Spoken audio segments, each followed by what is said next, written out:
All things are possible *******. All things are possible by Lev Shestov. Authorized translation by S.S. Kotliansky with a foreword by D.H. Lawrence. London, Martin 2, 1920. Note: Lev Shestov is one of the living Russians. He is about 50 years old. He was born at Kiev, and studied at the university there. His first book appeared in 1898, since which year he has gradually gained an assured position as one of the best critics and essayists in Russia. A list of his works is as follows: 1898. Shakespeare and His Critic, Brands. 1900. Good in the Teaching of Dostoevsky and Nietzsche, Philosophy and Preaching. 1903. Dostoevsky and Nietzsche, The Philosophy of Tragedy. 1905. The Apotheosis of Groundlessness, here translated under the title All Things Are Possible. 1908. Beginnings and Ends. 1912. Great Vigils. Forward. In his paragraph on the Russian spirit, Shestov gives us the real clue to Russian literature. European culture is a rootless thing in the Russians. With us, it is our very blood and bones, the very nerve and root of our psyche. We think in a certain fashion, we feel in a certain fashion, because our whole substance is of this fashion. Our speech and feeling are organically inevitable to us.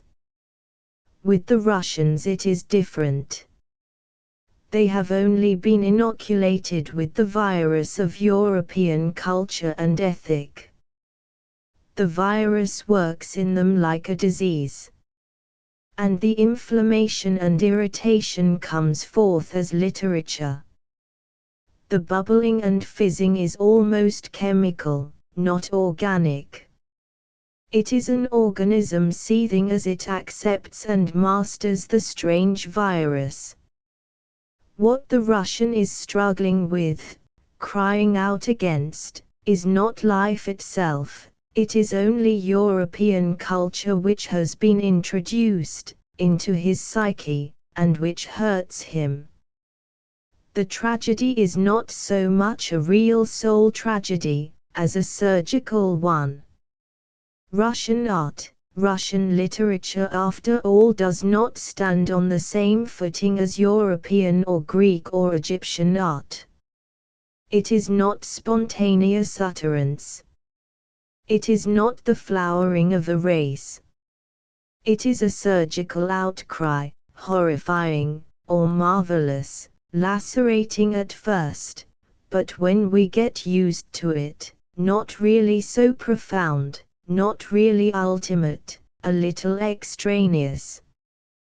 What is valuable, is the evidence against European culture, implied in the novelists, here at last expressed. Since Peter the Great, Russia has been accepting Europe, and seething Europe down in a curious process of catabolism.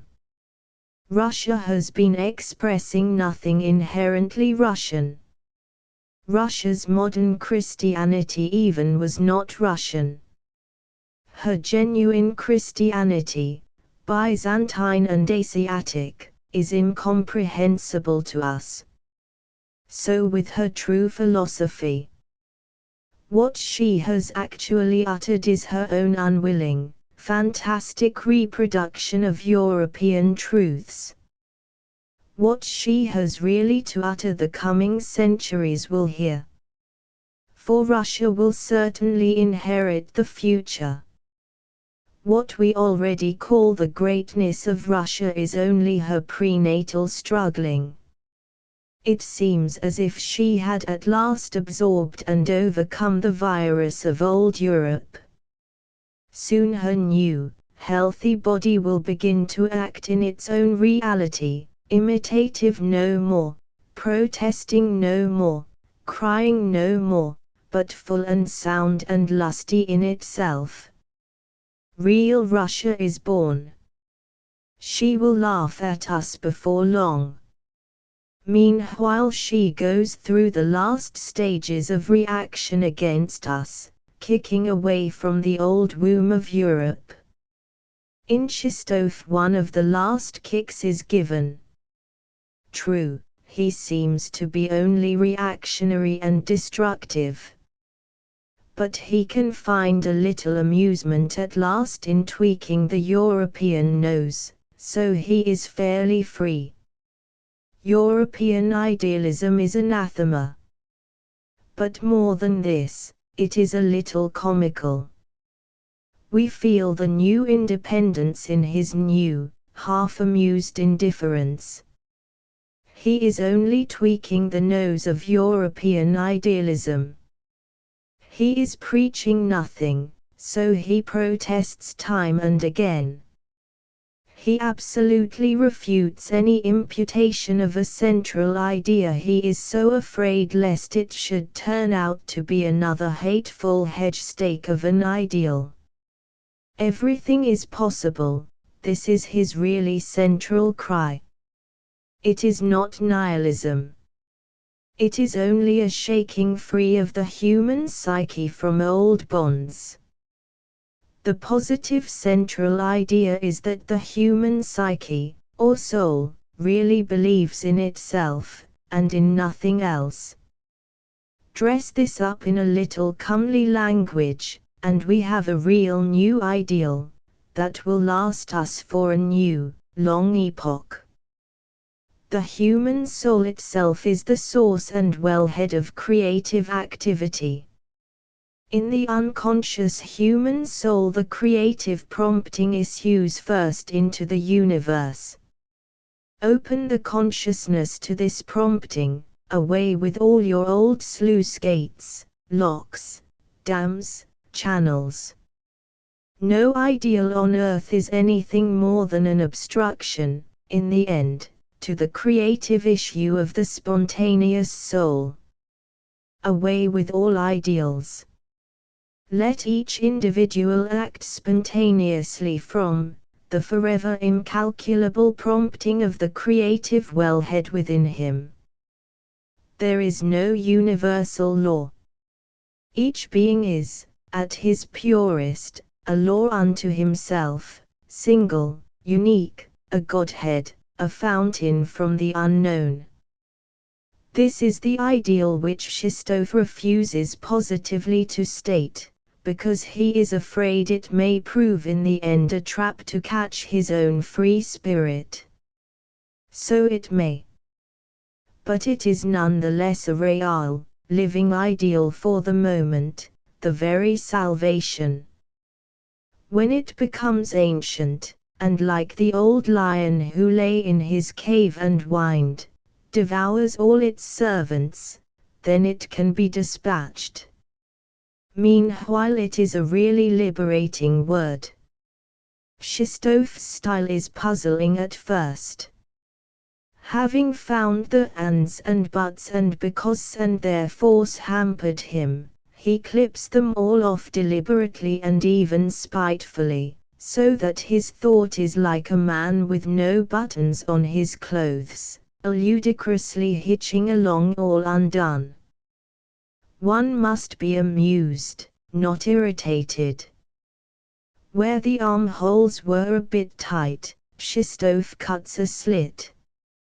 It is baffling, but really rather piquant.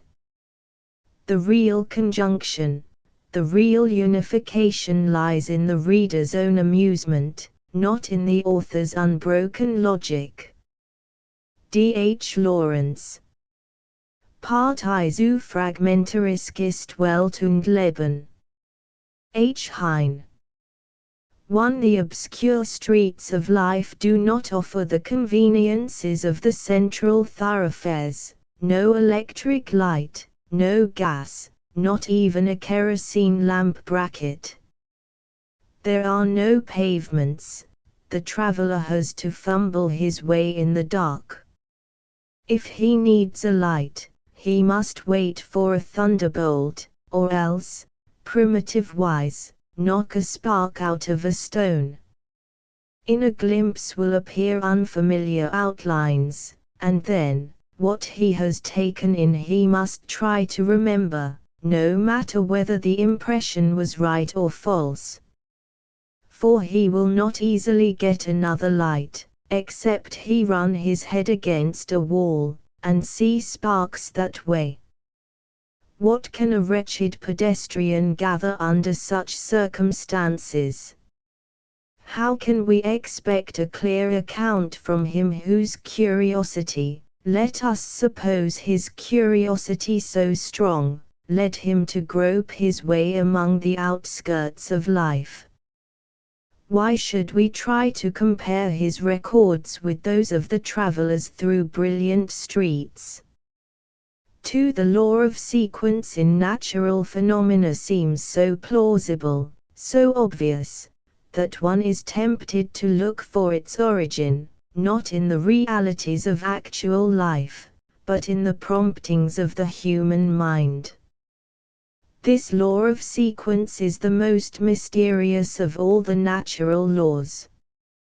Why so much order? Why not chaos and disorderliness? Really, if the hypothesis of sequence had not offered such blatant advantages to the human intelligence, man would never have thought of raising it to the rank of eternal and irrefutable truth. But he saw his opportunity. Thanks to the grand hypothesis, man is forewarned and forearmed. Thanks to this master key, the future is at his mercy. He knows, in order that he may foreknow, savoir pour prévoir. Here is man, by virtue of one supreme assumption, dictator henceforward of all nature. The philosophers have ever bowed the knee to success.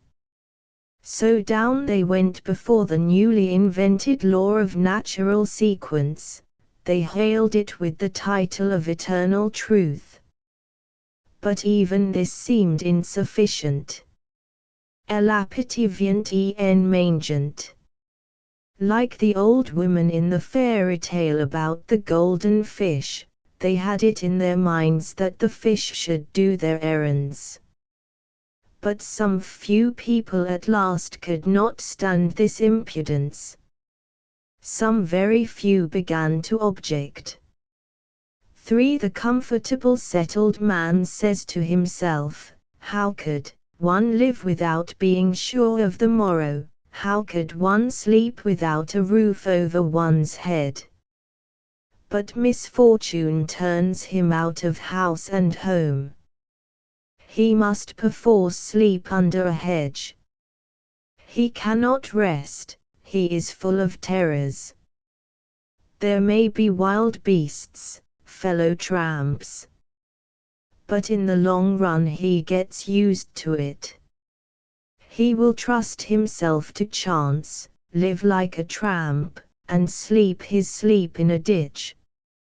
4 a.m. writer, particularly a young and inexperienced writer, feels himself under an obligation to give his reader the fullest answers to all possible questions. Conscience will not let him shut his eyes to tormenting problems, and so he begins to speak of first and ultimate things. As he cannot say anything profitable on such subjects, for it is not the business of the young to be profoundly philosophical, he grows excited, he shouts himself to hoarseness. In the end he is silent from exhaustion. And then, if his words have had any success with the public, he is astonished to find that he has become a prophet. Whereupon, if he be an average sort of person, he is filled with an insatiable desire to preserve his influence till the end of his days. But if he be more sensitive or gifted than usual, he begins to despise the crowd for its vulgar credulity, and himself for having posed in the stupid and disgraceful character of a clown of lofty ideas. 5. How painful it is to read Plato's account of the last conversations of Socrates. The days, even the hours of the old man are numbered, and yet he talks. Crito comes to him in the early morning and tells him that the sacred ships will shortly return to Athens. And at once Socrates is ready to talk, to argue.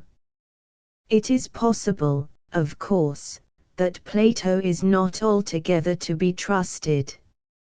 It is said that Socrates observed, of the dialogues already written down by Plato, how much that youth has belied me.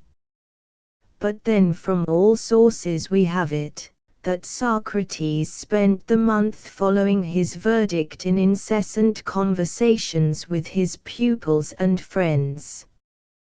That is what it is to be a beloved master, and to have disciples. You can't even die quietly.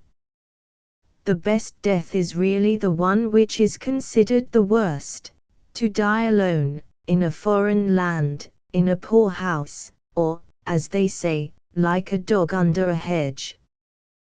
Then at least one may spend one's last moments honestly, without dissembling or ostentation, preparing oneself for the dreadful, or wonderful, event.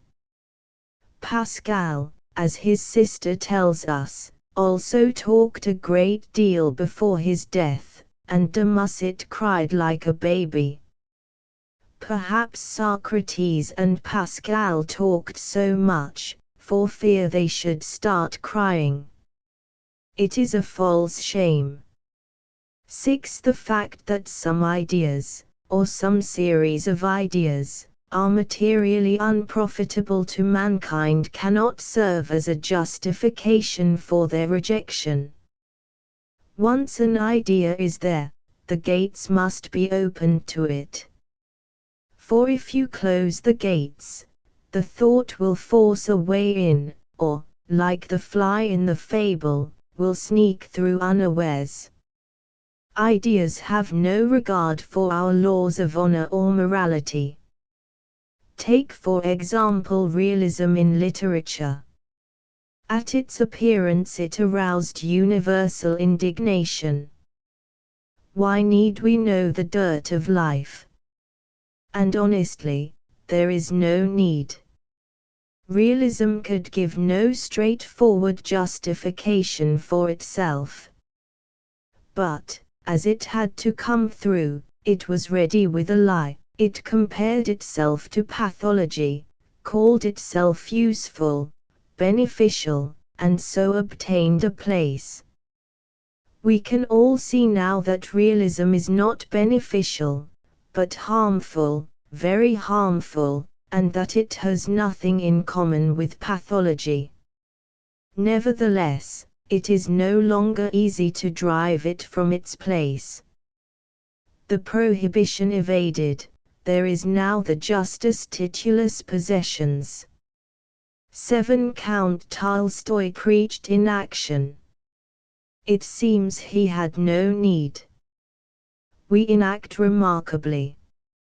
Idleness, just that idleness Tolstoy dreamed of, a free, conscious idling that despises labor.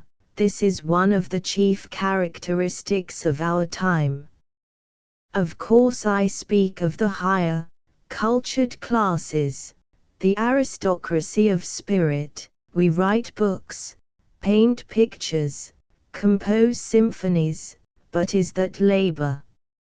It is only the amusement of idleness.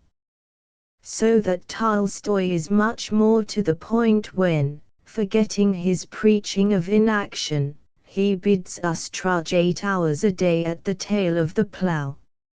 In this there is some sense. Idleness spoils us. we were returning to the most primitive of all the states of our forefathers. Like paradisal Adam and Eve, having no need to sweat for our bread, we were trying to pilfer the fruit from the forbidden tree. Truly we received a similar punishment. Divine laws are inscrutable.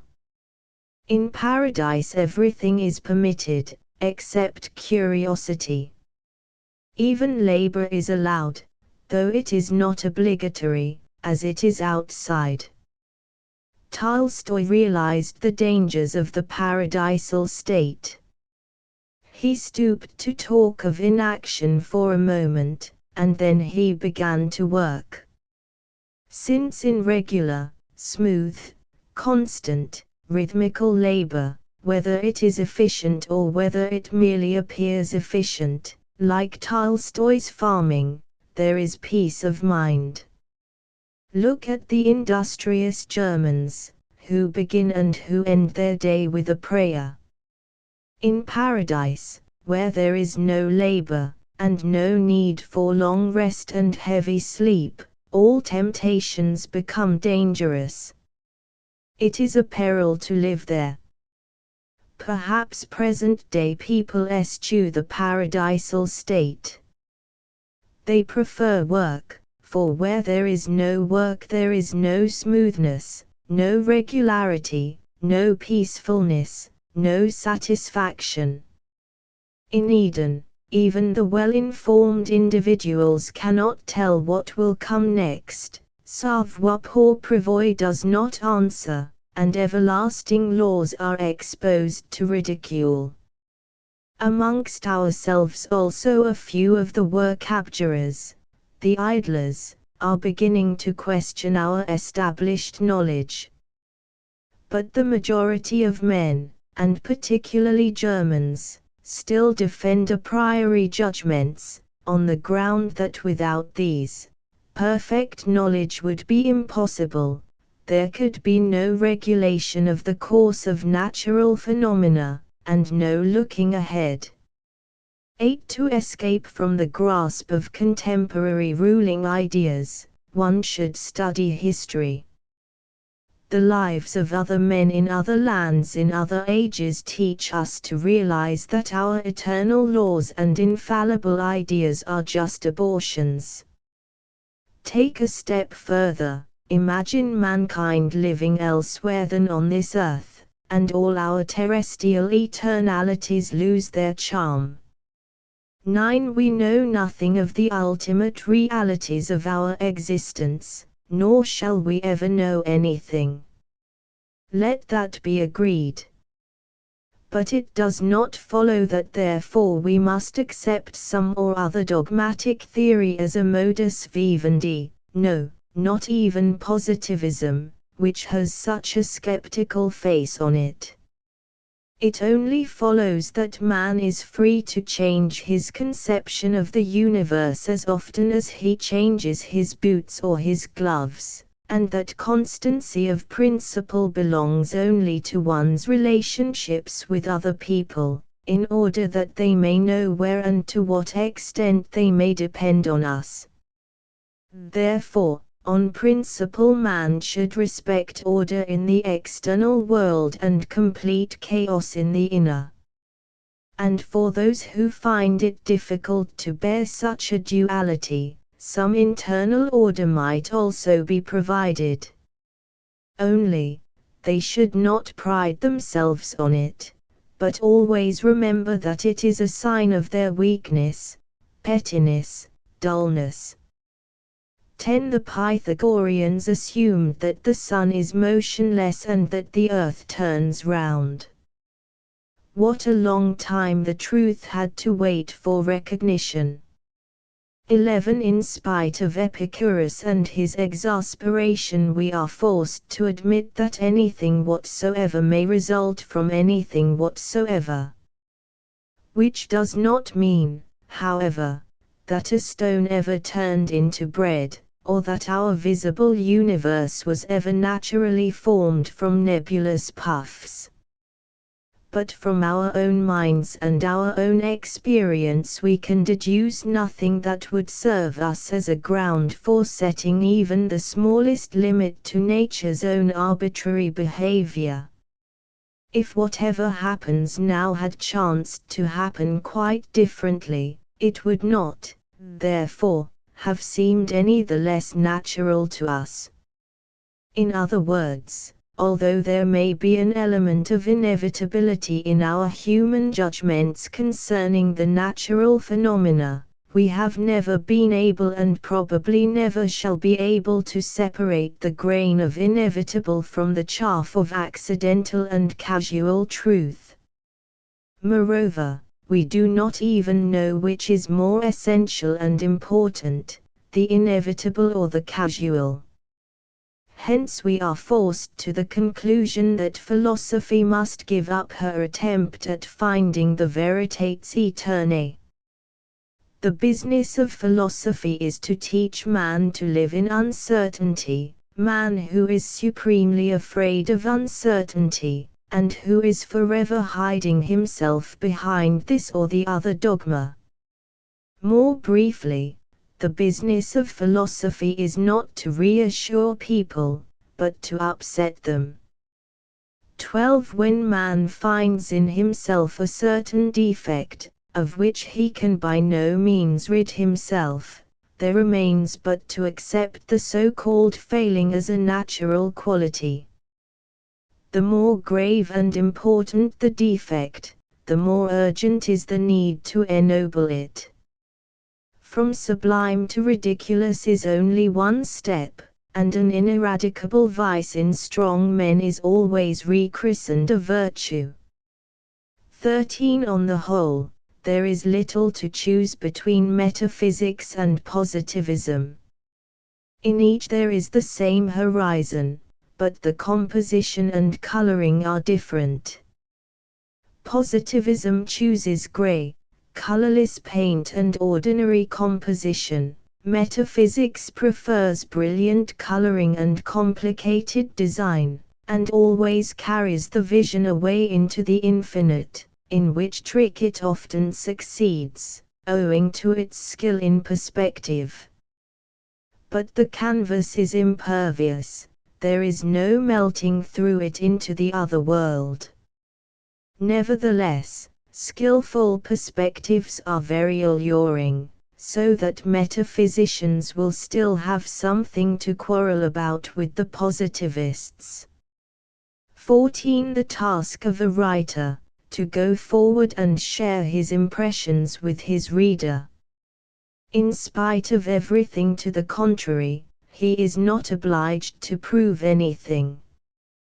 But, because every step of his progress is dogged by those police agents, morality, science, logic, and so forth, he needs always to have ready some sort of argument with which to frustrate them.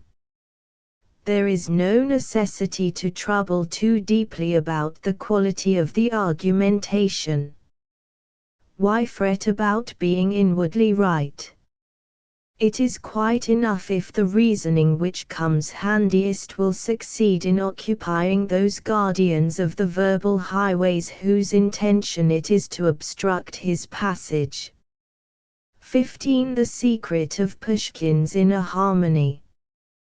To Pushkin nothing was hopeless. Nay, he saw hopeful signs in everything. It is agreeable to sin, and it is just as delightful to repent. It is good to doubt, but it is still better to believe.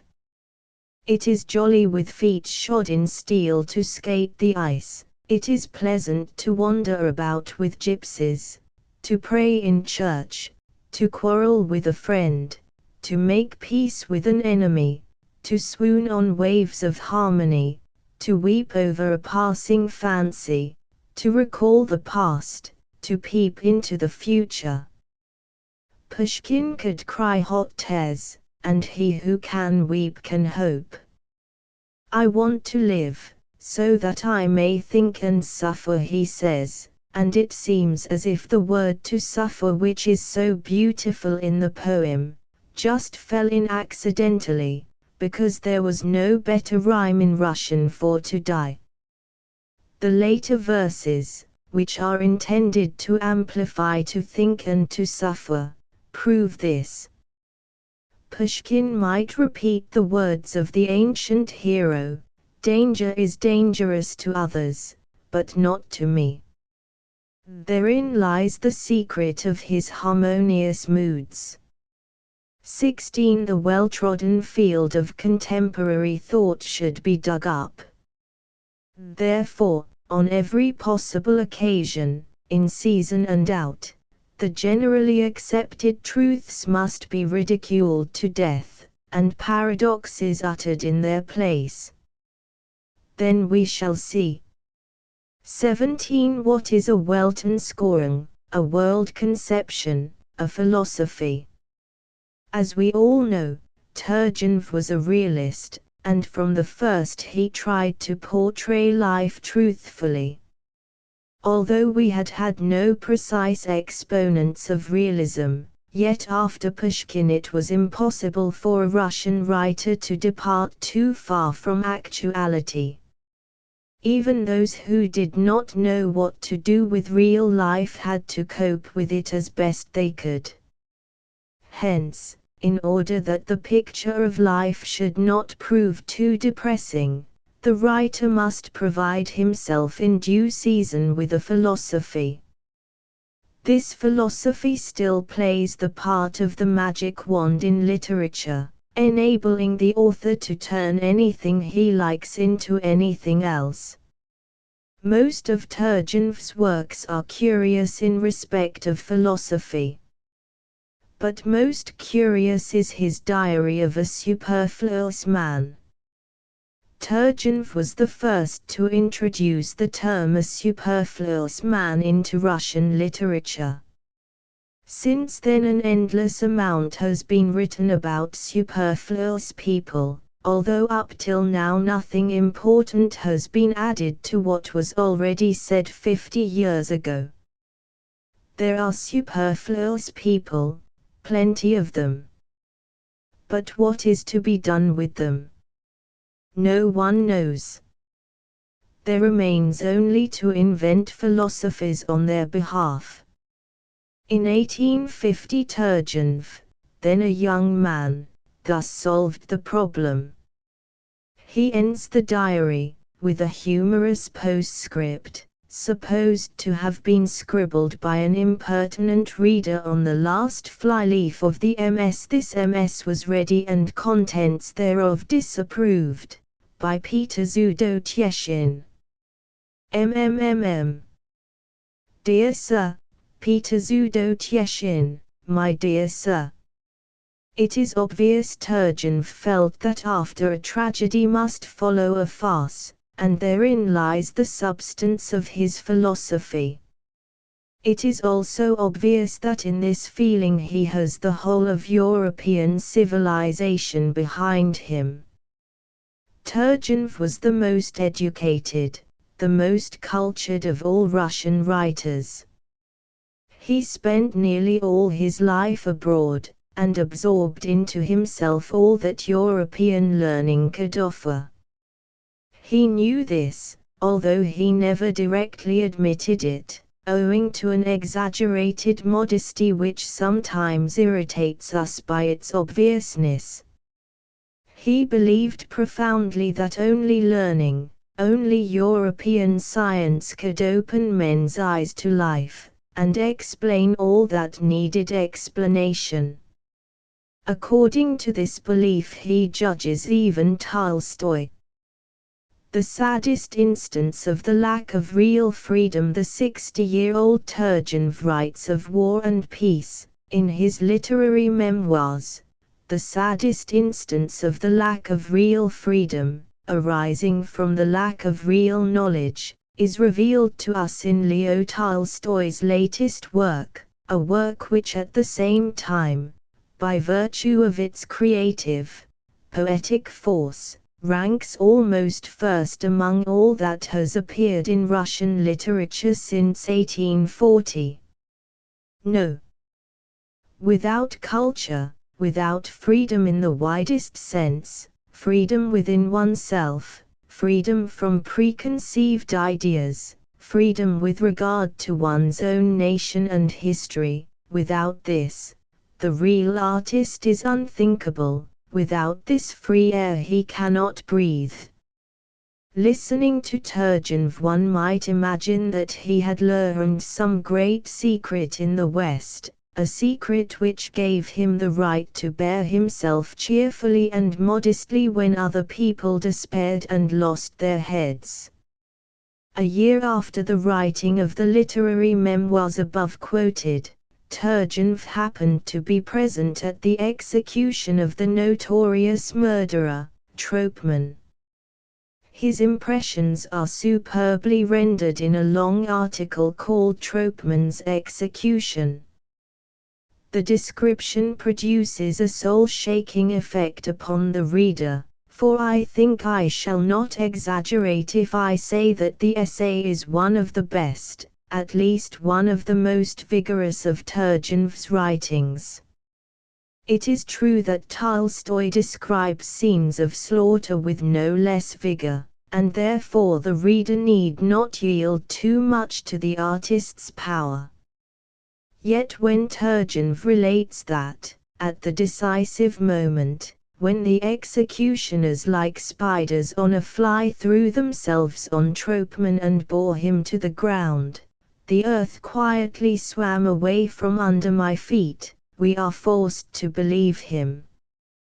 Men respond only faintly to the horrors that take place around them, except at moments, when the savage, crying incongruity and ghastliness of our condition suddenly reveals itself vivid before our eyes, and we are forced to know what we are. Then the ground slides away from under our feet. But not for long. The horror of the sensation of groundlessness quickly brings man to himself. He must forget everything, he must only get his feet on earth again. In this sense Turgenev proved himself in as risky a state at 60 as he was when, as a young man, he wrote his diary of a superfluous man. The description of Troppmann's execution ends with these words: "Who can fail to feel that the question of capital punishment is one of the urgent, immediate problems which modern humanity must settle? I shall be satisfied, if my story will provide even a few arguments for those who advocate the abolition, or at least the suppression of the publicity of capital punishments." Again the mountain has brought forth a mouse. After a tragedy, a farce, philosophy enters into her power, and the earth returns under one's feet. I emphasize and repeat, Turgenev is not alone responsible for his attitude. With his lips speaks the whole of European civilization. On principle all insoluble problems are rejected. During her 1,000 years of experience, the old civilization has acquired the skill which allows her children to derive satisfaction and benefit out of anything, even the blood of their neighbor. Even the greatest horrors, even crimes are beneficial, properly construed. Turgenev was, as we know, a soft, humane man, an undoubted idealist. In his youth he had been through the Hegelian school. And from Hegel he learned what an enormous value education has, and how supremely important it is for an educated man to have a complete and finished, most certainly a finished philosophy. 18. To praise oneself is considered improper, immodest. To praise one's own sect, one's own philosophy, is considered the highest duty. Even the best writers have taken at least as much trouble to glorify their philosophy as to found it, and have always had more success in the former case than in the latter. Their ideas, whether proven or not, are the dearest possession in life to them, in sorrow a consolation, in difficulty a source of counsel. Even death is not terrible to ideas. They will follow man beyond the grave, they are the only imperishable riches. All this the philosophers repeat, very eloquently repeat and reiterate concerning their ideas, not less skillfully than advocates plead their cases on behalf of thieves and swindlers. But nobody has ever yet called a philosopher a hired conscience, though everybody gives the lawyer this nickname. Why this partiality? 19 Certain savage tribes believe that their kings need no food, neither to eat nor to drink. As a matter of fact, kings eat and drink, and even relish a good mouthful more than ordinary mortals. So, having no desire, even for the sarke of form, to abstain too long, they not infrequently interrupt the long-drawn-out religious ceremonies of their tribes, in order to command refreshment for their frail bodies.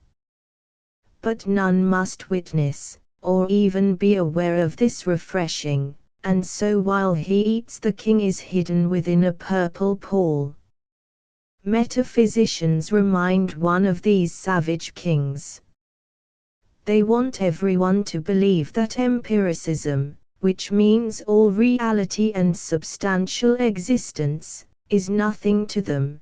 They need only pure ideas for their existence. In order to keep up this fiction, they appear before the world invested in a purple veil of fine words. The crowd knows perfectly well that it is all a take-in, but since it likes shows and bright colors, and since also it has no ambition to appear too knowing, it rarely betrays that it has caught the trick of the comedy. On the contrary, it loves to pretend to be fooled, knowing by instinct that actors always do their best when the audience believes implicitly in what happens. Only inexperienced youths and children, unaware of the great importance of the conventional attitude, now and then cry out in indignation and give the lie to the performance, like the child in Andersen's story, who so unexpectedly and inopportunely broke the general, deliberate illusion by calling out, "But the king is naked."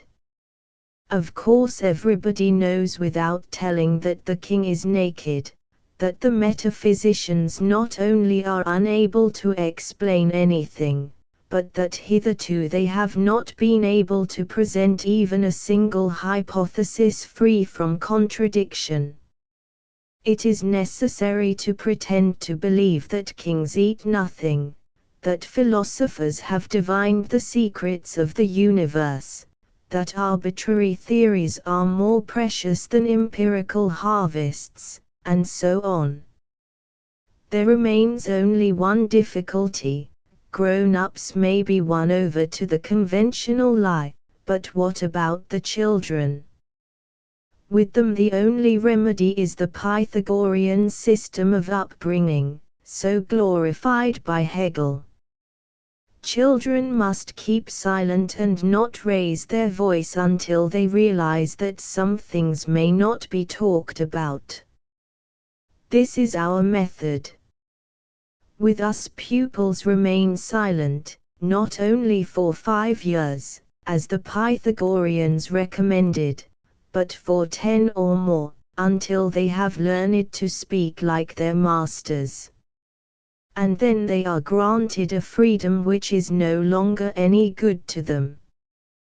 Perhaps they had wings, or might have had them, but they have crawled all their life long in imitation of their masters, so how can they now dream of flight?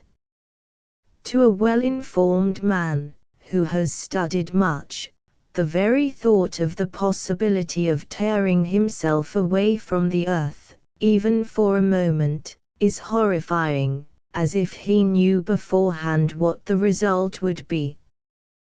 20. The most effective way of convincing a reader is to begin one's argument with inoffensive, commonplace assertions.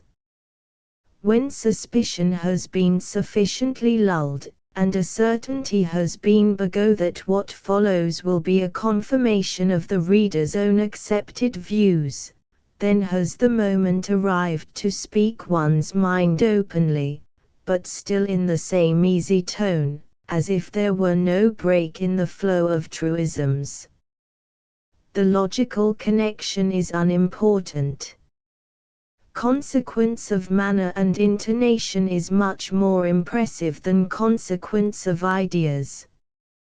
The thing to do is to go on, in the same suave tone, from uttering a series of banalities to expressing a new and dangerous thought, without any break. If you succeed in this, the business is done. The reader will not forget, the new words will plague and torment him until he has accepted them. 21. The habit of logical thinking kills imagination. Man is convinced that the only way to truth is through logic, and that any departure from this way leads to error and absurdity. The nearer we approach the ultimate questions of existence, in our departure from logicality, the more deadly becomes the state of error we fall into. The Ariadne ball has become all unwound long ago, and man is at the end of the tether. But he does not know, he holds the end of the thread firmly, and marks time with energy on the same spot, imagining his progress, and little realizing the ridiculous situation into which he has fallen. How should he realize, considering the innumerable precautions he has taken to prevent himself from losing the logical way? He had better have stayed at home.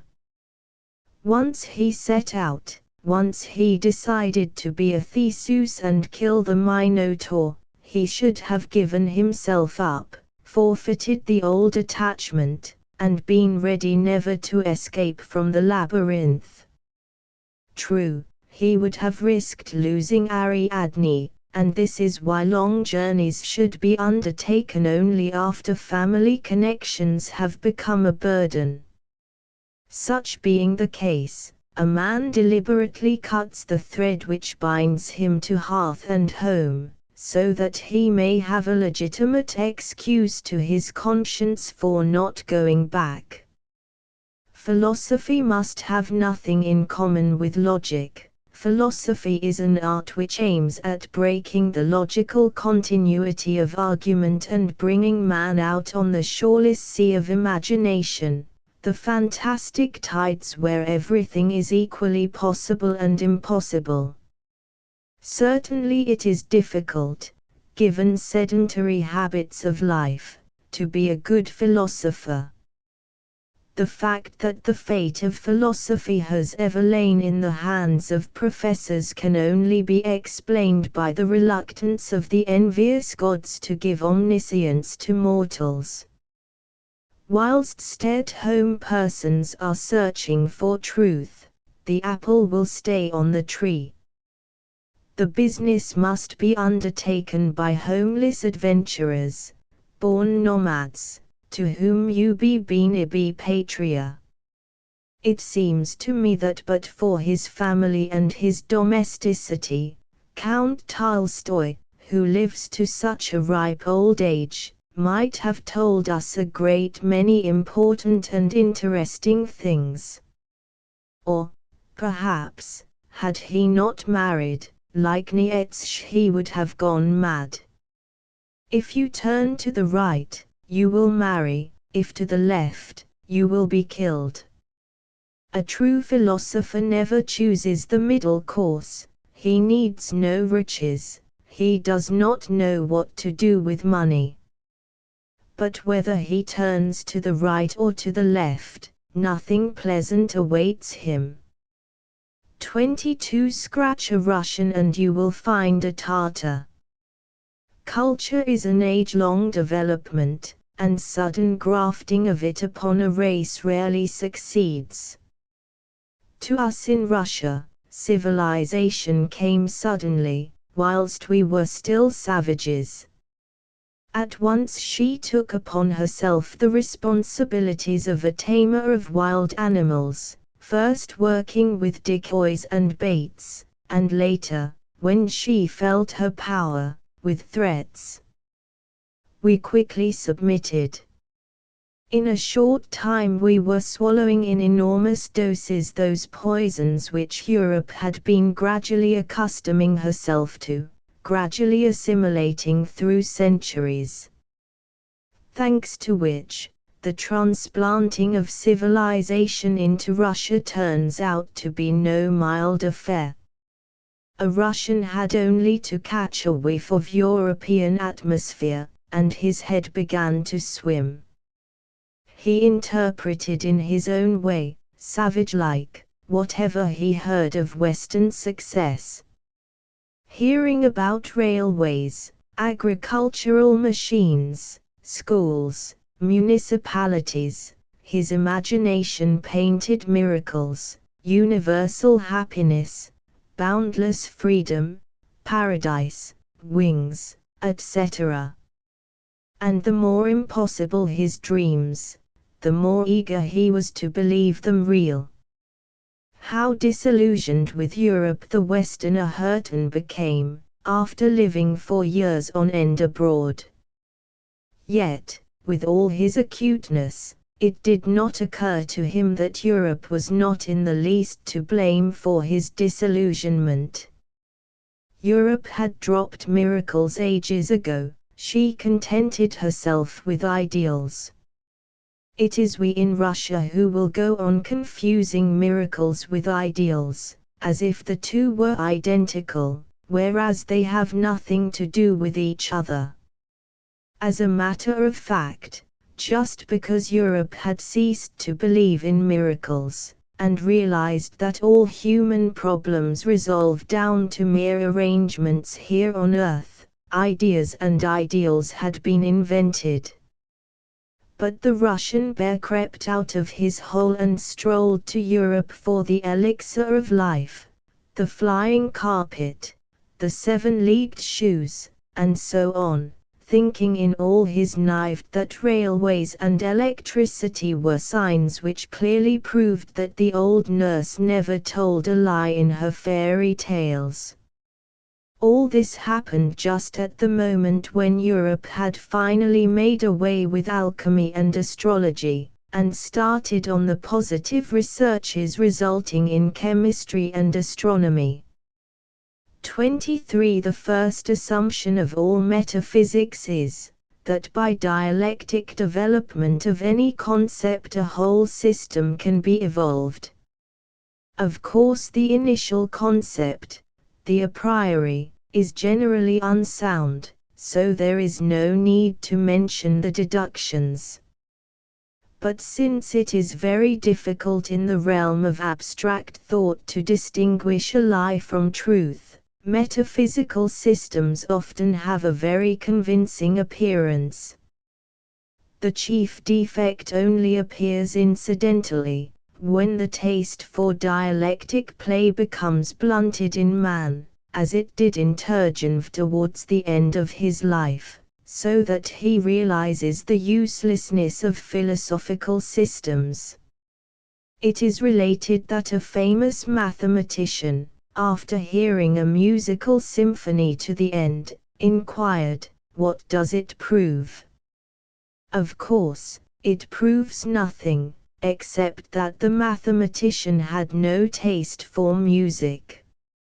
And to him who has no taste for dialectics, Metaphysics can prove nothing, either.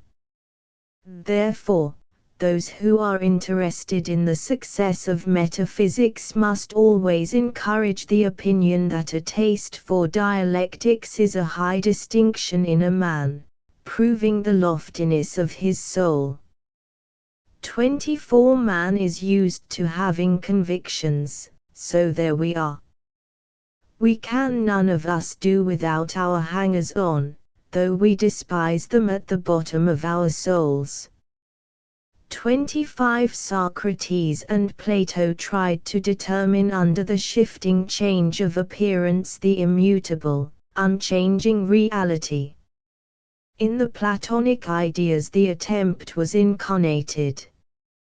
The visible reality, never true to itself, assuming numberless varying forms, this is not the genuine reality. That which is real must be constant. Hence the ideas of objects are real, and the objects themselves are fictitious.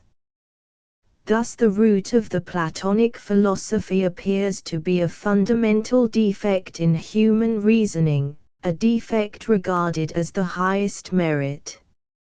It is difficult for the philosopher to get a good grasp of this agitated, capricious life, and so he decides that it is not life at all, but a figment. Dialectics is supreme only over general concepts, and the general concepts are promoted to an ideal. Since Plato and Socrates, only such philosophers have succeeded largely who have taught that the unchangeable is preferable to the changeable, the eternal to the temporal. The ordinary individual, who lives unconsciously, never reckoning his spiritual credit against his spiritual debit, naturally regards the philosopher as his legitimate bookkeeper, keeper of the soul's accounts. Already in Greece the Athenian youth watched with passionate interest the dexterity which Socrates displayed in his endeavor to restore by means of dialectics the lost ultimate foundations of human conduct. Now in bookkeeping, as we are aware, not a single farthing must disappear untraceably. Socrates was trying to come up to expectations. The balance between man's spiritual assets and liabilities was with him ideally established.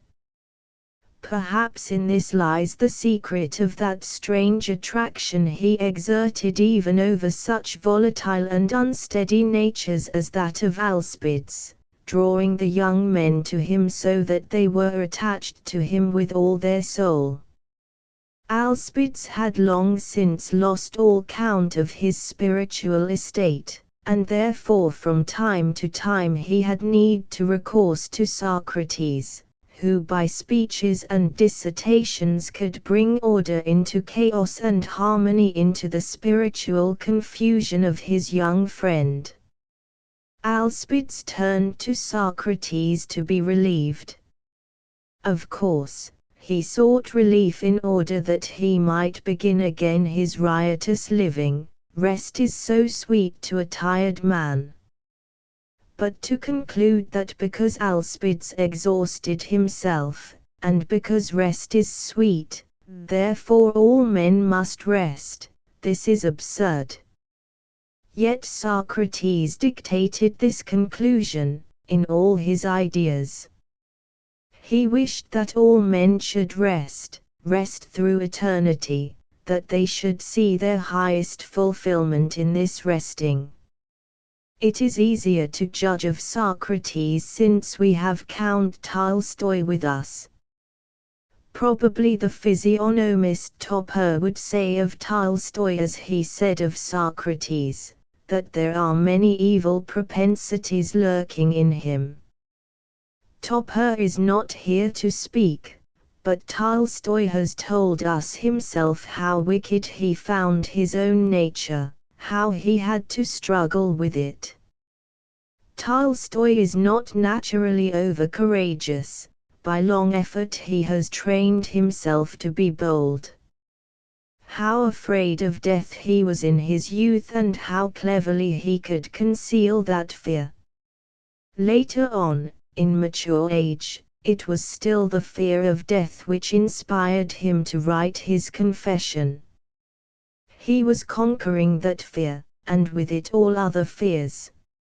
For he felt that, since fear is very difficult to master in oneself, man must be a much higher being when he has learned not to be afraid any more. Meanwhile, who knows? Perhaps cowardice, that miserable, despicable, much abused weakness of the underworld, is not such a vice after all. Perhaps it is even a virtue. Think of Dostoevsky and his heroes, think of Hamlet. If the underworld man in us were afraid of nothing, if Hamlet was naturally a gladiator, then we should have neither tragic poetry nor philosophy. It is a platitude, that fear of death has been the inspiration of philosophers. Numberless quotations could be drawn from ancient and modern writers, if they were necessary. Maybe the poetic daemon of Socrates, which made him wise, was only fear personified. Or perhaps it was his dark dreams. That which troubled him by day did not quit him by night. Even after the sentence of death, Socrates dreamed that he ought to engage in the arts, so in order not to provoke the gods he began to compose verses, at the age of 70. Tolstoy also at the age of 50 began to perform good deeds, to which performance he had previously given not the slightest attention. If it were our custom nowadays to express ourselves mythologically, we should no doubt hear Tolstoy telling us about his daemon or his dreams. Instead, he squares his accounts with science and morality, in place of gods or demons. Many a present-day Alcibiades, who laves all the week in the muddy waters of life, comes on Sundays to cleanse himself in the pure stream of Tolstoyan ideas. Bookkeeping is satisfied with this modest success, and assumes that if it commands universal attention one day in the week, then obviously it is the sum and essence of life, beyond which man needs nothing. On the same grounds the keepers of public baths could argue that, since so many people come to them on Saturdays, therefore cleanliness is the highest ambition of man, and during the week no one should stir at all, lest he sweat or soil himself. 26 In an old French writer, a contemporary of Pascal, I came across the following remarkable words: El homiste si miserable que l'inconstance avec laquelle il abandonne ses designs ist, en quelque sorte, sa plus grande vertu, parce question il témoigne par la question il voit encore en lui quelque reste de grandeur qui le porte à se dégoûter de choses qui n'y méritent pas son amour et son estime. What a long way modern thought has traveled from even the possibility of such an assumption. To consider inconstancy the finest human virtue. Surely in order to get somewhere in life it is necessary to give the whole self, one's whole energy to the service of some one particular purpose. In order to be a virtuoso, a master of one's art and one's instrument, it is necessary with a truly angelic or asinine patience to try over and over again, dozens, hundreds, thousands of times, different ways of expressing one's ideas or moods, sparing neither labor, nor time, nor health. everything else must take a second place. The first must be occupied by the art. Goncharov, in his novel A Bribe, cleverly relates how a cellist struggled all day, like a fish against the ice, soaring and soaring away, so that later on, in the evening, he might play super excellently well. And that is the general idea. Objectionable, tedious, irritating labor, this is the condition of genius, which no doubt explains the reason why men so rarely achieve anything. Genius must submit to cultivate an us within itself, the condition being so humiliating that man will seldom take up the job. The majority prefer talent, that medium which lies between genius and mediocrity. And many a time, towards the end of life, does the genius repent of his choice. It would be better not to startle the world, but to live at one with it, says Ibsen in his last drama. Genius is a wretched, blind maniac, whose eccentricities are condoned because of what is got from him. And still we all bow to persevering talent, to the only God in whom we moderns believe, and the eulogy of inconstancy will awake very little sympathy in our hearts. Probably we shall not even regard it seriously. 27 We very often express in a categorical form a judgment of which we do not feel assured, we even lay stress on its absolute validity. We want to see what opposition it will arouse, and this can be achieved only by stating our assumption not as a tentative suggestion, which no one will consider, but as an irrefutable, all-important truth. The greater the value an assumption has for us, the more carefully do we conceal any suggestion of its improbability. 28 Literature deals with the most difficult and important problems of existence, and, therefore, litterateurs consider themselves the most important of people. A bank clerk, who is always handing money out, might just as well consider himself a millionaire. The high estimate placed upon unexplained, unsolved questions ought really to discredit writers in our eyes. And yet these literary men are so clever, so cunning at stating their own case and revealing the high importance of their mission, that in the long run they convince everybody, themselves most of all. This last event is surely owing to their own limited intelligence. The Romans augurs had subtler, more versatile minds. In order to deceive others, they had no need to deceive themselves. In their own set they were not afraid to talk about their secrets, even to make fun of them, being fully confident that they could easily vindicate themselves before outsiders, in case of necessity, and pull a solemn face befitting the occasion. But our writers of today, before they can lay their improbable assertions before the public, must inevitably try to be convinced in their own minds. Otherwise they cannot begin. 29 The writer is writing away, the reader is reading away, the writer doesn't care what the reader is after, the reader doesn't care what the writer is about. Such a state of things hurt Shchedrin very much. He would have liked it different. No sooner has the writer said a word, than the reader at once scales the wall. This was his ideal. But the reader is by no means so naive as all that. He prefers to rest easy, and insists that the writer shall climb the wall for him. So those authors succeed with the public who write with their heart's blood.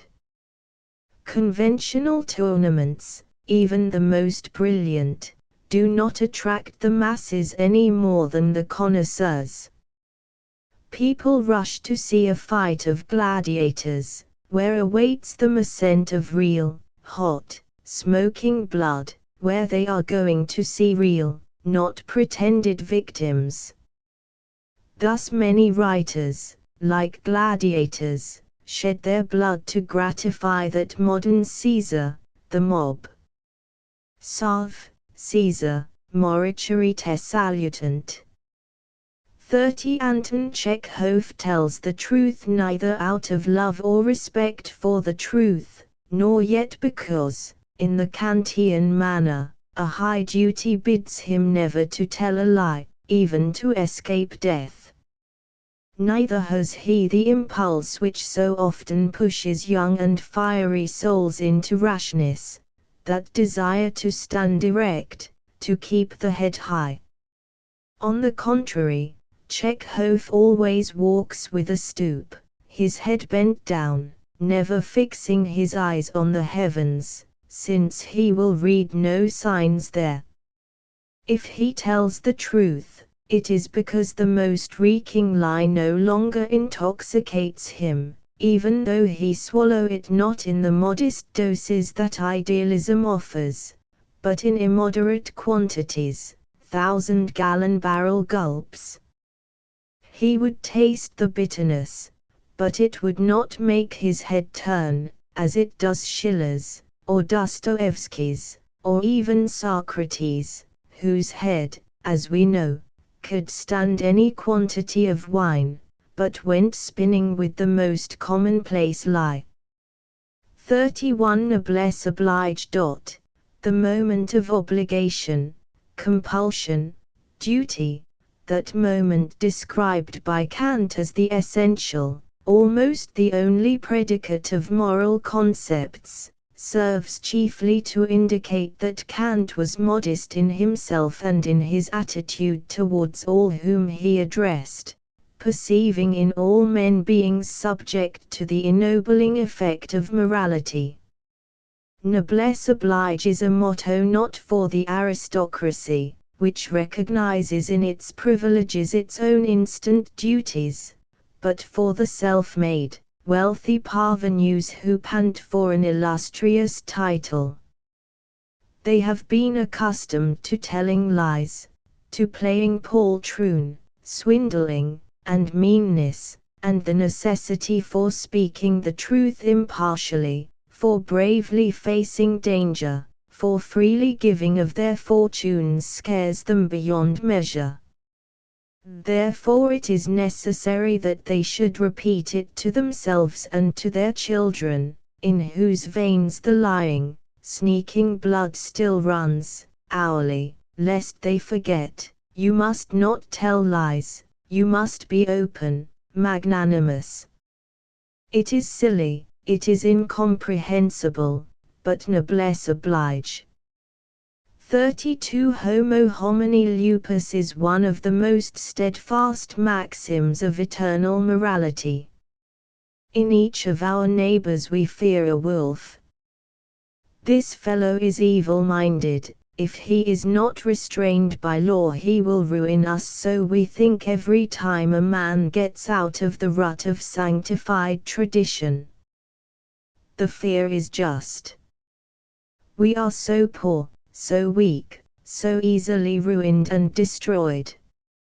How can we help being afraid?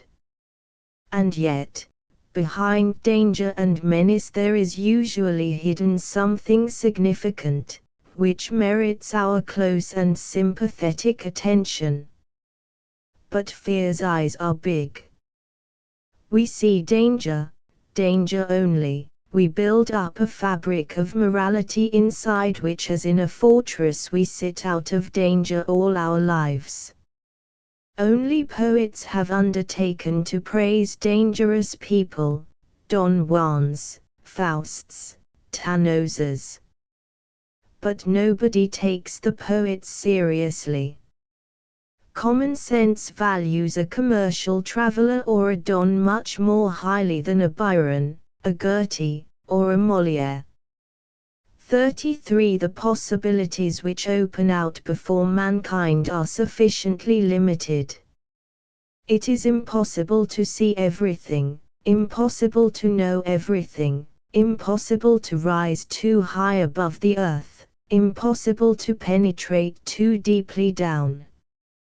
What has been is hidden away, what will be we cannot anticipate, and we know for certain that we shall never grow wings. Regularity, immutably regular succession of phenomena puts a term to our efforts, drives us into a regular, narrow, hard-beaten road of everyday life. But even on this road we may not wander from side to side. We must watch our feet, consider each step, since the moment we are off our guard disaster is upon us. Another life is conceivable, however, life in which the word disaster does not exist, where responsibility for one's actions, even if it be not completely abolished, at least has not such a deadly and accidental weight, and where, on the other hand, there is no regularity but rather an infinite number of possibilities. In such a life the sense of fear, most disgraceful to us, disappears. There the virtues are not the same as ours. Fearlessness in face of danger, liberality, even lavishness are considered virtues with us, but they are respected without any grounds. Socrates was quite right when he argued that not all courage, but only the courage which measures beforehand the risks and the chances of victory, is fully justifiable. To the same extent those economical, careful people who condemn lavishness are in the right. Fearlessness and lavishness do not suit mortal men, rather it becomes them to tremble and to count every penny, seeing what a state of poverty and impotence they exist in. That is why these two virtues are so rarely met with, and when they are met, why they arouse such superstitious reverence in the crowd. This man fears nothing and spares nothing. He is probably not a man, but a demigod, perhaps even a god. Socrates did not believe in gods, so he wanted to justify virtue by reason. Kant also did not believe in God, and therefore he derived his morals from law. But if there is God, and all men are the children of God, then we should be afraid of nothing and spare nothing. And then the man who madly dissipates his own life and fortunes, and the lives and fortunes of others, is more right than the calculating philosophers who vainly seek to regulate mankind on earth. 34. Moral people are the most revengeful of mankind. They employ their morality as the best and most subtle weapon of vengeance. They are not satisfied with simply despising and condemning their neighbor themselves. They want the condemnation to be universal and supreme, that is, that all men should rise as one against the condemned, and that even the offender's own conscience shall be against him. Then only are they fully satisfied and reassured. Nothing on earth but morality could lead to such wonderful results. 35. Inveterate wickedness. Heretics were often most bitterly persecuted for their least digression from accepted belief. It was just their obstinacy in trifles that irritated the righteous to madness. Why can they not yield on so trifling a matter? They cannot possibly have serious cause for opposition. They only want to grieve us, to spite us. So the hatred mounted up, piles of faggots and torture machines appeared against obdurate wickedness. 36 I do not know where I came across the remark, whether in Tolstoy or Turgenev, that those who have been subjected to trial in the courts of justice always acquire a particularly noble expression of face. Although logic does so earnestly recommend caution in the forming of contradictory conclusions, come what may I shall for once risk a deduction.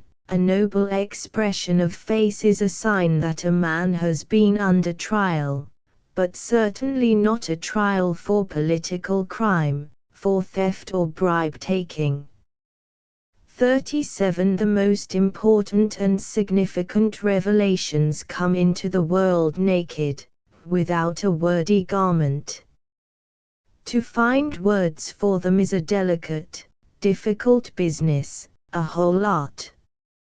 Stupidities and banalities, on the contrary, appear at once in ready-made apparel, gaudy even if shabby, so that they are ready straight away to be presented to the public. 38 A strange impatience has taken possession of Russian writers lately. They are all running a race after the ultimate words. They have no doubt that the ultimate words will be attained. The question is, who will lay hold of them first? 39 The appearance of Socrates on the philosophic horizon is hailed by historians as the greatest event. Morals were beginning to work loose, Athens was threatened with ruin. Socrates' mission was to put an end to the violent oscillation in moral judgments which extreme individualism on the one hand and the relativism of the sophists on the other had set up. The great teacher did all he could. He gave up his usual occupations and his family life. He took no thought for the morrow. He taught, simple people or eminent, wise or foolish, ignorant or learned. Notwithstanding, he did not save the country. Under Pericles, Athens flourished without wisdom, or at least independently of Socratic wisdom. After Pericles, in spite of the fact that the Socratic teaching found such a genius as Plato to continue it, Athens steadily declined, and Aristotle is already master to the son of Philip of Macedon. Whence it is obvious that the wisdom of Socrates had not saved the country, and as this had been its chief object, it had failed in its object, and therefore was not worthy of the exaggerated respect it received. It is necessary to find some justification for philosophy other than country-saving. This would be the easiest thing in the world. But altogether we must give up the favorite device of the philosophers, of looking to find in the well-being of society the raison d'être of philosophy. At the best, the trick was a risky one. As a rule, wisdom goes one way, society the other. They are artificially connected. It is public orators who have trained both the philosophers and the masses to regard as worthy of attention only those considerations which have absolutely everything on their side: social utility, morality, even metaphysical wisdom. Why so much? Is it not sufficient if some new project will prove useful? Why try to get the sanction of morality and metaphysics? Nay, once the laws of morality are autonomous, and once ideas are allowed to stand above the empirical needs of mankind, It is impossible to balance ideas and morality with social requirements, or even with the salvation of the country from ruin. Periat mundus, fiat philosophia. If Athens was ruined because of philosophy, philosophy is not impugned. So the autonomous thinker should hold. But de facto a thinker does not like quarreling with his country. 40. When a writer has to express an idea whose foundation he has not been able to establish, and which yet is dear to his heart, so that he earnestly wishes to secure its general acceptance, as a rule he interrupts his exposition, as if to take breath, and makes a small, or at times a serious digression, during which he proves the invalidity of this or that proposition, often without any reference to his real theme. Having triumphantly exposed one or more absurdities, and thus acquired the aplomb of a solid expert, he returns to his proper task, calculating that now he will inspire his reader with greater confidence. His calculation is perfectly justified. The reader is afraid to attack such a skilled dialectician, and prefers to agree rather than to risk himself in argument. Not even the greatest intellects, particularly in philosophy, disdain such stratagems. The idealists, for example, before expounding their theories, turn and rend materialism. The materialists, we remember, at one time did the same with the idealists, and achieved a vast success. 41. Theories of sequence and consequence are binding only upon the disciples, not upon the masters. Fathers of great ideas tend to be very careless about their progeny, giving very little heed to their future career. The offspring of one and the same philosopher frequently bear such small resemblance to one another, that it is impossible to discern the family connection. Conscientious disciples, wasting away under the arduous effort to discover that which does not exist, are brought to despair of their task. Having got an inkling of the truth concerning their difficulty, they give up the job forever. They cease their attempt at reconciling glaring contradictions. But then they only insist the harder upon the necessity for studying the philosophers, studying them minutely, circumstantially, historically, philologically even. So the history of philosophy is born, which now is taking the place of philosophy. Certainly the history of philosophy may be an exact science, since by means of historical research it is often possible to decide what exactly a certain philosopher did mean, and in what sense he employed his peculiar terms. And seeing that there have been a fair number of philosophers, the business of clearing them all up is a respectable undertaking, and deserves the name of a science. For a good translation or a commentary on the chief works of Kant, a man may be given the degree of Doctor of Philosophy, and henceforth recognized as one who is initiated in the profundities of the secrets of the universe. Then why ever should anybody think out new systems, or even write them?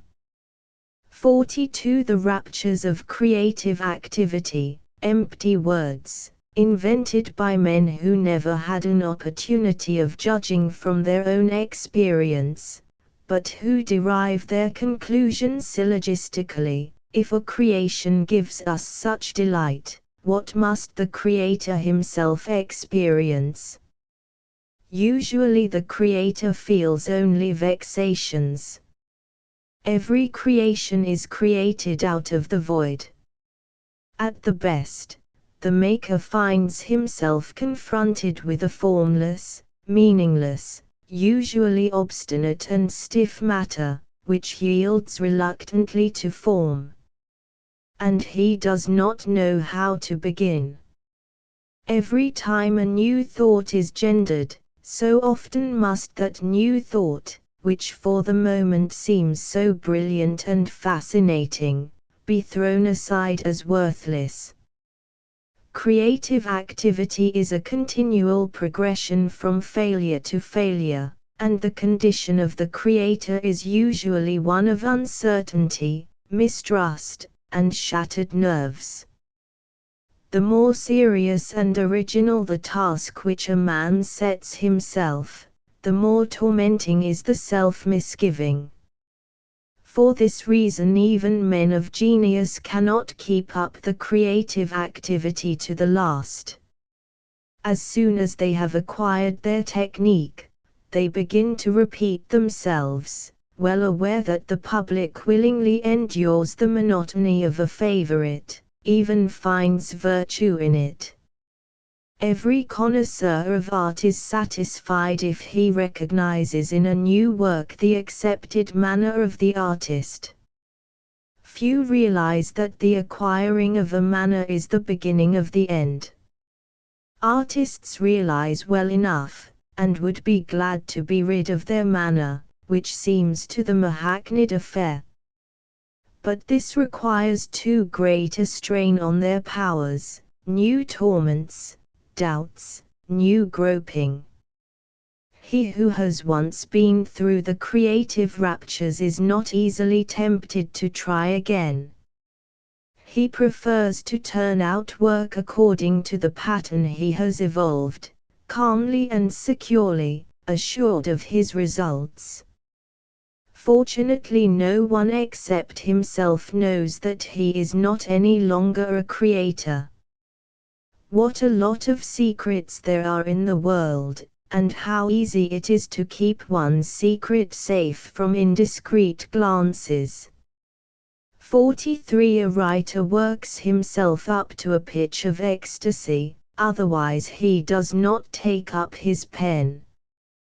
But ecstasy is not so easily distinguished from other kinds of excitement.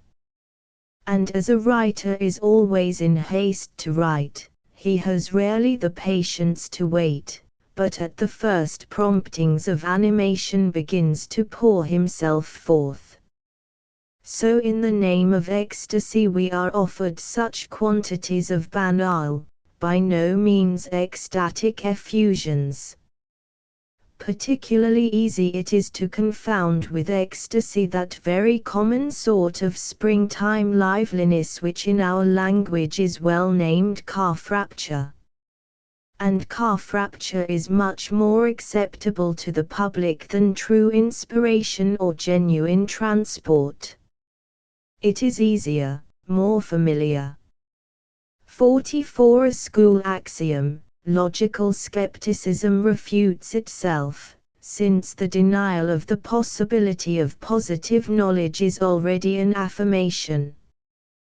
But, in the first place, skepticism is not bound to be logical, for it has no desire whatever to gratify that dogma which raises logic to the position of law. Secondly, where is the philosophic theory which, if carried to its extreme, would not destroy itself? Therefore, why is more demanded from skepticism than from other systems? Especially from skepticism, which honestly avows that it cannot give that which all other theories claim to give. 45. The Aristotelian logic, which forms the chief component in modern logic, arose, as we know, as a result of the permanent controversies which were such sport to the Greeks. In order to argue, it is indeed necessary to have a common ground, in other words, to agree about the rules of the game. But in our day dialectic tournaments, like all other bouts of contention, no longer attract people. Thus logic may be relegated to the background. 46. In Gogol's portrait, the artist despairs at the thought that he has sacrificed art for the sake of life. In Ibsen's drama, When We Dead Awaken, there is also an artist, who has become world famous, and who repents that he has sacrificed his life to art. Now, choose, which of the two ways of repentance do you prefer? 47. Man is often quite indifferent to success whilst he has it. But once he loses his power over people, he begins to fret. And, vice versa. 48. Turgenev's Insarov strikes the imagination of Elena because he is a man preparing for battle. She prefers him to Shubin the painter, or to Berseniev the savant. Since ancient days women have looked with favor on warriors rather than on peaceful men. Had Turgenev invested that idea with less glamour, he would probably not have become the ideal of the young. Who does not get a thrill from Elena and her elect? Who has not felt the fascination of Turgenev's women?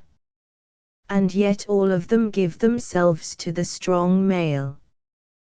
With such superior people as with beasts, the males fight with each other, the woman looks on, and when it is over, she submits herself the slave of the conqueror. 49. A caterpillar is transformed into a chrysalis, and for a long time lives in a warm, quiet little world.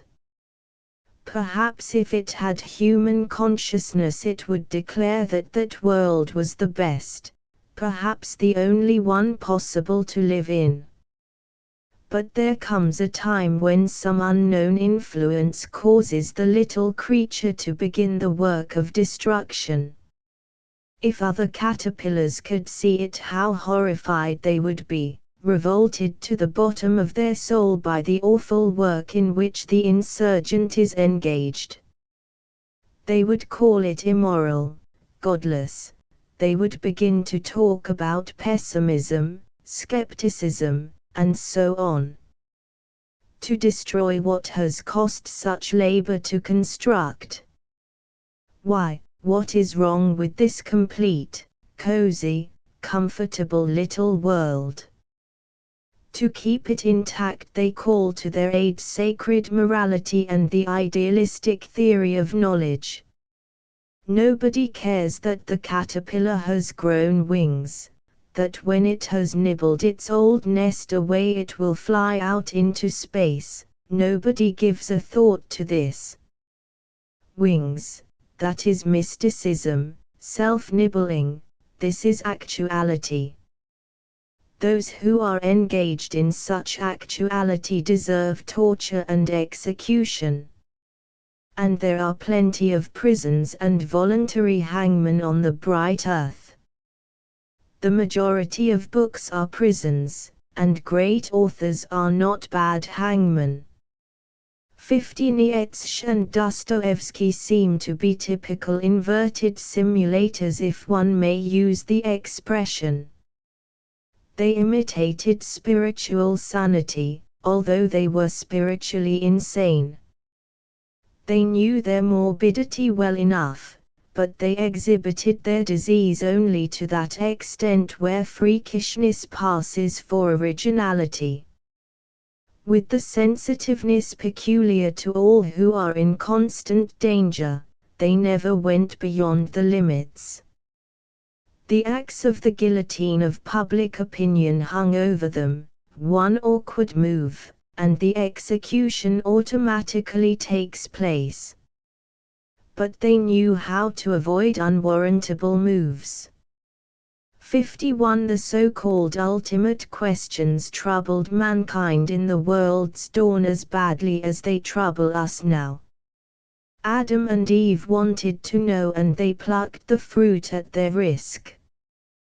Cain, whose sacrifice did not please God, raised his hand against his brother, and it seemed to him he committed murder in the name of justice, in vindication of his own injured rights. Nobody has ever been able to understand why God preferred Abel's sacrifice to that of Cain. In our own day Salieri repeats Cain's vengeance and poisons his friend and benefactor Mozart, according to the poem of Pushkin. All say, there is no justice on earth, but there is no justice up above. This is as clear to me as a simple scale of music. No man on earth can fail to recognize in these words his own tormenting doubts. The outcome is creative tragedy, which for some mysterious reason has been considered up till now as the highest form of human creation. Everything is being unriddled and explained. If we compare our knowledge with that of the ancients, we appear very wise.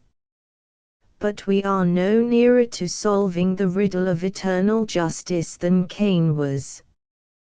Progress, civilization, all the conquests of the human mind have brought us nothing new here.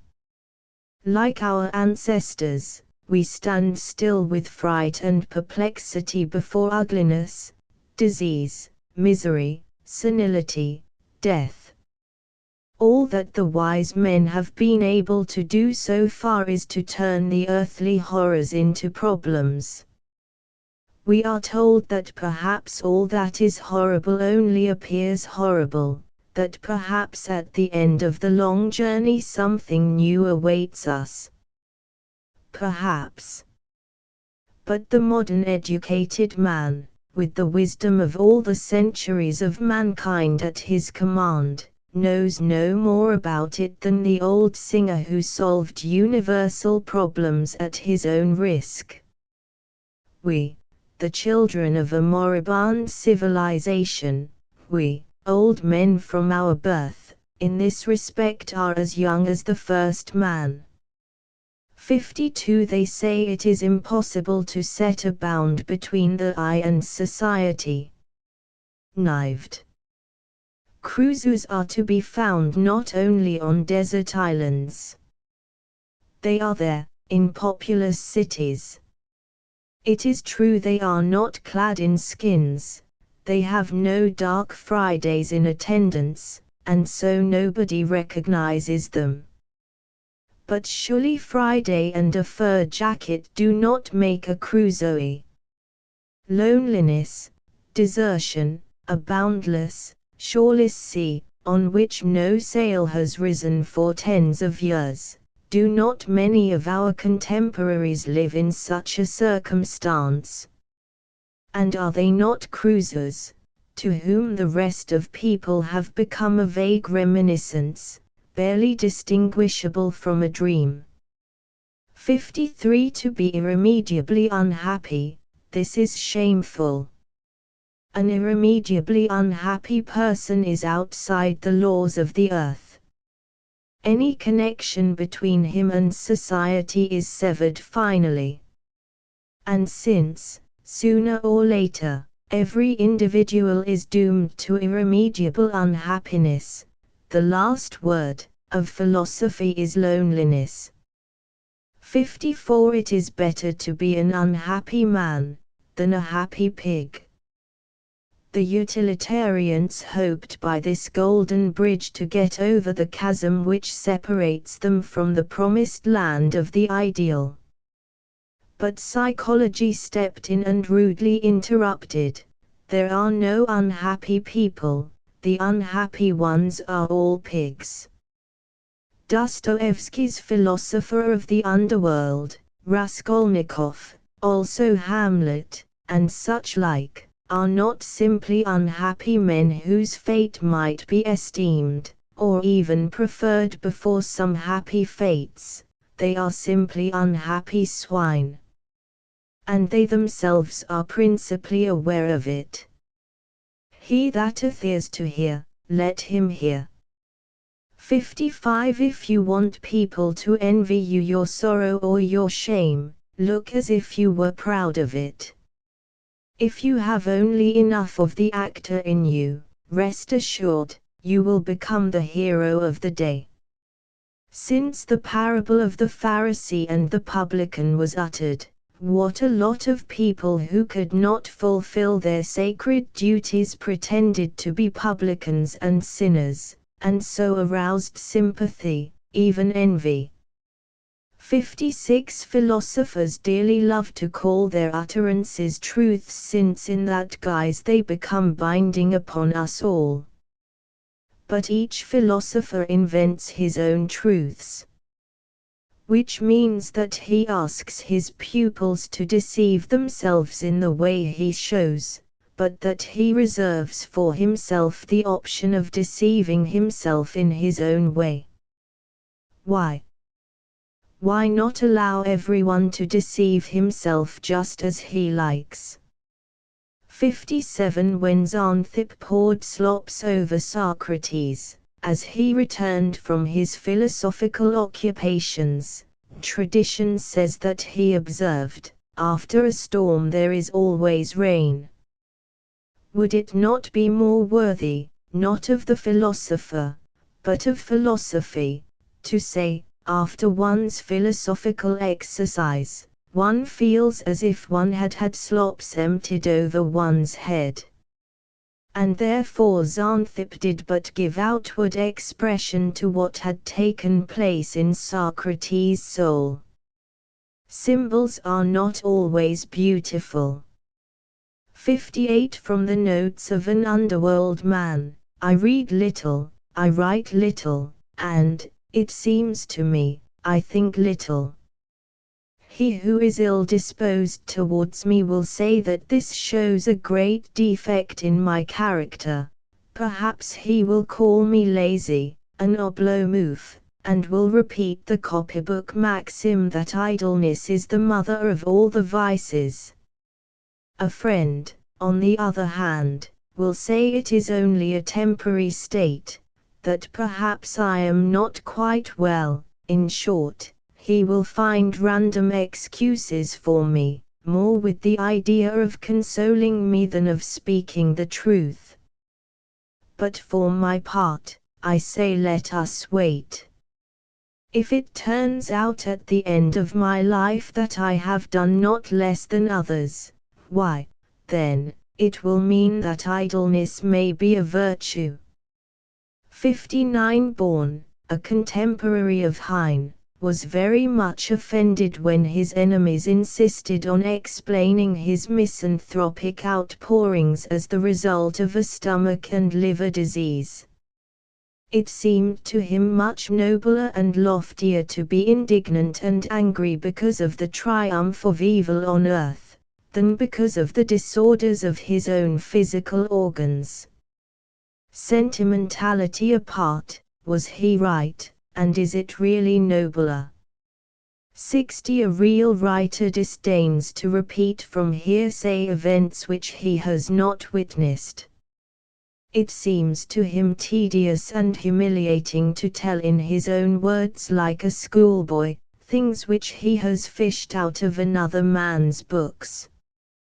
But there, how can we expect him to stoop to such insignificance?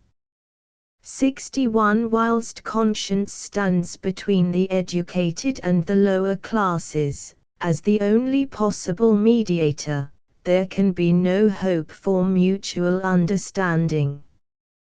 Conscience demands sacrifices, nothing but sacrifices. It says to the educated man, "You are happy, well off, learned.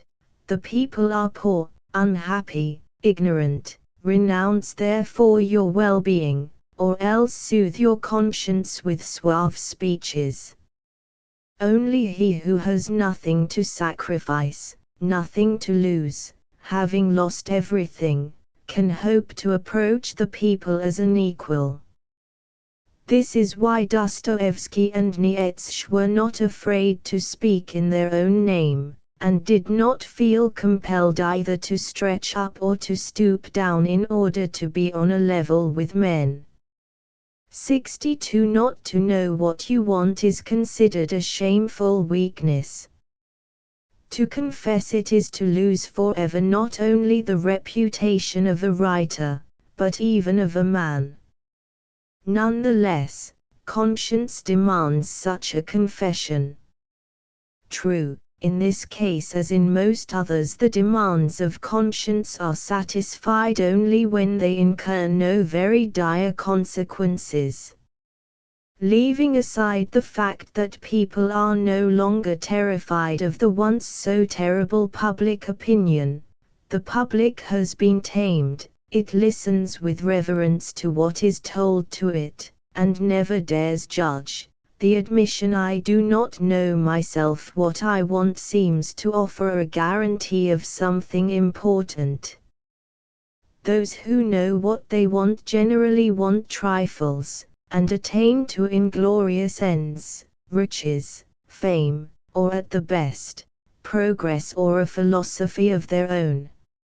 Even now it is sometimes not a sin to laugh at such wonders, and maybe the time is coming when a rehabilitated Hamlet will announce, not with shame but with pride, "I don't in the least know what I want."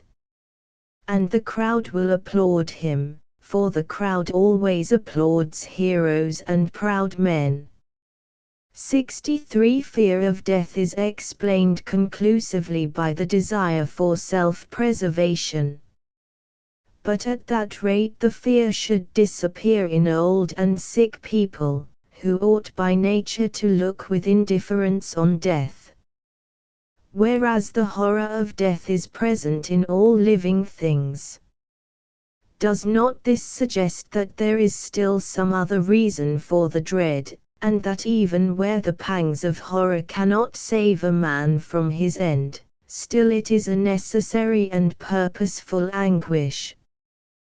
The natural scientific explanation here, as usual, stops halfway, and fails to lead the human mind to the promised goal. 64 Moral indignation is only a refined form of ancient vengeance. Once anger spoke with daggers, now words will do. And happy is the man who, loving and thirsting to chastise his offender, yet is appeased when the offense is punished. On account of the gratification it offers to the passions, morality, which has replaced bloody chastisement, will not easily lose its charm. But there are offenses, deep, unforgettable offenses, inflicted not by people, but by laws of nature. How are we to settle these? Here neither dagger nor indignant word will serve. Therefore, for him who has once run foul of the laws of nature, morality sinks, forever or for a time, into subsidiary importance. 65 Fatalism frightens people, particularly in that form which holds it just to say, of anything that happens, or has happened, or will happen, be it so. How can one acquiesce in the actuality of life, when it contains so many horrors? But amor fati does not imply eternal acquiescence in actuality. It is only a truce, for a more or less lasting period. Time is needed in which to estimate the forces and intentions of the enemy. Under the mask of friendship the old enmity persists, and an awful revenge is in preparation. 66 In the ultimate questions of life we are not a bit nearer the truth than our ancestors were. Everybody knows it, and yet so many go on talking about infinity, without any hope of ever saying anything. It is evident that a result, in the usual acceptance of the word, is not necessary. In the very last resort we trust to instinct, even in the field of philosophy, where reason is supposed to reign supreme, uttering its eternal why. Why laughs at all possible because. Instinct, however, does not mock. It simply ignores the whys, and leads us by impossible ways to ends that our divine reason would hold absurd, if it could only see them in time. But reason is a laggard, without much foresight, and, therefore, when we have run up to an unexpected conclusion, nothing remains but for reason to accept, or even to justify, to exalt the new event. And therefore, reality is reasonable, say the philosophers, reasonable, not only when they draw their philosophic salaries, as the socialists, and with them our philosopher Vladimir Solovyov, explain, but still reasonable even when philosophers have their maintenance taken away from them. Nay, in the latter case, particularly in the latter case, in spite of the socialists and six. Solovyov, reality shows herself most reasonable. A philosopher persecuted, downtrodden, hungry, cold, receiving no salary, is nearly always an extreme fatalist, although this, of course, by no means hinders him from abusing the existing order. Theories of sequence and consequence, as we already know, are binding only upon disciples, whose single virtue lies in their scrupulous, logical developing of the master's idea. But masters themselves invent ideas, and, therefore, have the right to substitute one for another. The sovereign power which proclaims a law has the same power to abolish it. But the duty of the subordinate consists in the praise, in the consequential interpretation and the strict observance of the dictates of the higher will. 67 The Pharisee in the parable fulfilled all that religion demanded of him, kept his fasts, paid his tithes, etc. Had he a right to be pleased with his own piety, and to despise the erring publican? Everybody thought so, including the Pharisee himself. The judgment of Christ came as the greatest surprise to him. He had a clear conscience. He did not merely pretend before others to be righteous, he himself believed in his own righteousness. And suddenly he turns out guilty, awfully guilty. But if the conscience of a righteous man does not help him to distinguish between good and evil, how is he to avoid sin? What does Kant's moral law mean, that law which was as consoling as the starry sky? Kant lived his life in profound peace of soul, he met his death quietly, in the consciousness of his own purity. But if Christ came again, he might condemn the serene philosopher for his very serenity. For the Pharisee, we repeat, was righteous, if purity of intentions, together with a firm readiness to fulfill everything which appears to him in the light of duty, be righteousness in a man. 68 We jeer and laugh at a man not because he is ridiculous, but because we want to have a laugh out of him. In the same way we are indignant, not because this or the other act is revolting to us, but because we want to let off our steam. But it does not follow from this that we ought always to be calm and smooth. Woe to him who would try to realize the ideal of justice on earth. 69. We think with peculiar intensity during the hard moments of our life. We write when we have nothing else to do. So that a writer can only communicate something of importance in reproducing the past. When we are driven to think, we have unfortunately no mind to write, which accounts for the fact that books are never more than a feeble echo of what a man has gone through. 70. Chekhov has a story called Misfortune which well illustrates the difficulty a man finds in adapting himself to a new truth, if this truth threaten the security of his condition.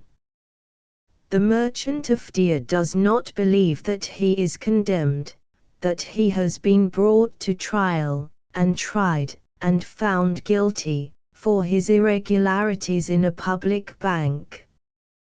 He still thinks the verdict is yet to come, he still waits. In the world of learning something like this is happening. The educated have become so accustomed to think themselves not guilty, perfectly in the right, that they do not admit for a moment even now that they are brought to court. When threatening voices reach them, calling them to give an account of themselves, they only suspiciously shrug their shoulders. All this will pass away, they think. Well, when at last they are convinced that misfortune has befallen them, they will probably begin to justify themselves, like a deer, declaring that they cannot even read printed matter sufficiently well. As yet, they pass for respectable, wise, experienced, omniscient men. 71. If a man had come to Dostoevsky and said to him, "I am hopelessly unhappy," the great artist in human misery would probably, at the bottom of his soul, have laughed at the naivete of the poor creature. May one confess such things of oneself? May one go to such lengths of complaint, and still expect consolation from his neighbor?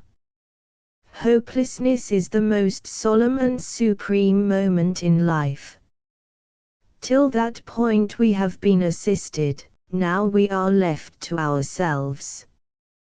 Previously we had to do with men and human laws, now with eternity, and with the complete absence of laws. Is it not obvious? 72. Byelinsky, in his famous letter, accuses Gogol, among other things, that in his correspondence with friends, he, Gogol, succumbs to the fear of death, of devils, and of hell. I find the accusation just. Gogol definitely feared death, demons, and hell. The point is, whether it is not right to fear these things, and whether fearlessness would be a proof of the high development of a man's soul. Schopenhauer asserts that death-inspired philosophy, all the best poetry, all the wonderful mythology of the ancients and of modern peoples have for their source the fear of death. Only modern science forbids men to fear, and insists on a tranquil attitude towards death. So we arrive at utilitarianism and the positivist philosophy. If you wish to be rid of both these creeds, you must be allowed to think again of death, and without shame to fear hell and its devils. It may be there is really a certain justification for concealing fears of such kind, in the ability to conceal one's agitation at moments of great danger there is a true beauty. But to deaden human sensitiveness and to keep the human intelligence within the bounds of perception, such a task can have charms only for a petty creature. Happily, mankind has no means by which to perform on itself such monstrous castration. Persecuted Eros, it is true, has hidden himself from the eyes of his enemies, but he has never abjured himself, and even the strictest medieval monks could not completely tear out their hearts from their breasts. Similarly with the aspiration towards the infinite, science persecuted it and put a veto on it. But laboratory workers themselves, sooner or later, recover their senses, and thirstily long to get out of the enclosure of positive knowledge, with that same thirsty longing that tortured the monks who wanted to get out of the enclosure of monastery walls. 73 If fate, and they say there is such a law, punishes criminals, it has its penalty also for the lovers of good. The former it throttles, the latter it spits upon. The former end in bitter torment, the latter, in ignominy. 74 Philosophy has always loved to occupy the position of a servant. In the Middle Ages she was the ancilla theologiae, nowadays she waits on science. At the same time she calls herself the science of sciences. 75 I wonder which more effectually makes a man rush forwards without looking back, the knowledge that behind him hovers the head of Medusa, with horrible snakes, ready to turn him into stone, or the certainty that in the rear lies the unchangeable order laid down by the law of causality and by modern science. Judging from what we see, judging from the degree of tension which human thought has reached today, it would seem that the head of Medusa is less terrible than the law of causality. In order to escape the latter, man will face anything. Rather than return to the bosom of scientific cause and effect, he embraces madness, not that fine frenzy of madness which spends itself in fiery speeches, but technical madness, for which one is stowed away in a lunatic asylum. 76 To experience a feeling of joy or sorrow, of triumph or despair, ennui or happiness, and so on, without having sufficient cause for such feeling, is an unfailing sign of mental disease. One of the modern truths which is seeing its last days. 77 Count Tolstoy's German biographer regrets the constant misunderstanding and quarrels which took place between Tolstoy and Turgenev. He reminds us of Goethe and Schiller, and thinks that Russian literature would have gained a great deal if the two remarkable Russian writers had been more pacific, had remained on constantly friendly terms with one another, and bequeathed to posterity a couple of volumes of letters dealing with literary and philosophic subjects. It might have been very nice, but I refuse to imagine Tolstoy and Turgenev keeping up a long, peaceful correspondence, particularly on high subjects. Nearly every one of Turgenev's opinions drove Tolstoy to madness, or was capable of so driving him. Dostoevsky's dislike of Turgenev was even stronger than Tolstoy's. He wrote of him very spitefully and offensively, libeling him rather than drawing a caricature. Evidently Dostoevsky, like Tolstoy, detested the European in their confrère. But here he was mistaken, in spite of his psychological acuteness. To Dostoevsky, it was enough that Turgenev wore European clothes and tried to appear like a Westerner. He himself did the opposite. He tried to get rid of every trace of Europeanism from himself, apparently without great success, since he failed to make clear to himself wherein lay the strength of Europe, and where her sting.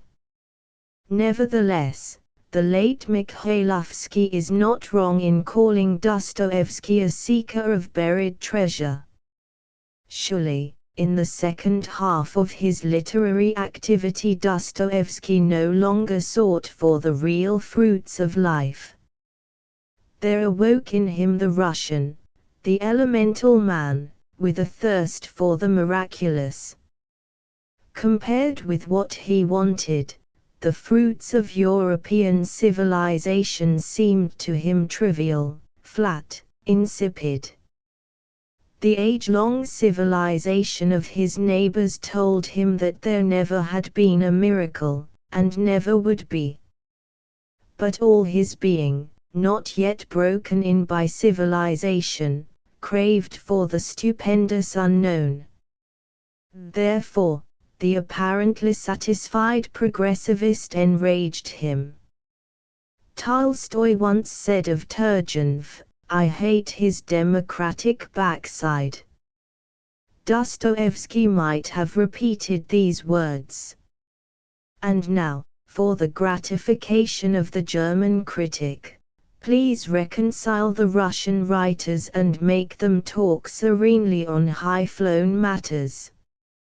Dostoevsky was within a hair's breadth of a quarrel with Tolstoy, with whom, not long before death interrupted him, he began a long controversy concerning Anna Karenina.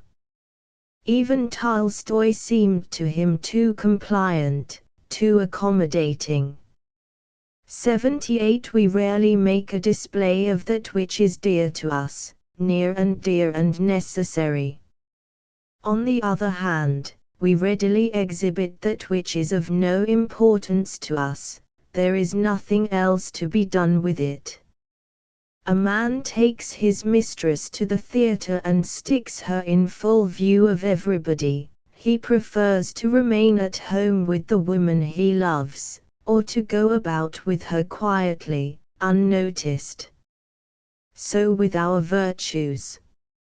Every time we notice in ourselves some quality we do not prize, we haste to make a show of it, thinking perhaps that someone would be glad of it. If it wins us approval, we are pleased, so there is some gain. To an actor, a writer, or an orator, his own antics, without which he can have no success with the public, are often disgusting. And yet his knack of making such antics he considers a talent, a divine gift, and he would rather die than that it should be lost to the public. Talent, on the whole, is accounted a divine gift, only because it is always on show, because it serves the public in some way or other. All our judgments are permeated through and through with utilitarianism, and were we to attempt to purify them from this adulteration, what would remain of modern philosophy? That is why youngish, inexperienced writers usually believe in harmonia praestabilitator, even though they have never heard of Leibniz. They persuade themselves that there is no breach between egoistic and idealistic aspirations, that, for instance, thirst for fame and desire to serve mankind are one and the same thing. Such a persuasion is usually very tenacious of life, and lasts long in men of vigorous and courageous mind. It seems to me that Pushkin would not have lost it, even had he lived to a prolonged old age. It was also part of Turgenev's belief, if a man of his spiritual fiber could have any belief. Tolstoy now believed, and now disbelieved, according to the work he had in hand. When he had other people's ideas to destroy, he doubted the identity of egoistic and idealist aspirations. When he had his own to defend, he believed in it. Which is a line of conduct worthy of attention, and supremely worthy of imitation, for human truths are proper exclusively for ancillary purposes. 79 Man is such a conservative creature that any change, even a change for the better, scares him. He prefers the bad old way to the new good one. A man who has been all his life a confirmed materialist would not consent to believe that the soul was immortal, not if it were proved to him more geometrico, and not if he were a constitutional coward, fearing death like Shakespeare's Falstaff. Then we must take human conceit into account. Men do not like to admit themselves wrong. It is absurd, but it is so. Men, trivial, wretched creatures, proved by history and by every common event to be bunglers, yet must needs consider themselves infallible, omniscient. What for? Why not admit their ignorance flatly and frankly? True, it is easier said than done.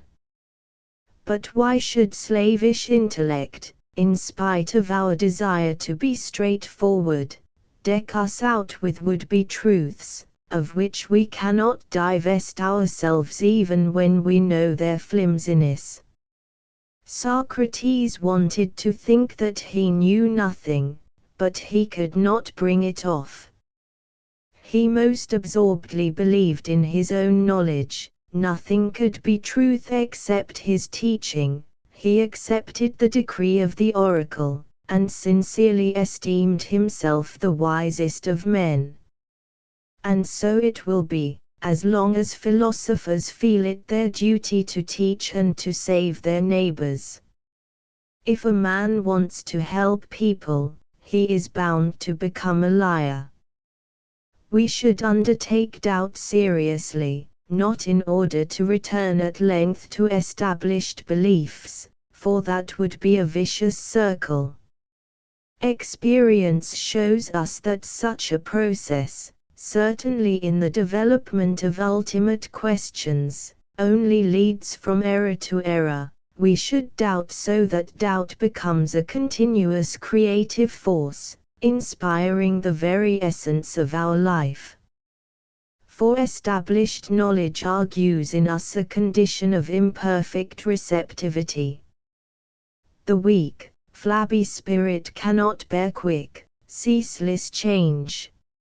It must look round, it must have time to gather its wits, and so it must undergo the same experience time after time.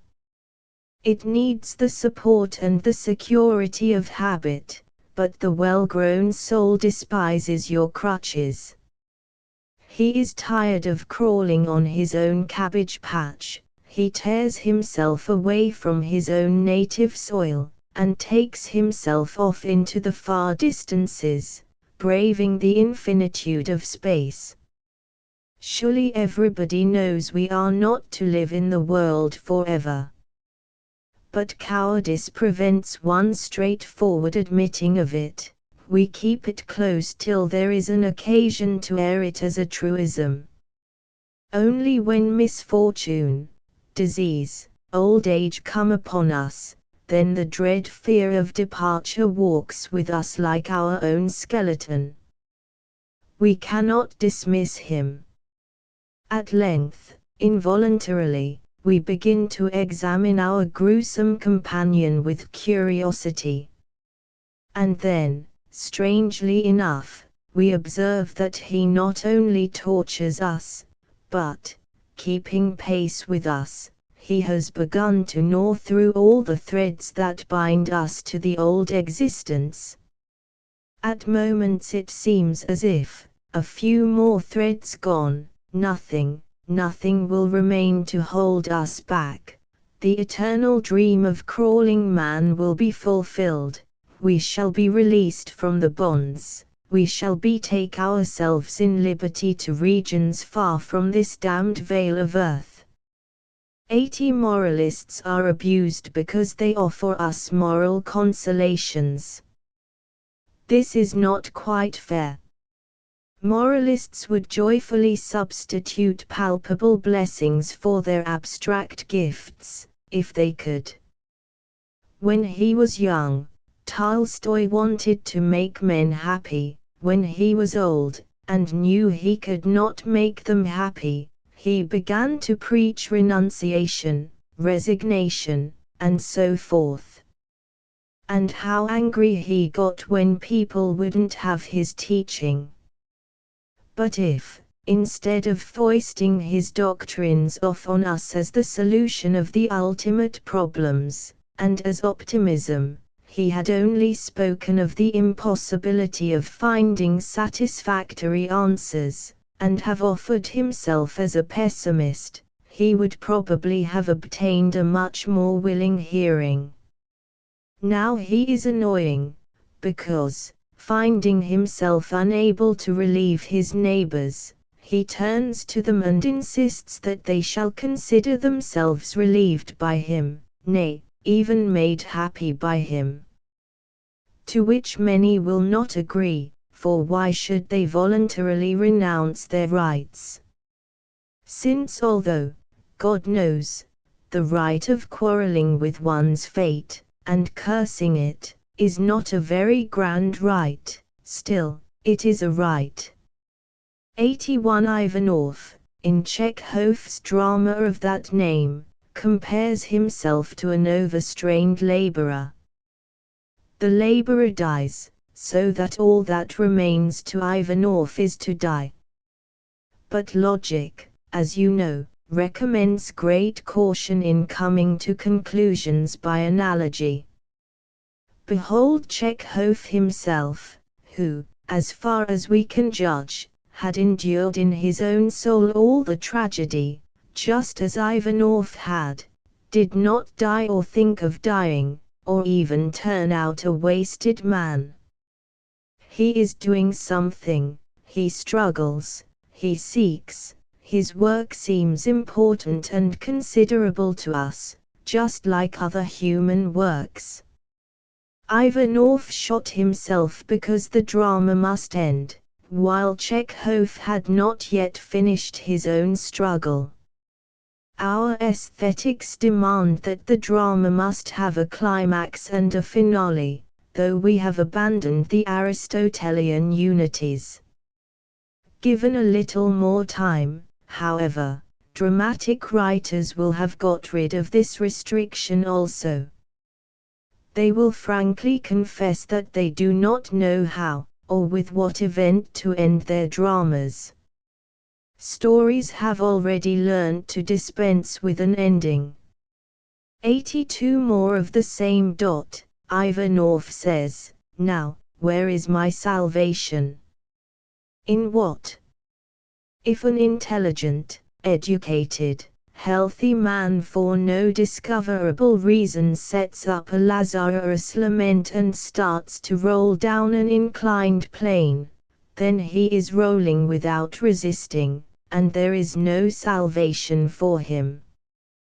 One way out would be to accept the inclined plane and the gathering impetus as normal. Even further, one might find in the rolling descent a proof of one's spiritual superiority to other men. Of course, in such a case one should go apart from the rest, not court young girls or fraternize with those who are living the ordinary life, but be alone. Love is nonsense, caress is maudlin, work is meaningless, and song and fiery speeches are banal, played out, continued Ivanov. To young Sasha these words are horrible, but Ivanov will be responsible for them. He is already responsible for them. That he is tottering is nothing, it is still full early for him to shoot himself. He will live whilst his creator, Chekhov, lives. And we shall listen to the shaky, vacillating philosophy. We are so sick of symmetry and harmony and finality, sick as we are of bourgeois self-complacency. 83. It will be seen from the above that already in Ivanov, one of his early works, Chekhov has assumed the role of advocatus diaboli. Wherever Ivanov appears he brings ruin and destruction. It is true, Chekhov hesitates to take his side openly, and evidently does not know what to do with his hero, so that in the end he shakes him off, so to speak, he washes his hands of him in the accepted fashion. Ivanov shoots himself in the sight of everybody, has not even time to go discreetly into a corner. The only justification of Ivanov is that caricature of honesty, Dr. Lvov. Lvov is not a living figure, that is obvious. But this is why he is remarkable. It is remarkable that Chekhov should deem it necessary to resurrect the forgotten Starodoum, that utterer of truisms in von Weissen's comedy, and to resurrect him no longer that people may bow their heads before the incarnation of virtue, but so that they shall jeer at him. Look at Dr. Lvov. Is he not Starodoum alive again? He is honesty personified. From force of old habit, honesty sticks his chest out, and speaks in a loud voice, with imperious tone, and yet not one of this old loyal subjects gives a brass farthing for him. They don't even trouble to jibe at him, but spit on him and shove him through the door, as a disgusting and impudent toady. Poor honesty. What has he sunk to? Evidently virtues, like everything else, should not live too long on earth. Chekhov's Uncle Vanya is waiting to throw himself on the neck of his friend and rival, the doctor, throw himself on his neck and sob there like a little child. But he finds that the doctor himself has an unquenchable thirst for consolation and encouragement, whilst poor Sonia can bear her maiden sorrows no longer. They all go wandering round with big, lost eyes, looking for someone to relieve them from part of their woes, at least. And lo, everybody is in the same street as themselves. All are over heavy laden, not one can carry his own burden, let alone give a lift to another's. The last consolation is taken away. It is no use complaining, there is no sympathetic response. On all faces the same expression of hopelessness and despair. Each must bear his cross in silence. None may weep nor utter pitiful cries, it would be uncalled for and indecent. When Uncle Vanya, who has not realized at once the extremity of his situation, begins to cry out, "My life's a waste," nobody wants to listen to him. Waste, waste. Everybody knows it's a waste. Shut your mouth. Howling won't help you, neither will pistol shots solve anything. Every one of us might start your cry, but we don't, neither do we shout. You think I'll weep? No, I'll not weep, I have full cause of weeping, but this heart shall break into 100,000 flaws, or ere I'll weep, O fool, I shall go mad. 84. Gradually there settles down a dreadful, eternal silence of the cemetery. All go mad, without words. They realize what is happening within them, and make up their minds for the last shift, to hide their grief forever from men, and to speak in commonplace, trivial words which will be accepted as sensible, serious, and even lofty expressions. No longer will anyone cry, "Life is a waste," and intrude his feelings on his neighbors. Everybody knows that it is shameful for one's life to be a waste, and that this shame should be hidden from every eye.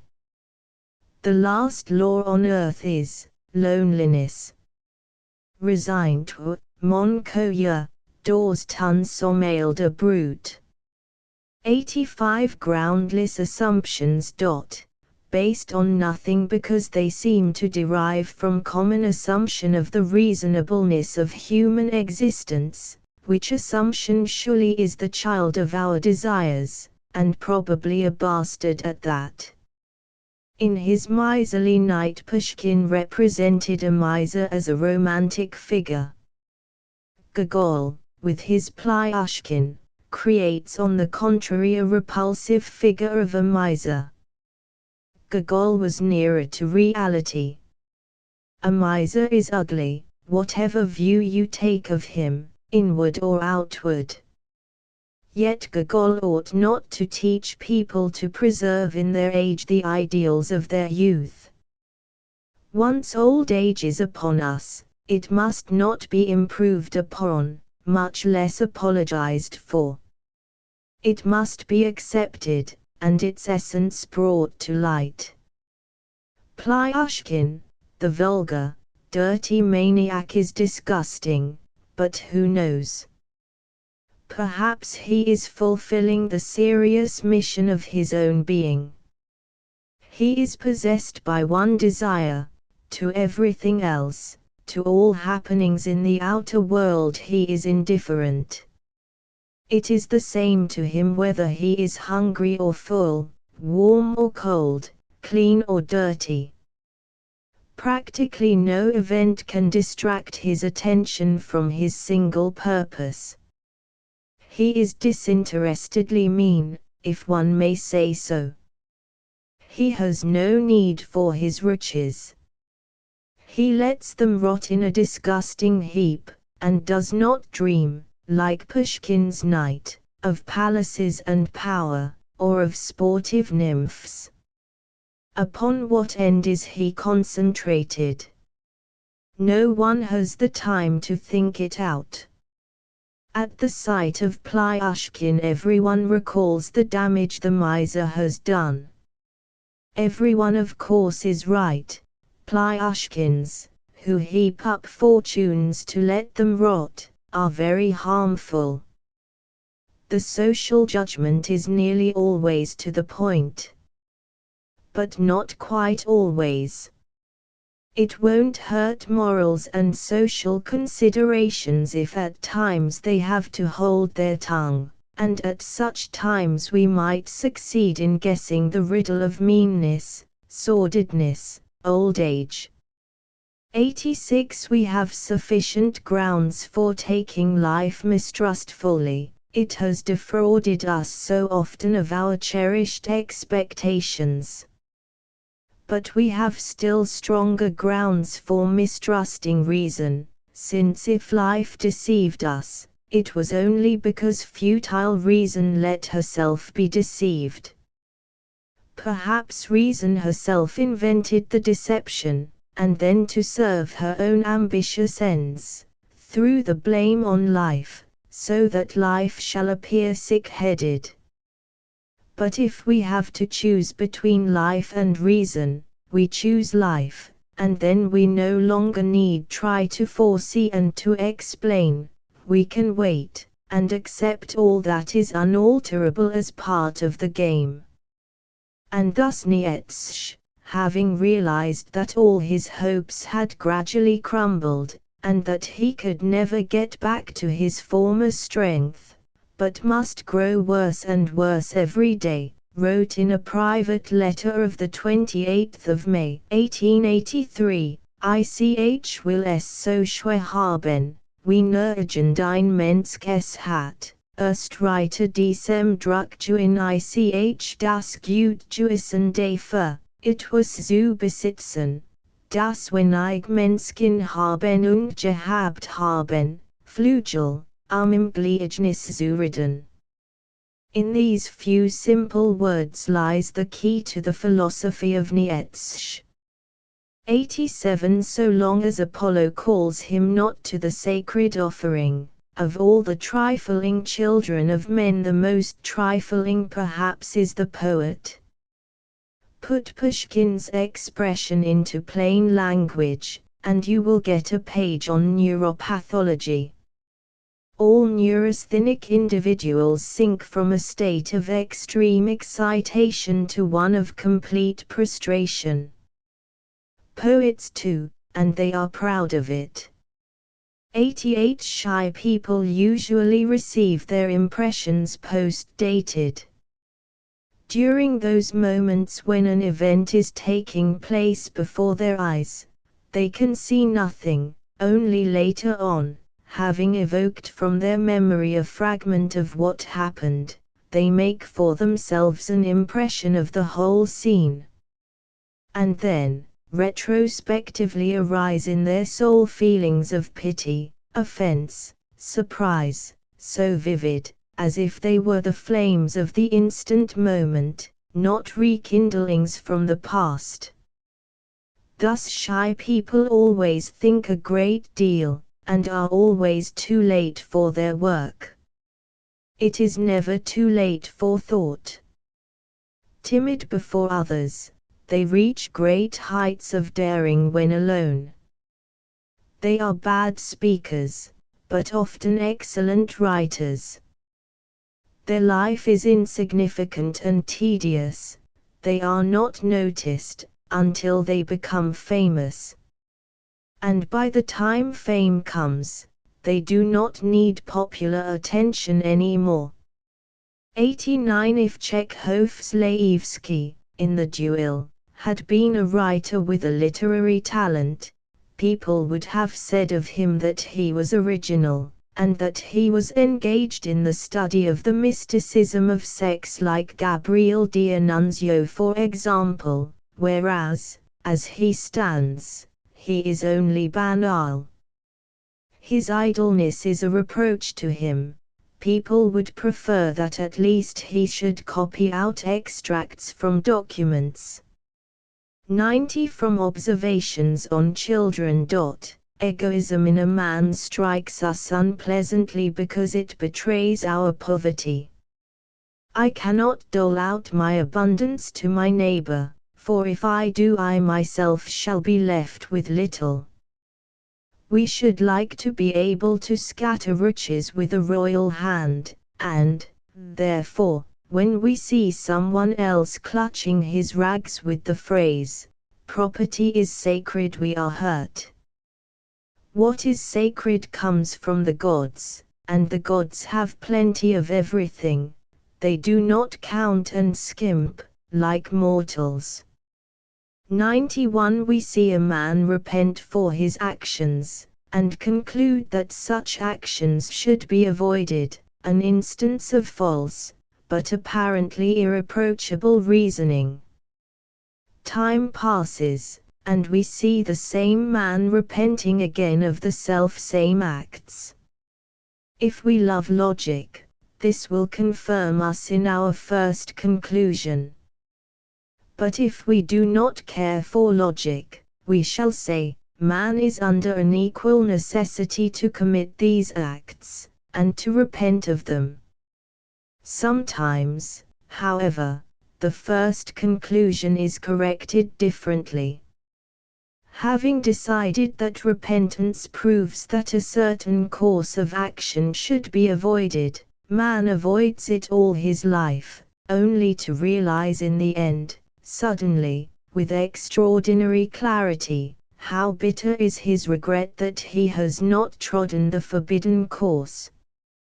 But by this time a new conclusion is already useless. Life is over, and the newly enlightened mind no longer knows how to rid itself of the superfluous light. 92 A version of one of the scenes of Tolstoy's Power of Darkness reminds us exactly of a one-act piece of Maeterlinck. There can be no question of imitation. When The Power of Darkness was written, nobody had heard of Maeterlinck. Tolstoy evidently wanted to try a new method of creating, and to get rid of his own manner, which he had evolved through tens of years of dogged labor. But the risk was too great. He preferred to cure himself of his doubts by the common expedient, manual toil and an outdoor life. So he took up the plough. 93 Every woodcock praises its own fen. Lermontov saw the sign of spiritual preeminence in dazzling white linen, and therefore his heroes always dressed with taste. Dostoevsky, on the other hand, despised show. Dmitry Karamazov wears dirty linen, and this is assigned to him as a merit, or almost a merit. 94 While he was yet young, when he wrote his story, Enough, Turgenev saw that something terrible hung over his life. He saw, but did not get frightened, although he understood that in time he ought to become frightened, because life without a continual inner disturbance would have no meaning for him. 95 Napoleon is reputed to have had a profound insight into the human soul, Shakespeare also. And their vision has nothing in common. 96 What we call imagination, which we value so highly in great poets, is, essentially, unbridled, loose, or if you will, even perverted mentality. In ordinary mortals we call it vice, but to the poets everything is forgiven on account of the benefit and pleasure we derive from their works. In spite of our high-flown theories, we have always been extremely practical, great utilitarians. 2,500 years went by before Tolstoy got up, and, in his turn, offered the poets their choice, either to be virtuous, or to stop creating and forfeit the fame of teachers. If Tolstoy did not make a laughingstock of himself, he has to thank his grey hairs and the respect which was felt for his past. Anyhow, nobody took him seriously. Far from it. For never yet did poets feel so free from the shackles of morality as they do now. If Schiller were writing his dramas and philosophic essays today, he would scarcely find a reader. In Tolstoy himself it is not so much his virtues as his vices which we find interesting. We begin to understand his works, not so much in the light of his striving after ideals, but from the standpoint of that incongruity which existed between the ideas he artificially imposed upon himself, and the demands of his own non-virtuous soul, which struggled ever for liberty.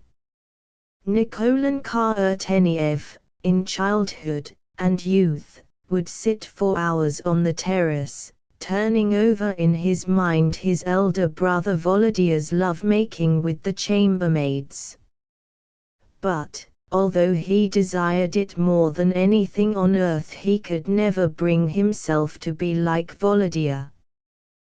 The maid said to the elder brother, "Why doesn't Nikolai Petrovich ever come here and have a lark?"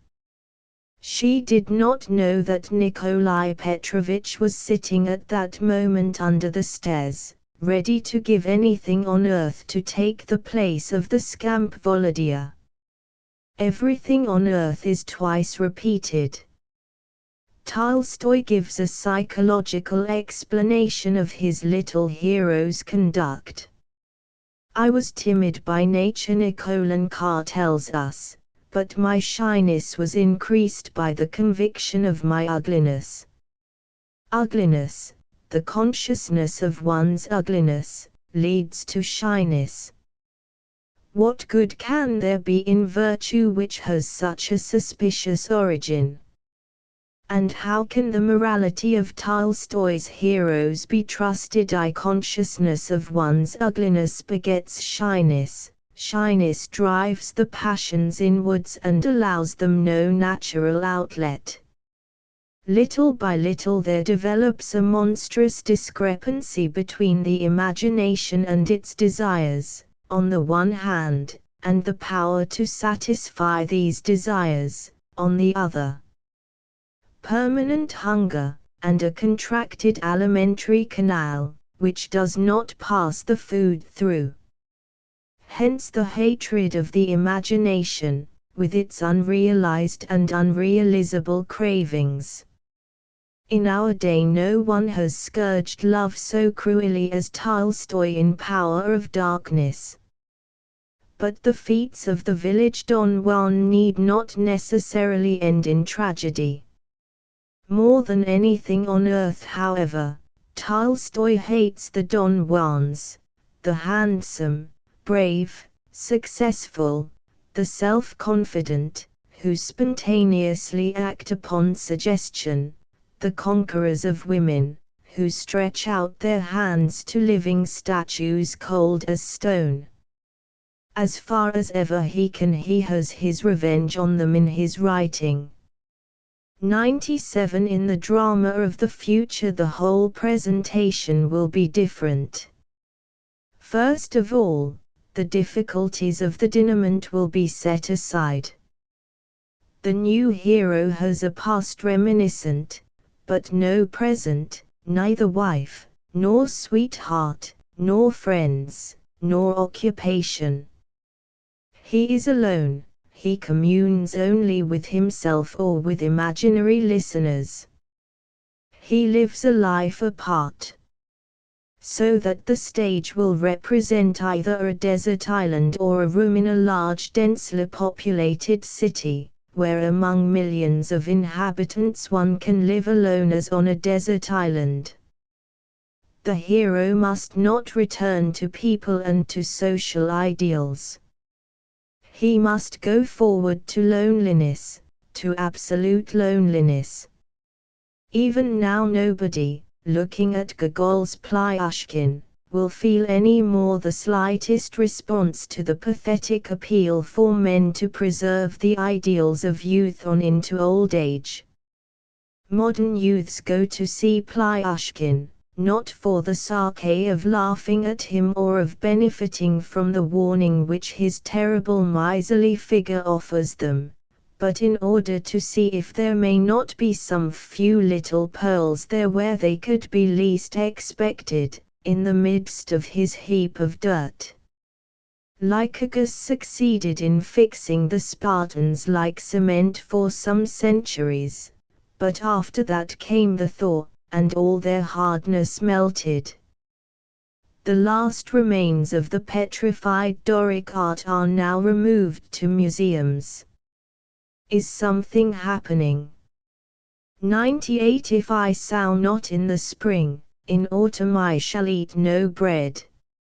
Every day brings troubles and worries enough for poor, weak man. He had to forget his work for a moment, and now he is lost, he will die of hunger or cold. In order merely to preserve our existence we have to strain mind and body to the utmost, nay more, we have to think of the surrounding world exclusively with a view to gaining a livelihood from it. There is no time to think about truth. This is why positivism was invented, with its theory of natural development. Really, everything we see is mysterious and incomprehensible. A tiny midge and a huge elephant, a caressing breeze and a blizzard, a young tree and a rocky mountain, what are all these? What are they, why are they? We incessantly ask ourselves, but we may not speak out. For philosophy is ever pushed aside to make room for the daily needs.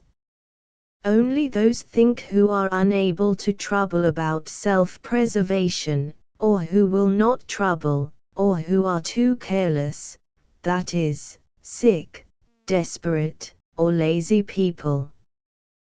These return to the riddle which workaday men, confirmed in the certainty that they are right, have construed into naturalness.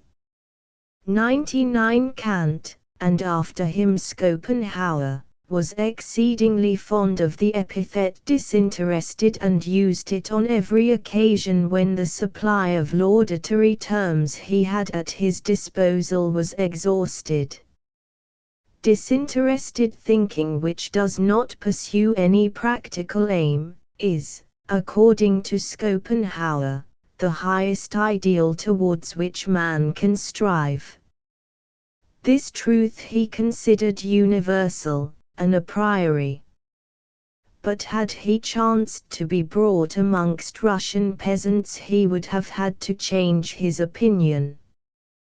With them thoughts about destiny and the why and wherefore of the universe and infinity and so on, would by no means be considered disinterested, particularly if the man who devoted himself to such thoughts were at the same time to announce, as becomes a philosopher, that he claimed complete freedom from physical labor.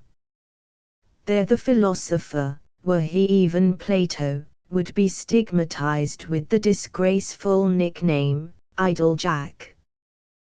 There the highest activity is interested activity, directed towards strictly practical purposes, and if the peasants could speak learnedly, they would certainly call the principle upon which their judgment is founded an a priori.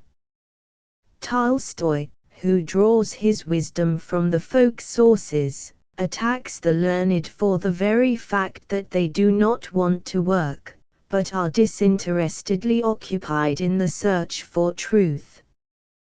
100 It is clear to any impartial observer that practically every man changes his opinion 10 times a day. Much has been said on this subject, it has served for innumerable satires and humorous sketches. Nobody has ever doubted that it was a vice to be unstable in one's opinions. 3/4 of our education goes to teaching us most carefully to conceal within ourselves the changeableness of our moods and judgments. A man who cannot keep his word is the last of men, never to be trusted. Likewise, a man with no firm convictions, it is impossible to work together with him. Morality, here as always making towards utilitarian ends, issues the eternal principle, thou shalt remain true to thy convictions. In cultured circles this commandment is considered so unimpeachable that men are terrified even to appear inconstant in their own eyes. They become petrified in their beliefs, and no greater shame can happen to them than that they should be forced to admit that they have altered in their convictions. When a straightforward man like Montaigne plainly speaks of the inconstancy of his mind and his views, he is regarded as a libeller of himself. One need neither see, nor hear, nor understand what is taking place around one. Once your mind is made up, you have lost your right to grow, you must remain a stock, a statue, the qualities and defects of which are known to everybody. 101 Every philosophic world conception starts from some or other solution of the general problem of human existence, and proceeds from this to direct the course of human life in some particular direction or other. We have neither the power nor the data for the solution of general problems, and consequently all our moral deductions are arbitrary. They only witness to our prejudices if we are naturally timid, or to our propensities and tastes if we are self-confident. But to keep up prejudices is a miserable, unworthy business, nobody will dispute that. Therefore let us cease to grieve about our differences in opinion, let us wish that in the future there should be many more differences, and much less unanimity. There is no arbitrary truth, it remains to suppose that truth lies in changeable human tastes and desires. In so far as our common social existence demands it, let us try to come to an understanding, to agree, but not one jot more. Any agreement which does not arise out of common necessity will be a crime against the Holy Spirit. 102 Chekhov was very good at expounding a system of philosophy, even several systems. We have examples in more than one of his stories, particularly in the duel, where von Karen speaks ex cathedra. But Chekhov had no use for such systems, save for purely literary purposes. When you write a story, and your hero must speak clearly and consistently, a system has its value. But when you are left to yourself, can you seriously trouble your soul about philosophy? Even a German cannot, it seems, go so far in his idealism.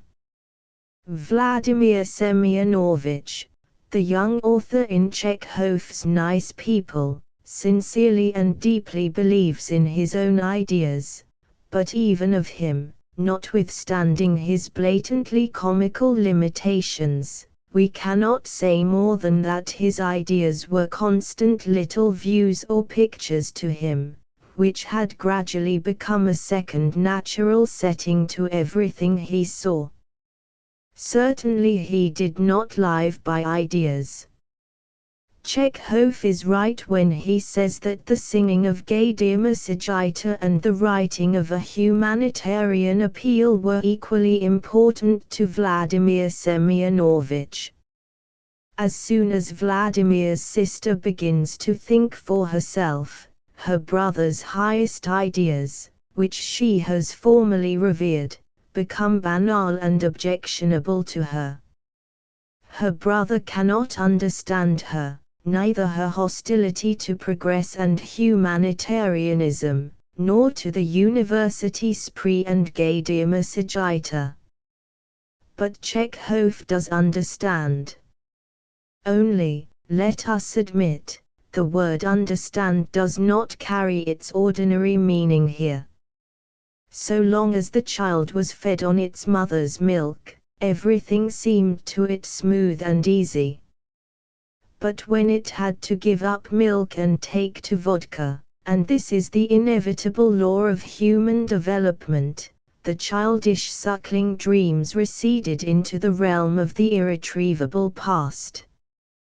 103 The summit of human existence, say the philosophers, is spiritual serenity, equanimitas, but in that case the animals should be our ideal, for in the matter of imperturbability they leave nothing to be desired.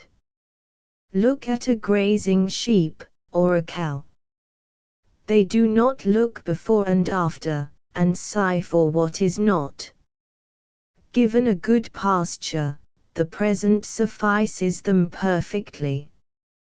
104 A hungry man was given a piece of bread, and a kind word. The kindness seemed more to him than the bread. But had he been given only the kind word and no bread, he would perhaps have hated nice phrases. Therefore, caution is always to be recommended in the drawing of conclusions, and in none more than in the conclusion that truth is more urgently required than a consoling lie. The connections of isolated phenomena can very rarely be discerned. As a rule, several causes at once produce one effect. Owing to our propensity for idealizing, we always make prominent that cause which seems to us loftiest. 105. A strange anomaly. We see thousands of human beings perish around us, yet we walk warily lest we crush a worm. The sense of compassion is strong in us, but it is adapted to the conditions of our existence. It can relieve an odd case here and there, and it raises a terrific outcry over a trifling injustice. Yet Schopenhauer wanted to make compassion the metaphysical basis of morality. 106. To discard logic as an instrument, a means or aid for acquiring knowledge, would be extravagant. Why should we? For the sake of consequentialism, i.e. for logic's very self. But logic, as an aim in itself, or even as the only means to knowledge, is a different matter. Against this one must fight even if he has against him all the authorities of thought, beginning with Aristotle. 107. When the yellowing cornfields sway and are moved, and the fresh forest utters sound to the breeze, then I see happiness on earth, and God in heaven. It may be so, to the poet, but it may be quite different.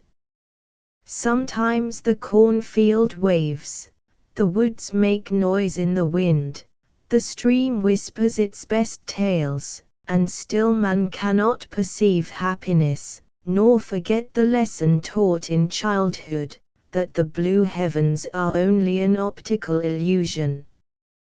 But if the sky and the boundless fields do not convince, is it possible that the arguments of Kant and the commentations of his dozens of talentless followers can do anything? 108. The greatest temptation. In Dostoevsky's Grand Inquisitor lurks a dreadful idea. Who can be sure, he says, metaphorically, of course, that when the crucified Christ uttered his cry, "Lord, why hast thou forsaken me?" he did not call to mind the temptation of Satan, who for one word had offered him dominion over the world. And, if Jesus recollected this offer, how can we be sure that he did not repent not having taken it? One had better not be told about such temptations. 109. From the future opinions concerning contemporary Europe. Europe of the 19th and 20th centuries presented a strange picture. After Luther, Christianity degenerated into morality, and all the threads connecting man with God were cut. Together with the rationalization of religion, all life took on a fiat, rational character. Knights were replaced by a standing army, recruited on the principle of compulsory military service for all, and existing chiefly for the purpose of parades and official needs. Alchemy, which had been trying to find the philosopher's stone, was replaced by chemistry, which tried to discover the best means for cheap preparation of cheap commodities. Astrology, which had sought in the stars the destinies of men, was replaced by astronomy, which foretold the eclipses of the sun and the appearing of comets. Even the dress of the people became strangely colorless. Not only men, but women also wore uniform, monochromatic clothes. Most remarkable of all, that epoch did not notice its own insignificance, but was even proud of itself. It seemed to the man of that day that never before had the common treasury of spiritual riches been so well replenished.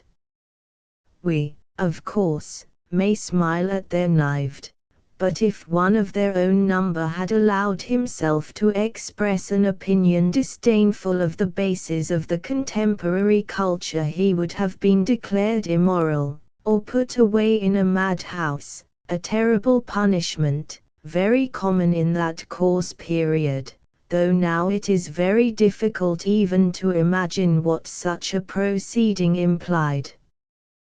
But in those days, to be known as immoral, or to find oneself in a madhouse, was worse than to die.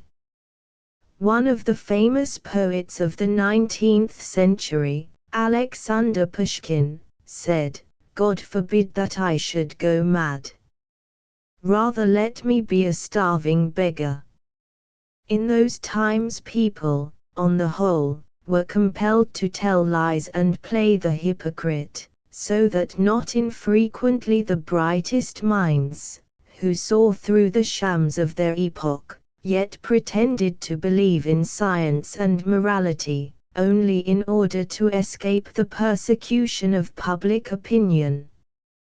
110 writers of tragedies on Shakespeare's model. To obtain a spark, one must strike with all one's might with an iron upon a stone.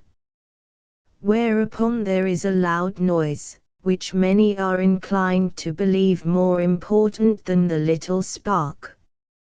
Similarly, writers having shouted very loudly, are deeply assured that they have fulfilled their sacred mission, and are amazed that all do not share their raptures, that some even stop their ears and run away. 111 Metamorphoses.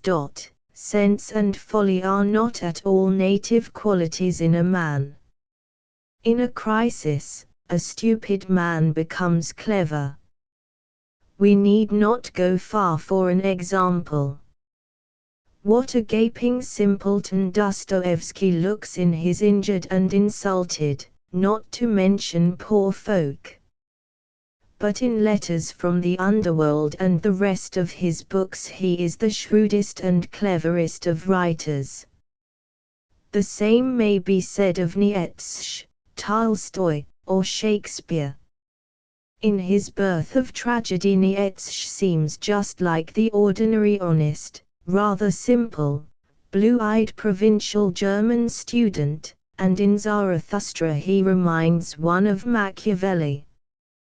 Poor Shakespeare got himself into a row for his Brutus, but no man could deny the great mind in Hamlet.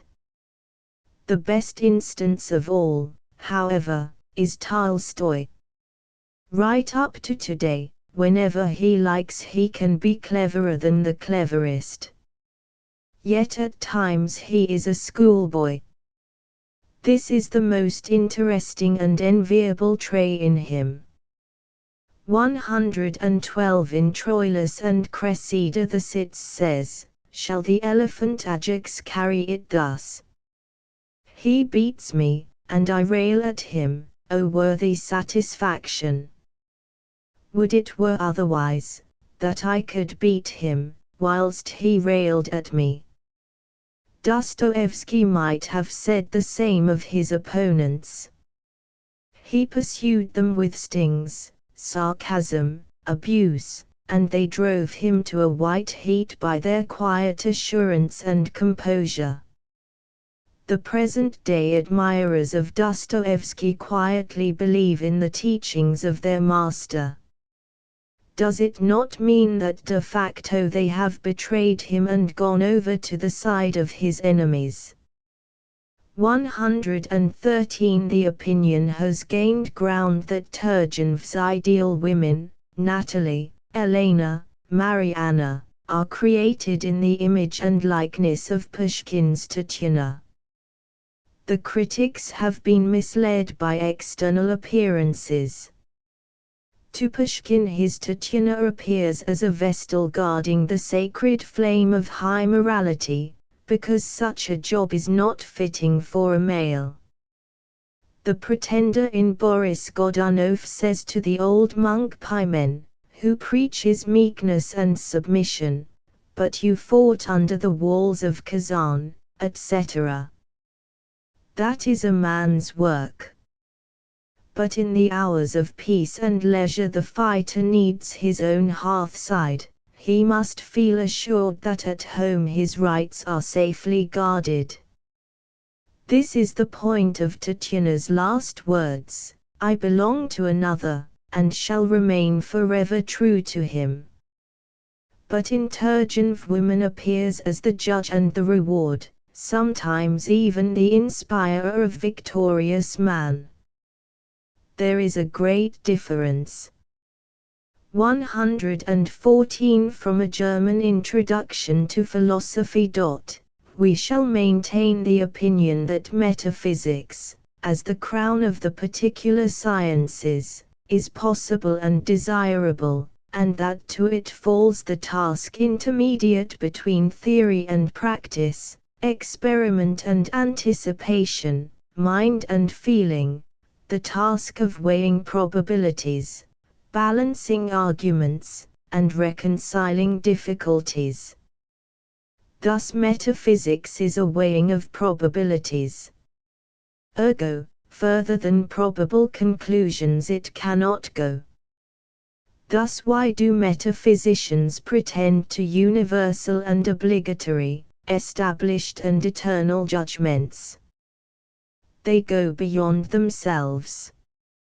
In the domain of metaphysics there cannot and must not be any established beliefs. The word established loses all its sense in the connection. It is reasonable to speak of eternal hesitation and temporality of thought. 115 From another Introduction to Philosophy, also German. Compared with the delusion of the materialists, the wretchedest worshipper of idols seems to us a being capable of apprehending to a certain degree the great meaning and essence of things. Perhaps this thought strayed in accidentally among the huge herd of the other thoughts of the professor, so little does it resemble the rest. But even so, it loses none of its interest. If the materialists here spoken of, those of the 19th century, Buchner, Vogt, Molly Scott, all of them men who stood on the pinnacle of natural science, were capable of proving in the realm of philosophy more uninformed than the nakedest savage, then it follows, not only that science has nothing in common with philosophy, but that the two are even hostile. Therefore we ought to go to the savages, not to civilize them, but even to learn philosophy from them. A Part 1 Oratia Adelphuagen delivering a lecture in philosophy to the professors of the Berlin University, Friedrich Paulsen, for example, is a curious sight. I say to Friedrich Paulsen, and not to Buchner or Molly Scott, because Paulsen is also an educated person, and therefore his philosophic sensibility may have suffered from contact with science, even if not so badly as that of the materialists. He needs the assistance of a red-skinned master. Why have German professors so little daring or enterprise? Why should not Paulsen, on his own initiative, go to Patagonia to perfect himself in philosophy, or at least send his pupils there, and preach broadcast the new pilgrimage? And now lo and behold he has hatched an original and fertile idea, so he will stick in a corner with it, so that even if you wanted you could not get a good look at it. The idea is important and weighty. Our philosophers would lose nothing by sitting at the feet of the savages. 116 From A History of Ethics. Doubts concerning the existence or the possibility of discovering a moral norm have, of course, I underline it, proved a stimulus to a new speculative establishing of ethics, just as the denial of the possibility of knowledge led to the discovery of the condition of knowledge. With this proposition the author does not play hide-and-seek, as Paulson with his. He places it in a conspicuous position, in a conspicuous section of his book, and accompanies it with the trumpeting herald of course. But only one thing is clear, namely, that the majority share the opinion of Professor Jodl, to whom the quoted words belong. So that the first assumption of ethics has as its foundation the consensus sapientium. It is enough.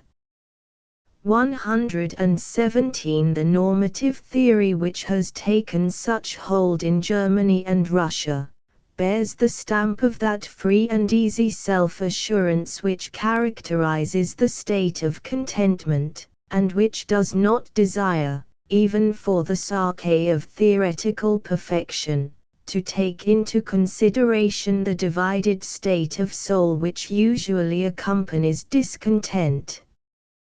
Windelband, Preludian, p. 313, is evidence of this.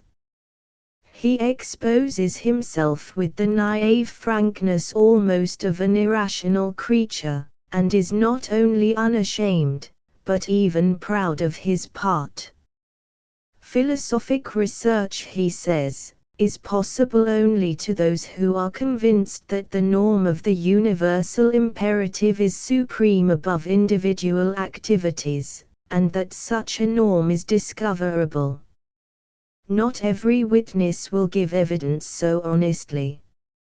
It amounts to this, that philosophic research is not a search after truth, but a conspiracy amongst people who dethrone truth and exalt instead the all-binding norm. The task is truly ethical. Morality always was and always will be utilitarian and bullying. Its active principle is, he who is not with us, is against us. 118 If, besides the reality which is evident to us, we were susceptible to another form of reality, chaotic, lawless, then this latter could not be the subject of thought. Real, Philosophie der Gegenwart. This is one of the a priori of critical philosophy, one of the unproved first assumptions, evidently. It is only an expression, in other words, of Windelband's assertion quoted above, concerning the ethical basis of the law of causation. Thus, the a priori of contemporary thought convince us more and more that Nietzsche's instinct was not at fault. The root of all our philosophies lies, not in our objective observations, but in the demands of our own heart, in the subjective, moral will, and therefore science cannot be uprooted except we first destroy morality. 119 One of the lofty truisms, the philosopher conquers passion by perceiving it, the artist by bodying it forth. In German it sounds still more lofty, but does not for that reason approach any nearer to the truth. Der Philosoph überwindet die Leidenschaft, in der Mercy begreift, der Künstler, in der Mercy darstellt. Windelband, Preludian, p. 198. 120 The Germans always try to get at Allgemeingültigkeit.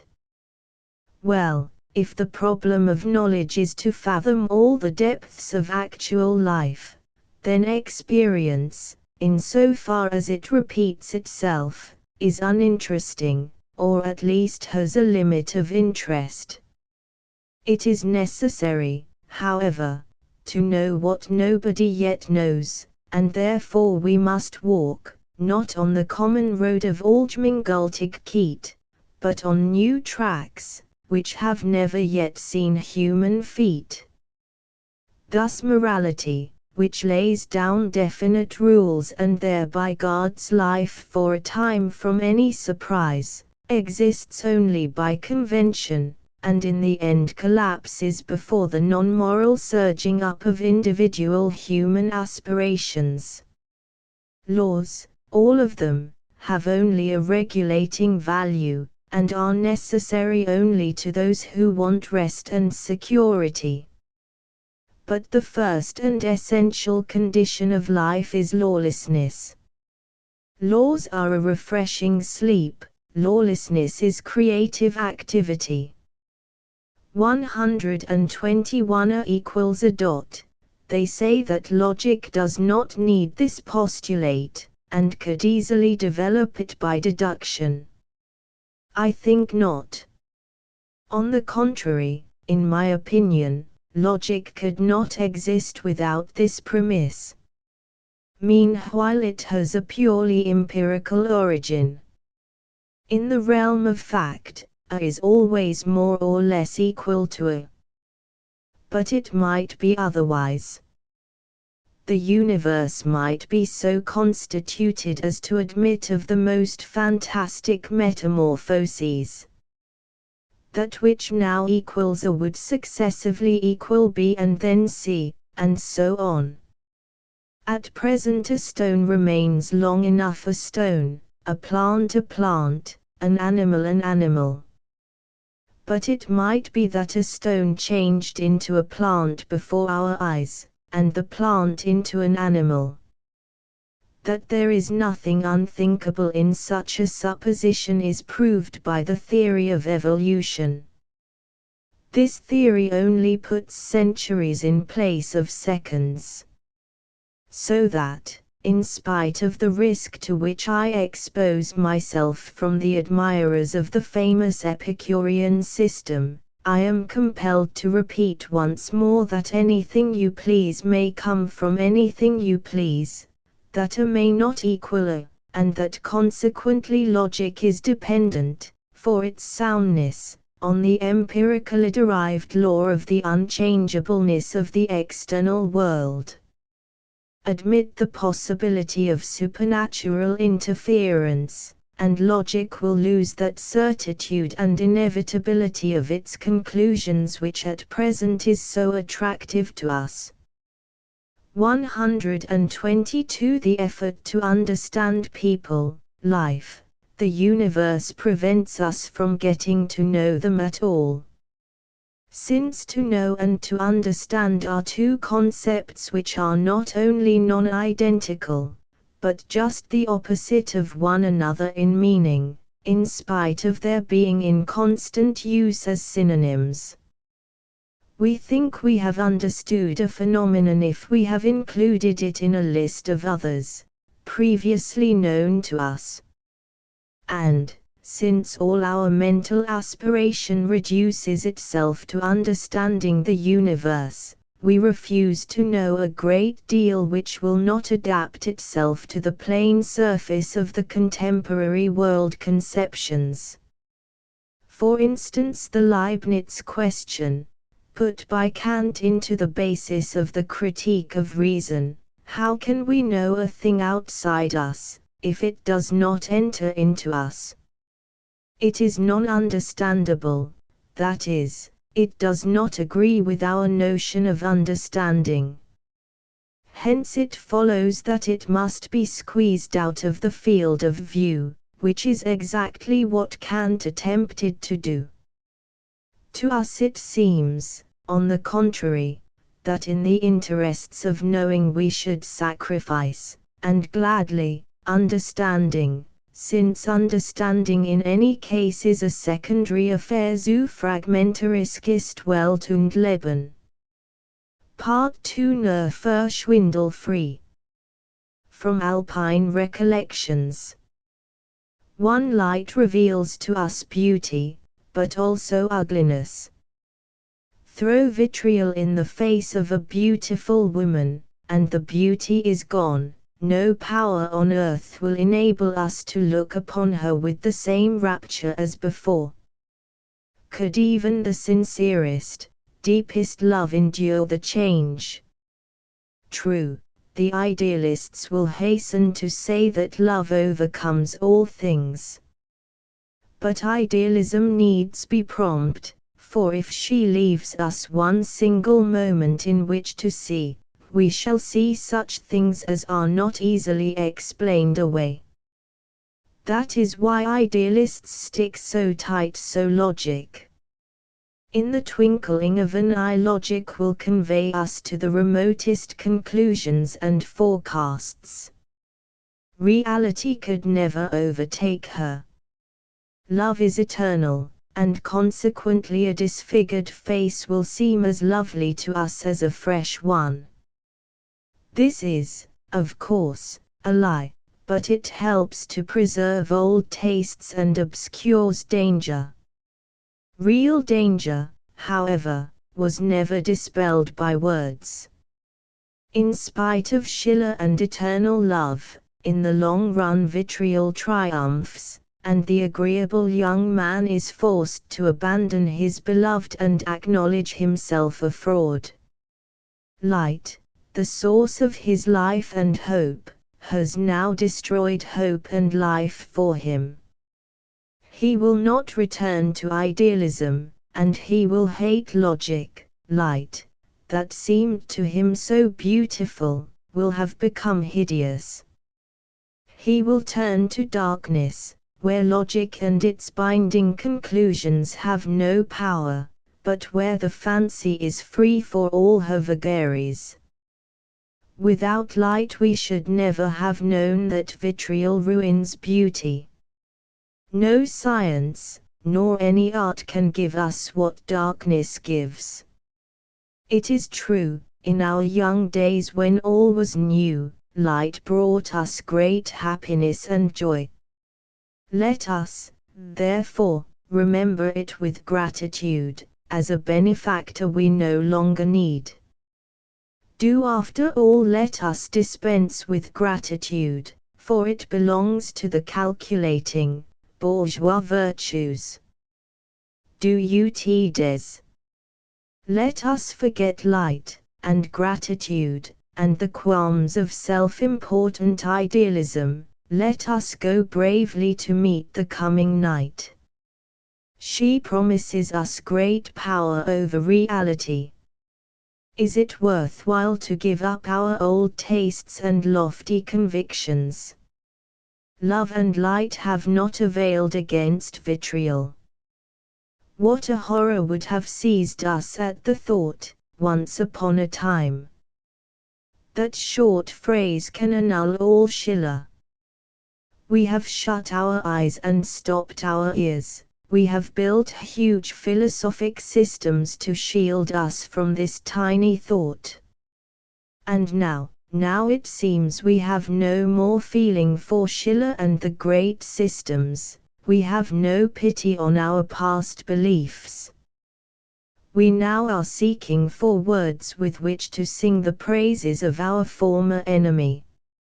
Night, the dark, deaf, impenetrable night, peopled with horrors, does she not now loom before us, infinitely beautiful?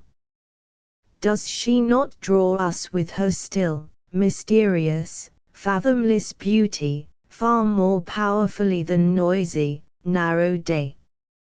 It seems as if, in a short while, man will feel that the same incomprehensible, cherishing power which threw us out into the universe and set us, like plants, to reach to the light, is now gradually transferring us to a new direction, where a new life awaits us with all its stores. Fata volentem ducunt, nilentem trahunt. And perhaps the time is near when the impassioned poet, casting a last look to his past, will boldly and gladly cry, "Hide thyself, sun! O darkness, be welcome! Psychology at last leads us to conclude that the most generous human impulses spring from a root of egoism. Tolstoy's love to one's neighbor, for example, proves to be a branch of the old self-love. The same may be said of Kant's idealism, and even of Plato's. Though they glorify the service of the idea, in practice they succeed in getting out of the vicious circle of egoism no better than the ordinary mortal, who is neither a genius nor a flower of culture. In my eyes this is almost an absolute truth. It is never wrong to add the retractive almost. Truth is too much inclined to exaggerate its own importance, and one must guard oneself against its despotic authority. Thus, all men are egoists. Hence follows a great deal. I even think this proposition might provide better grounds for metaphysical conclusions than the doubtful capacity for compassion and love for one's neighbor which has been so tempting to dogma. For some reason men have imagined that love for oneself is more natural and comprehensible than love for another. Why? Love for others is only a little rarer, less widely diffused than love to oneself. But then hippopotami and rhinoceros, even in their own tropical regions, are less frequent than horses and mules. Does it follow that they are less natural and transcendental? Positivism is not incumbent upon bloodthirsty savages. Nay, as we know, many of them are less positive-minded than our learned men. For instance, a future life is to them such an infallible reality that they even enter into contracts, part of which is to be fulfilled in the next world. A German metaphysician won't go as far as that. Hence it follows that the way to know the other world is not by any means through love, sympathy, and self-denial, as Schopenhauer taught. On the contrary, it appears as if love for others were only an impediment to metaphysical flights. Love and sympathy chain the eye to the misery of this earth, where such a wide field for active charity opens out. The materialists were mostly very good men, a fact which bothered the historians of philosophy. They preached matter, believed in nothing, and were ready to perform all kinds of sacrifices for their neighbors. How is this? It is a case of clearest logical consequence. Man loves his neighbor, he sees that heaven is indifferent to misery, therefore he takes upon himself the role of providence. Were he indifferent to the sufferings of others, he would easily become an idealist and leave his neighbors to their fate. Love and compassion kill belief, and make a man a positivist and a materialist in his philosophical outlook. If he feels the misery of others, he leaves off meditating and wants to act. Man only thinks properly when he realizes he has nothing to do, his hands are tied. That is why any profound thought must arise from despair. Optimism, on the other hand, the readiness to jump hastily from one conclusion to another, may be regarded as an inevitable sign of narrow self-sufficiency, which dreads doubt and is consequently always superficial. If a man offers you a solution of eternal questions, it shows he has not even begun to think about them. He has only acted. Perhaps it is not necessary to think. Who can say how we ought or ought not to live? And how could we be brought to live as we ought when our own nature is and always will be an incalculable mystery? There is no mistake about it. Nobody wants to think. I do not speak here of logical thinking. That, like any other natural function, gives man great pleasure. For this reason philosophical systems, however complicated, arouse real and permanent interest in the public provided they only require from man the logical exercise of the mind, and nothing else. But to think, really to think, surely this means a relinquishing of logic. It means living a new life. It means a permanent sacrifice of the dearest habits, tastes, attachments, without even the assurance that the sacrifice will bring any compensation. Artists and philosophers like to imagine the thinker with a stern face, a profound look which penetrates into the unseen, and a noble bearing, an eagle preparing for flight. Not at all. A thinking man is one who has lost his balance, in the vulgar, not in the tragic sense. Hands raking the air, feet flying, face scared and bewildered, he is a caricature of helplessness and pitiable perplexity. Look at the aged Turgenev, his poems in prose and his letter to Tolstoy. Maupassant thus tells of his meeting with Turgenev: there entered a giant with a silvery head.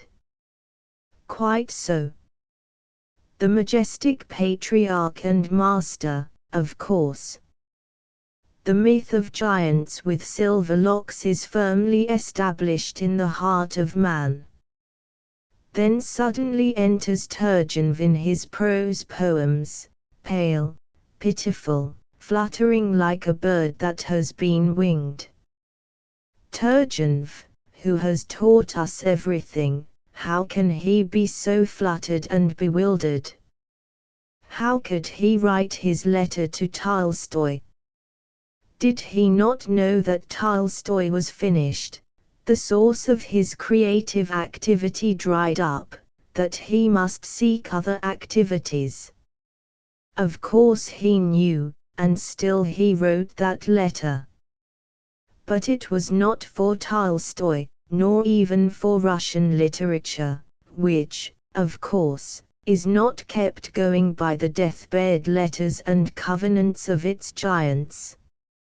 In the dreadful moments of the end, Turgenev, in spite of his noble size and silver locks, did not know what to say or where to look for support and consolation. So he turned to literature, to which he had given his life. He yearned that she, whom he had served so long and loyally, should just once help him, save him from the horrible and thrice senseless nightmare. He stretched out his withered, numbing hands to the printed sheets which still preserve the traces of the soul of a living, suffering man. He addressed his late enemy Tolstoy with the most flattering name, great writer of the Russian land, recollected that he was his contemporary, that he himself was a great writer of the Russian land. But this he did not express aloud. He only said, I can no longer. He praised a strict school of literary and general education. To the last he tried to preserve his bearing of a giant with silvery locks. And we were gratified. The same persons who are indignant at Gogol's correspondence, quote Turgenev's letter with reverence. The attitude is everything. Turgenev knew how to pose passably well, and this is ascribed to him as his greatest merit. Mundus vult dissipi, ergo dissipiatur. but Gogol and Turgenev felt substantially the same. Had Turgenev burnt his own manuscripts and talked of himself instead of Tolstoy, before death, he would have been accounted mad. Moralists would have reproached him for his display of extreme egoism. And philosophy. Philosophy seems to be getting rid of certain prejudices. At the moment when men are least likely to play the hypocrite and lie to themselves, Turgenev and Gogol placed their personal fate higher than the destinies of Russian literature. Does not this betray a secret to us? Ought we not to see in absolute egoism an inalienable and great, yes, very great quality of human nature? Psychology, ignoring the threats of morality, has led us to a new knowledge. Yet still, in spite of the instances we have given, the mass of people will, as usual, see nothing but malice in every attempt to reveal the human impulses that underlie lofty motives. To be merely men seems humiliating to men. So now malice will also be detected in my interpretation of Turgenev's letter, no matter what assurance I offer to the contrary. 3. On method. A certain naturalist made the following experiment. A glass jar was divided into two halves by a perfectly transparent glass partition.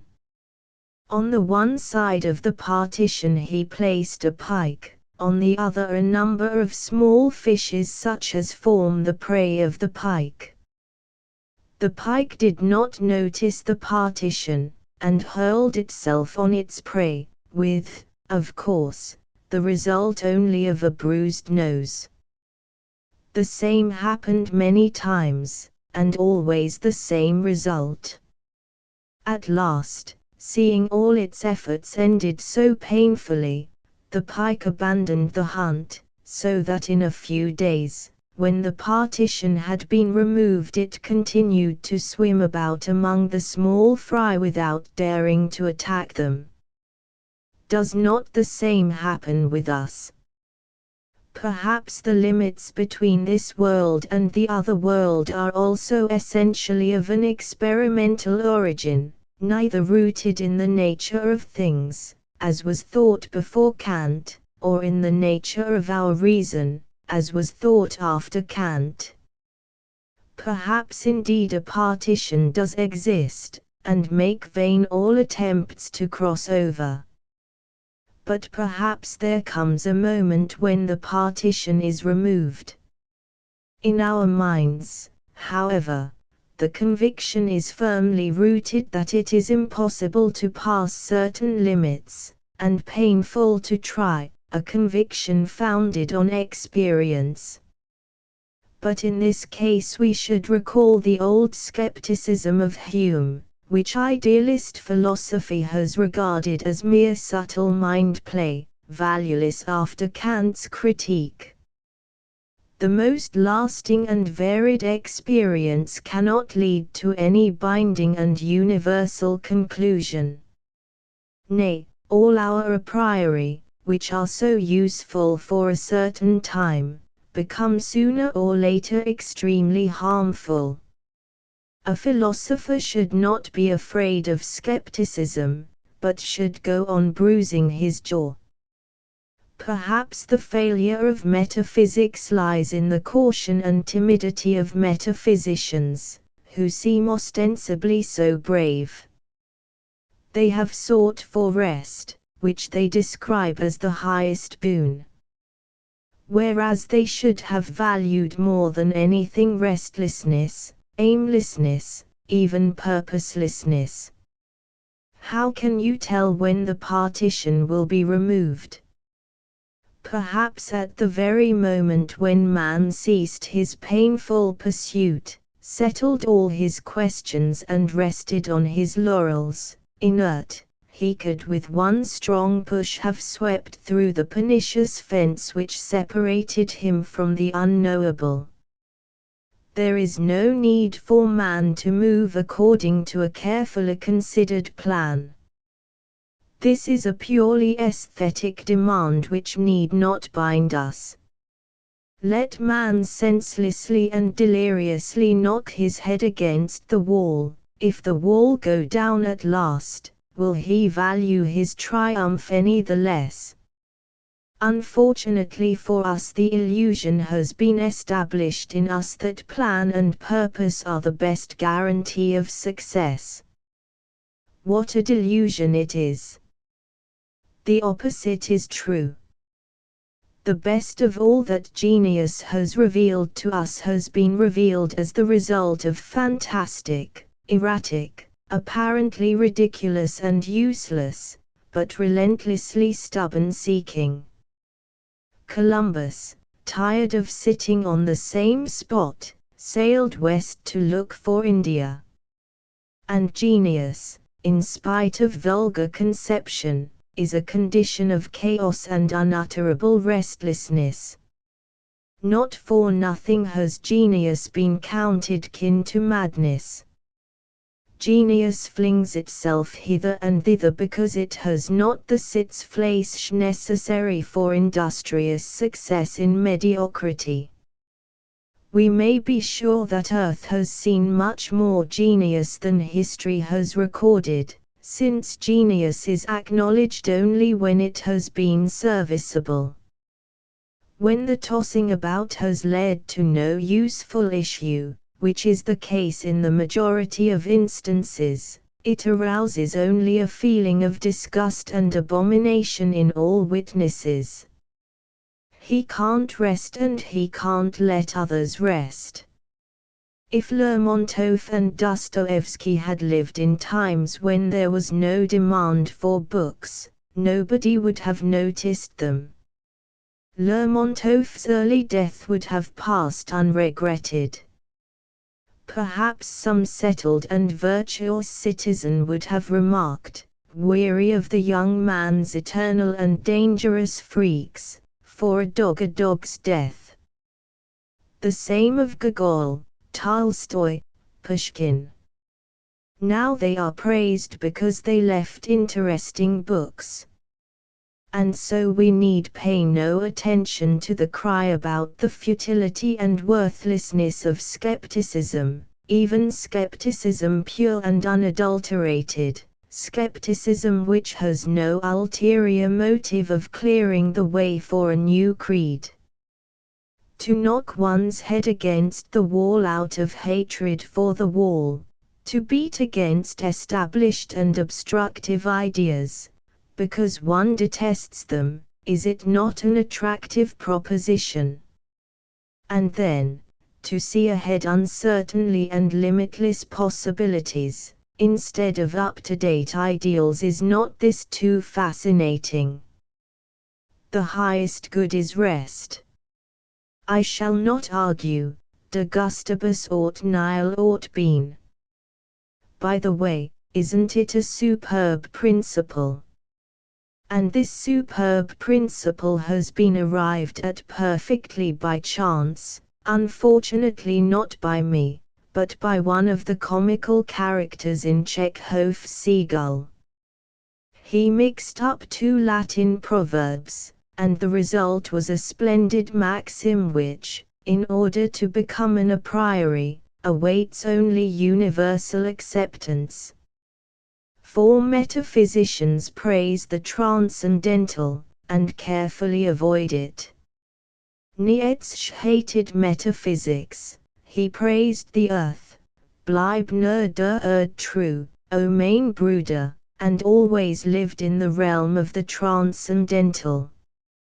Of course the metaphysicians behave better, this is indisputable. He who would be a teacher must proclaim the metaphysical point of view, and he may become a hero without ever smelling powder. In these anxious days, when positivism seems to fall short, one cannot do better than turn to metaphysics. Then the young man need not any more envy Alexander the Macedonian. With the assistance of a few books not only earthly states are conquered, but the whole mysterious universe. Metaphysics is the great art of swerving round dangerous experience. So metaphysicians should be called the positivists par excellence. They do not despise all experience, as they assert, but only the dangerous experiences. They adapt the safest of all methods of self-defense, what the English call protective mimicry. Let us repeat to all students, professors know it already, he who would be a sincere metaphysician must avoid risky experience. Schiller once asked, how can tragedy give delight? The answer, to put it in our own words, was, if we are to obtain delight from tragedy, it must be seen only upon the stage. In order to love the transcendental it also should be known only from the stage, or from books of the philosophers. This is called idealism, the nicest word ever invented by philosophizing men. 5 Poetae nascenter. Wonderful is man. Knowing nothing about it, he asserts the existence of an objective impossibility. Even a little while ago, before the invention of the telephone and telegraph, men would have declared it impossible for Europe to converse with America. Now it is possible. We cannot produce poets, therefore we say they are born. Certainly we cannot make a child a poet by forcing him to study literary models, from the most ancient to the most modern. Neither will anybody hear us in America no matter how loud we shout here. To make a poet of a man, he must not be developed along ordinary lines. Perhaps books should be kept from him. Perhaps it is necessary to perform some apparently dangerous operation on him, fracture his skull or throw him out of a 4th-story window. I will refrain from recommending these methods as a substitute for pedagogy. But that is not the point. Look at the great men, and the poets. Except John Stuart Mill and a couple of other positivist thinkers, who had learned fathers and virtuous mothers, none of the great men can boast of, or better, complain of, a proper upbringing. In their lives nearly always the decisive part was played by accident which reason would dub meaninglessness, if reason ever dared raise its voice against obvious success. Something like a broken skull or a fall from the 4th floor, not metaphorically, but often absolutely literally, has proved the commencement, usually concealed but occasionally avowed, of the activity of genius. But we repeat automatically, Poetae nascenter, and are deeply convinced that this extraordinary truth is so lofty it needs no verification. 6 Until Apollo calls him to the sacrifice, ignobly the poet is plunged in the cares of this shoddy world, silent is his lyre, cold sleeps his soul, of all the petty children of earth most petty it seems is he. Pisarev, the critic, was exasperated by these verses. Presumably, if they had not belonged to Pushkin, all the critics along with Pisarev would have condemned them and their author to oblivion. Suspicious verse. Before Apollo calls to him, the poet is the most insignificant of mortals.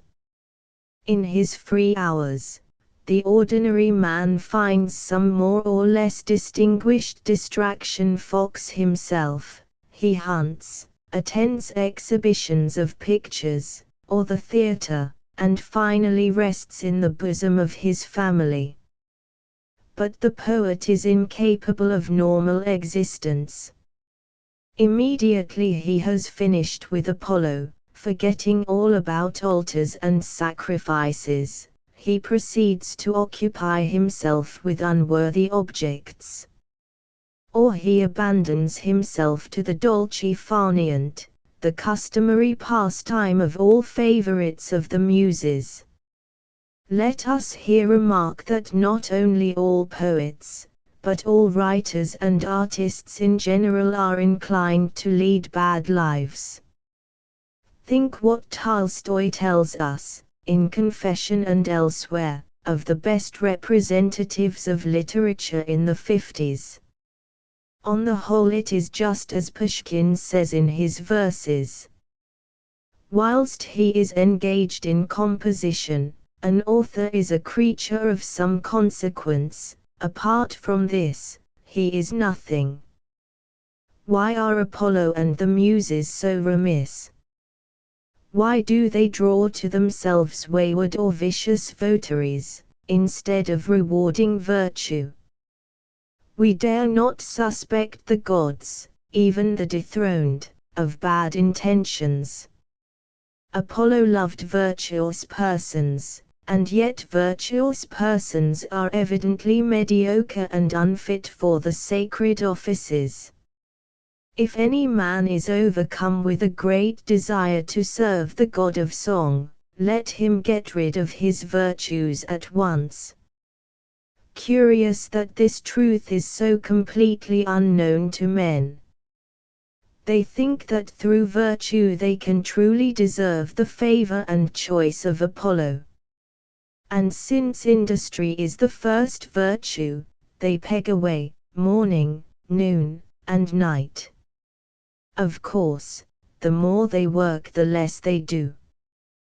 Which really puzzles and annoys them. They even fling aside the sacred arts, and all the labors of a devotee, they give themselves up to idleness and other bad habits. And sometimes it so happens, that just as a man decides that it is all no good, the Muses suddenly visit him.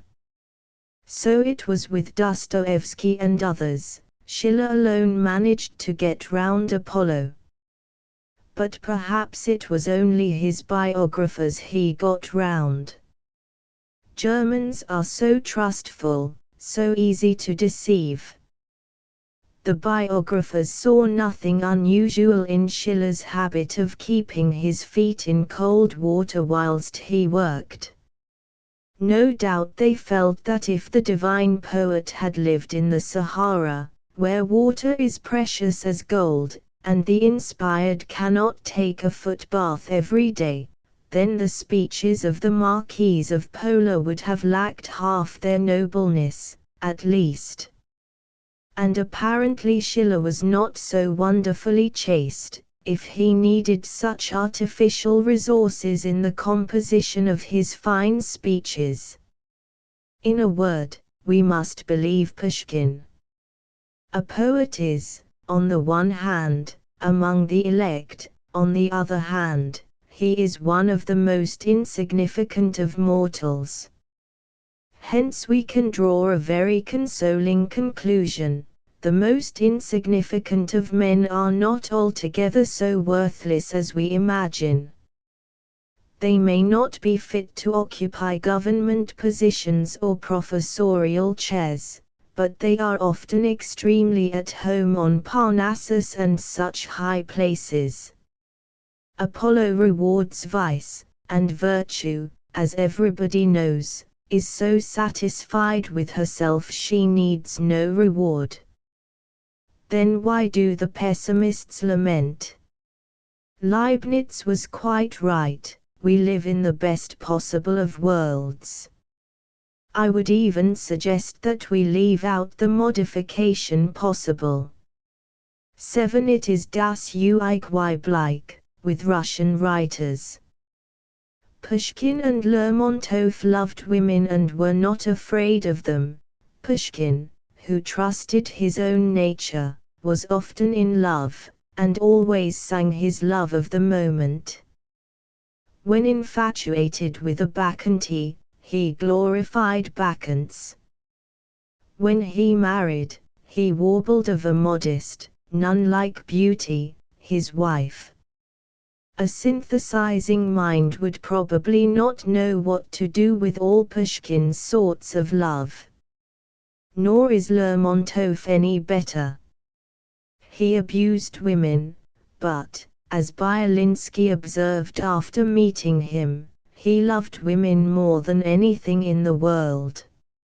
And again, not women of one mold only, any and all attractive females, the wild Bella, the lovely Mary, Tamar, one and all, no matter of what race or condition. Every time Lermontov is in love, he assures us his love is so deep and ardent and even moral, that we cannot judge him without compunction. Vladimir Solovyov alone was not afraid to condemn him. He brought Pushkin as well as Lermontov to account for their moral irregularities, and he even went so far as to say that it was not he himself who judged them, but fate, in whose service he acted as public denouncer. Lermontov and Pushkin, both dying young, had deserved death for their frivolities. But there was nobody else besides Vladimir Solovyov to darken the memories of the two poets. It is true Tolstoy cannot forgive Pushkin's dissolute life, but he does not apply to fate for a verdict.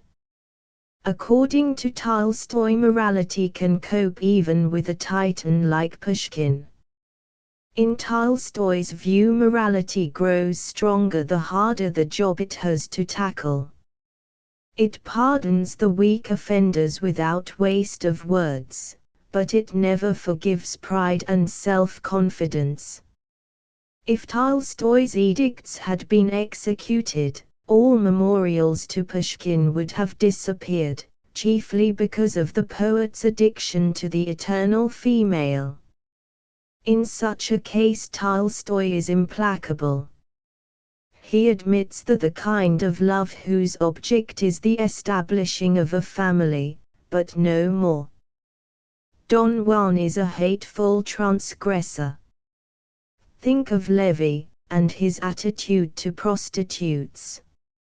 He is exasperated, indignant, even forgets the need for compassion, and calls them beasts. In the eternal female Tolstoy sees temptation, seduction, sin, great danger. Therefore it is necessary to keep quite away from the danger.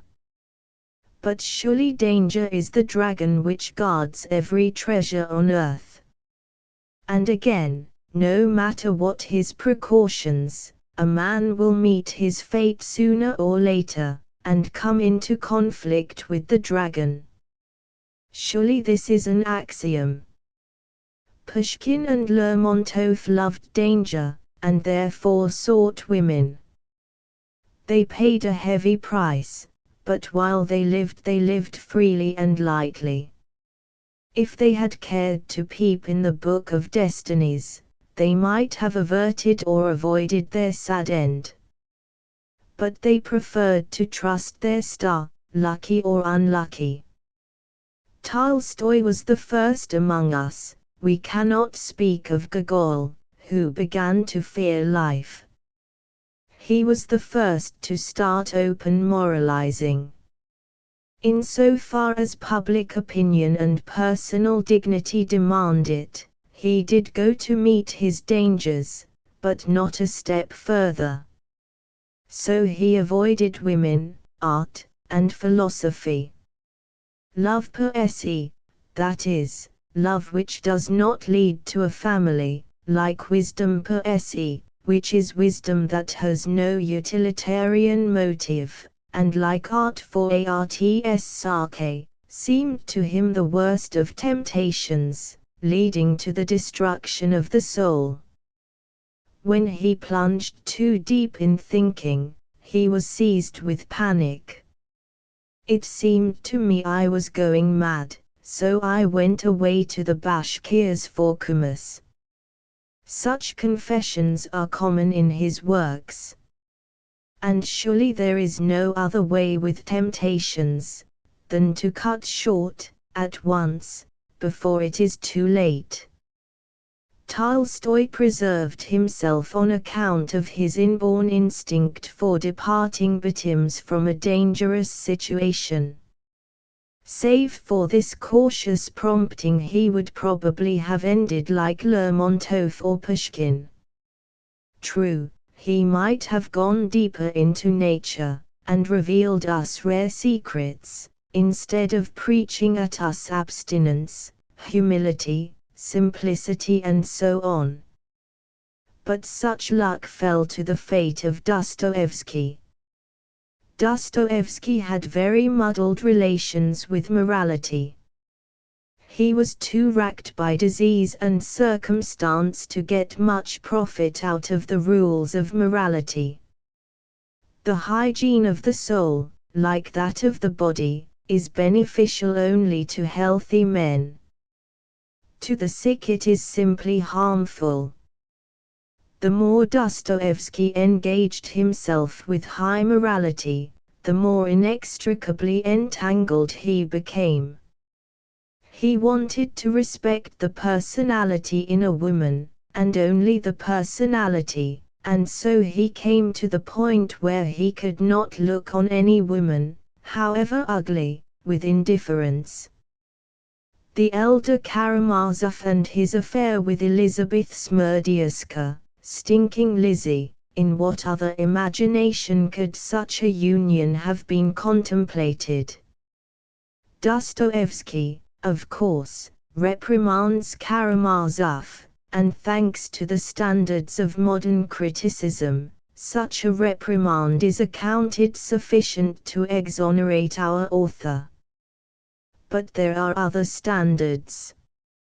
If a writer sets out to tell you that no drab could be so loathsome that her ugliness would make you forget she was woman, and if for illustration of this novel idea we are told the history of Fyodor Karamazov with the deformed, repulsive idiot, Stinking Lizzie, then, in face of such imaginative art it is surely out of place to preserve the usual confidence in that writer. We do not speak of the interest and appreciation of Dostoevsky's tastes and ideas. Not for one moment will I assert that those who with Pushkin and Lermontov can see the eternal female only in young and charming women, have any advantage over Dostoevsky. Of course, we are not forbidden to live according to our tastes, and we may, like Tolstoy, call certain women beasts. But who has given us the right to assert that we are higher or better than Dostoevsky? Judging objectively, all the points go to show that Dostoevsky is better. At any rate he saw further, deeper. He could find an original interest, he could discover das Weibliche where we should see nothing of attraction at all, where Goethe would avert his face. Stinking Lizzie is not a beast, as Levi would say, but a woman who is able, if even for a moment, to arouse a feeling of love in a man. And we thought she was worse than nothing, since she roused in us only disgust. Dostoevsky made a discovery, we with our refined feelings missed it. His distorted, abnormal sense showed a greater sensitiveness, in which our high morality was deficient. And the road to the great truth this time, as ever, is through deformity. Idealists will not agree. They are quite justly afraid that one may not reach the truth, but may get stuck in the mud. Idealists are careful men, and not nearly so stupid as their ideals would lead us to suppose. 8 New ideas, even our own, do not quickly conquer our sympathies. We must first get accustomed to them. 9 a.m. Point of view. Every writer, thinker, even every educated person thinks it necessary to have a permanent point of view. He climbs up some elevation and never climbs down again all his days.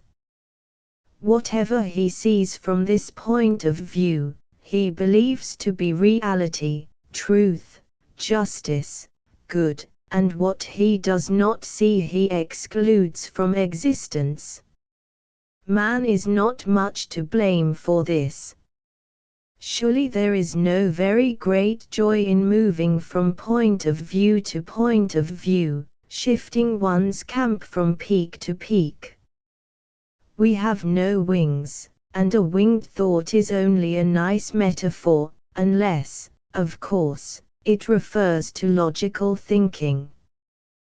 There to be sure great volatility is usual, a lightness which comes from perfect knived, if not ignorance. He who really wishes to know something, and not merely to have a philosophy, does not rely on logic and is not allured by reason. He must clamber from summit to summit, and, if necessary, hibernate in the dales. For a wide horizon leads to illusions, and in order to familiarize oneself with any object, it is essential to go close up to it, touch it, feel it, examine it from top to bottom and on every side. One must be ready, should this be impossible otherwise, to sacrifice the customary position of the body, to wriggle, to lie flat, to stand on one's head, in a word, to assume the most unnatural of attitudes. Can there be any question of a permanent point of view? The more mobility and elasticity a man has, the less he values the ordinary equilibrium of his body, the oftener he changes his outlook, the more he will take in. If, on the other hand, he imagines that from this or the other pinnacle he has the most comfortable survey of the world and life, leave him alone, he will never know anything. Nay, he does not want to know, he cares more about his personal convenience than about the quality of his work. No doubt he will attain to fame and success, and thus brilliantly justify his point of view. 10 Fame. A thread from everyone, and the naked will have a shirt. There is no beggar but has his thread of cotton, and he will not grudge it to a naked man, no, nor even to a fully dressed one, but will bestow it on the first comer. The poor, who want to forget their poverty, are very ready with their threads. Moreover, they prefer to give them to the rich, rather than to a fellow tramp. To load the rich with benefits, must not one be very rich indeed? That is why fame is so easily got. An ambitious person asks admiration and respect from the crowd, and is rarely denied. The mob feel that their throats are their own, and their arms are strong. Why not vociferate and clap, seeing that you can turn the head not only of a beggar like yourself, but of a future hero, God knows how almighty a person. The humiliated citizen who has hitherto been hauled off to the police station if he shouted, suddenly feels that his throat has acquired a new value. Never before has anyone given a rap for his worthless opinion, and now 7 cities are ready to quarrel for it, as for the right to claim Homer. The citizen is delighted, he shouts at the top of his voice, and is ready to throw all his possessions after his shouts. So the hero is satisfied. The greater the shout, the deeper his belief in himself and his mission. What will a hero not believe? For he forgets so soon the elements of which his fame and riches are made. Heroes usually are convinced that they set out on their noble career, not to beg shouts from beggars, but to heap blessings on mankind. If they could only call to mind with what beating hearts they awaited their first applause, their first alms, how timidly they curried favor with ragged beggars, perhaps they would speak less assuredly of their own merits.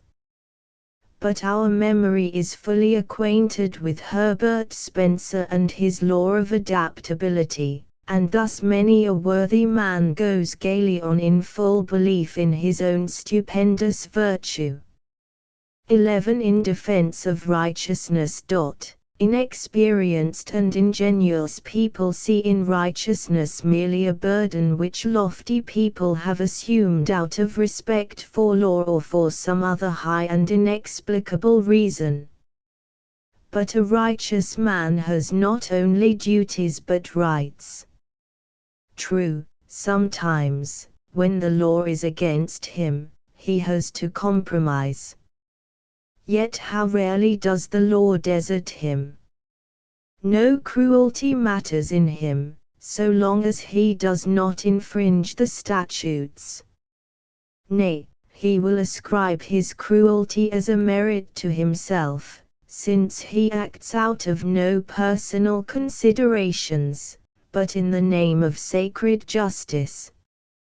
No matter what he may do, once he is sanctioned he sees in his actions only merit, merit, merit. Modesty forbids him to say too much, but if he were to let go, what a luxurious panegyric he might deliver to himself. Remembering his works, he praises himself at all times, not aloud, but inwardly. The nature of virtue demands it, man must rejoice in his morality and ever keep it in mind. And after that, people declare that it is hard to be righteous. Whatever the other virtues may be, certainly righteousness has its selfish side. As a rule it is decidedly worthwhile to make considerable sacrifices in order later on to enjoy in calm confidence all that surety and those rights bestowed on a man by morality and public approval.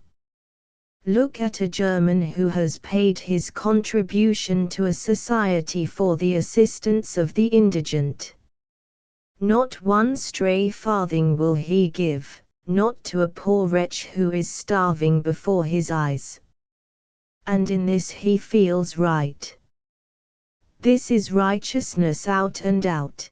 Pay your tax and enjoy the privileges of a high-principled man.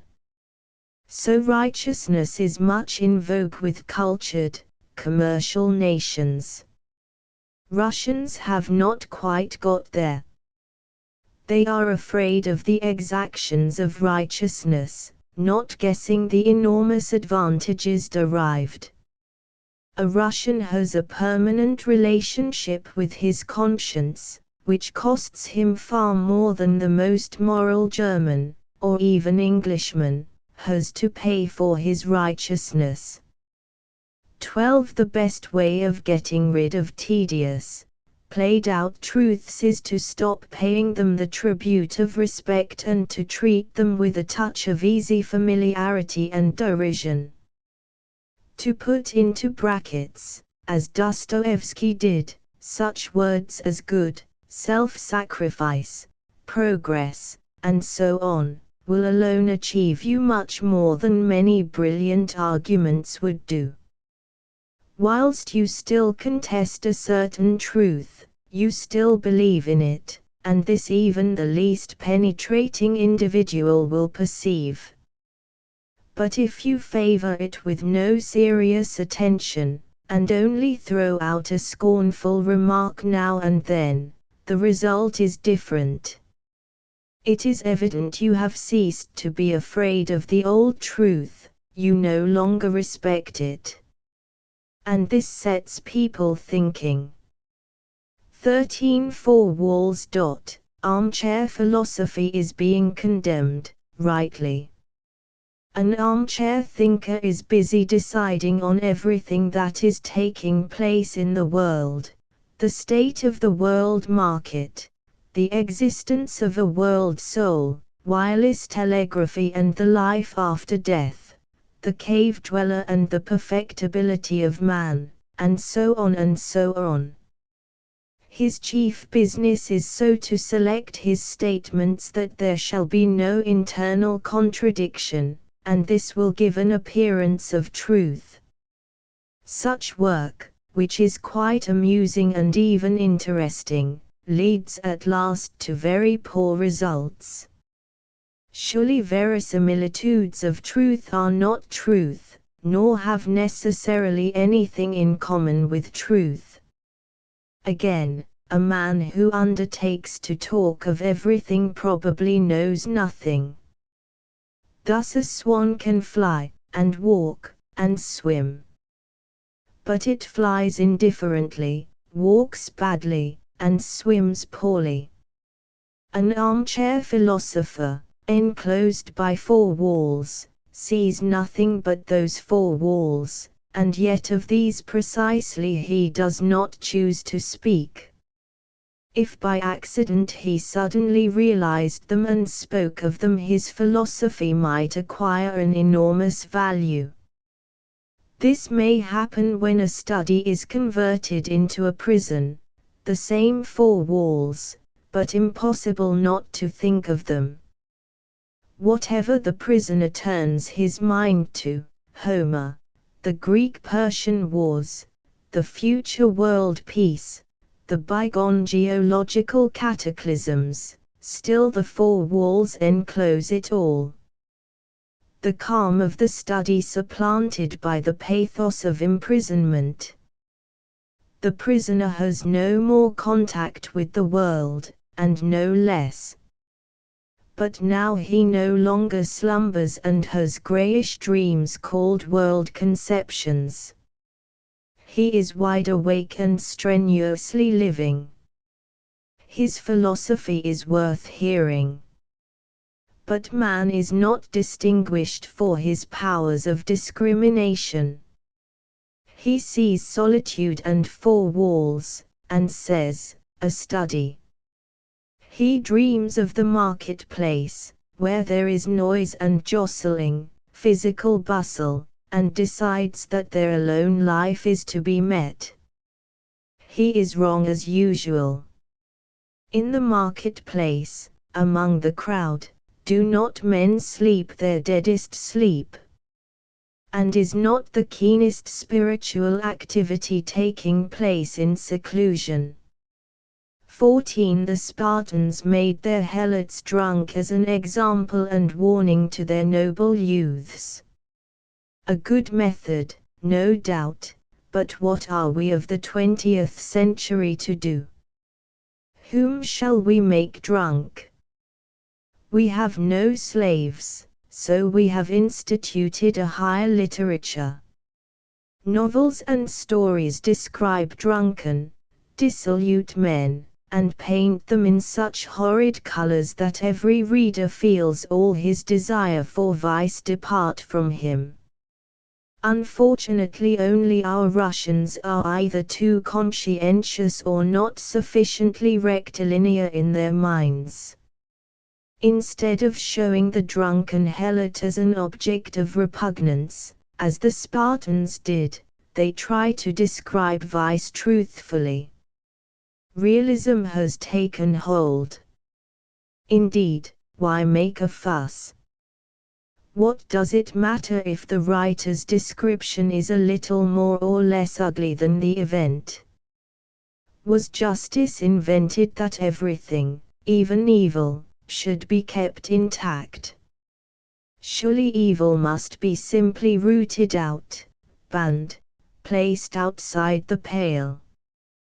The Spartans did not stand on ceremony with living men, and yet our novelists are afraid of being unjust to imaginary drunken helots.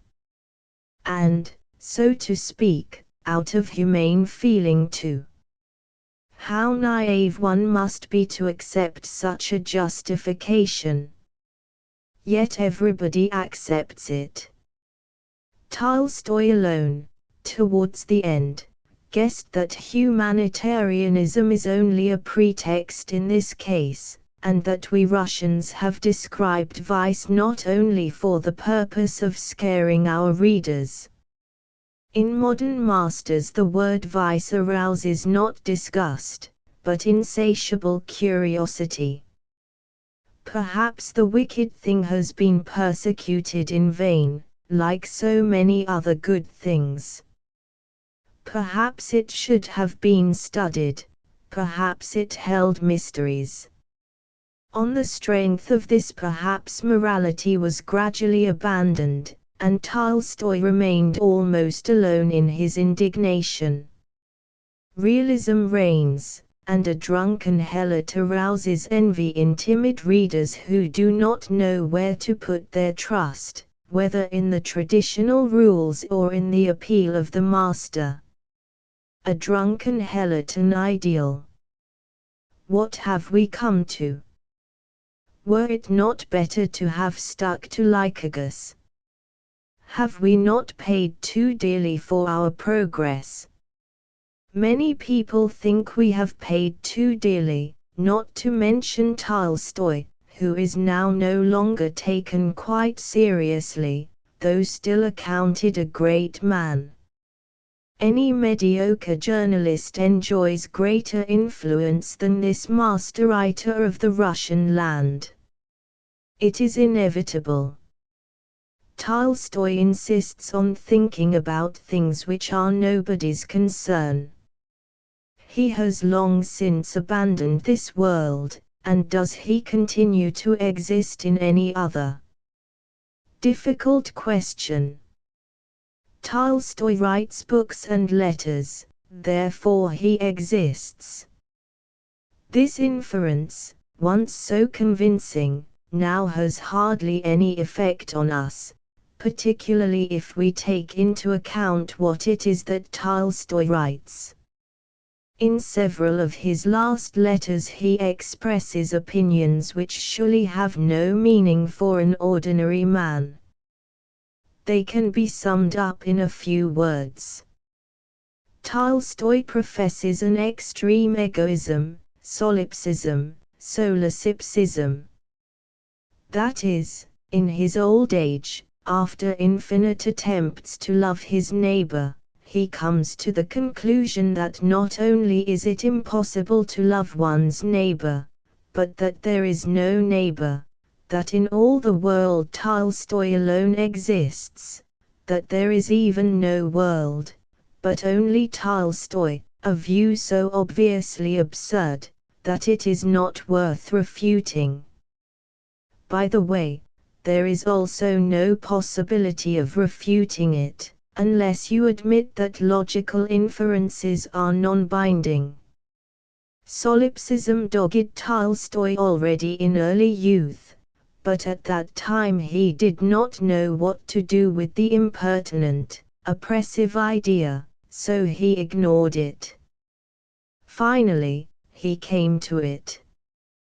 The older a man becomes, the more he learns how to make use of impertinent ideas. Fairly recently Tolstoy could pronounce such a dictum: Christ taught men not to do stupid things. Who but Tolstoy could have ventured on such an interpretation of the Gospels? Why have we all held, all of us but Tolstoy, that these words contained the greatest blasphemy on Christ and his teaching. But it was Tolstoy's last desperate attempt to save himself from solipsism, without at the same time flying in the face of logic. Even Christ appeared among men only to teach them common sense. Whence follows that mad thoughts may be rejected with an easy conscience, and the advantage, as usual, remains with the wholesome, reasonable, sensible thoughts. There is room for good and for reason. Good is self-understood, it need not be explained. If only good existed in the world, there would exist no questions, neither simple nor ultimate. This is why youth never questions. What indeed should it question? The song of the nightingale, the morning of May, happy laughter, all the predicates of youth. Do these need interpretation?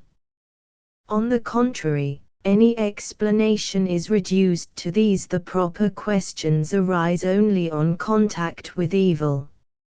A hawk struck a nightingale, flowers withered, Boreas froze laughing youth, and in terror our questions arose. That is evil. The ancients were right. Not in vain is our earth called a vale of tears and sorrow. And once questions are started, it is impossible and unseemly to hurry the answers, still less anticipate the questions. The nightingale is dead and will sing no longer, the listener is frozen to death and can hear no more songs. The situation is so palpably absurd that only with the intention of getting rid of the question at any cost will one strive for a sensible answer. The answer must be absurd. If you don't want it, don't question. But if you must question, then be ready beforehand to reconcile yourself with something like solipsism or modern realism. Thought is in a dilemma, and dare not take the leap to get out. We laugh at philosophy, and, as long as possible, avoid evil. But nearly all men feel the intolerable cramp of such a situation, and each at his risk ventures to swim to shore on some more or less witty theory. A few courageous ones speak the truth, but they are neither understood nor respected.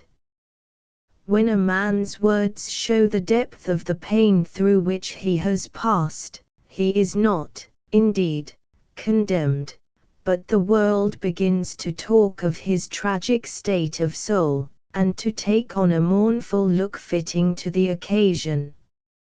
Others more scrupulous feel that phrases and mournful looks are unfitting. Yet they cannot dwell at length on the tragedies of outsiders, so they take on an exaggeratedly stern bearing, as if to say, we feel deeply, but we do not wish to show our feeling. They really feel nothing, only want to make others believe how sensitive and modest they are. At times this leads to curious results, even in writers of the first order of renown.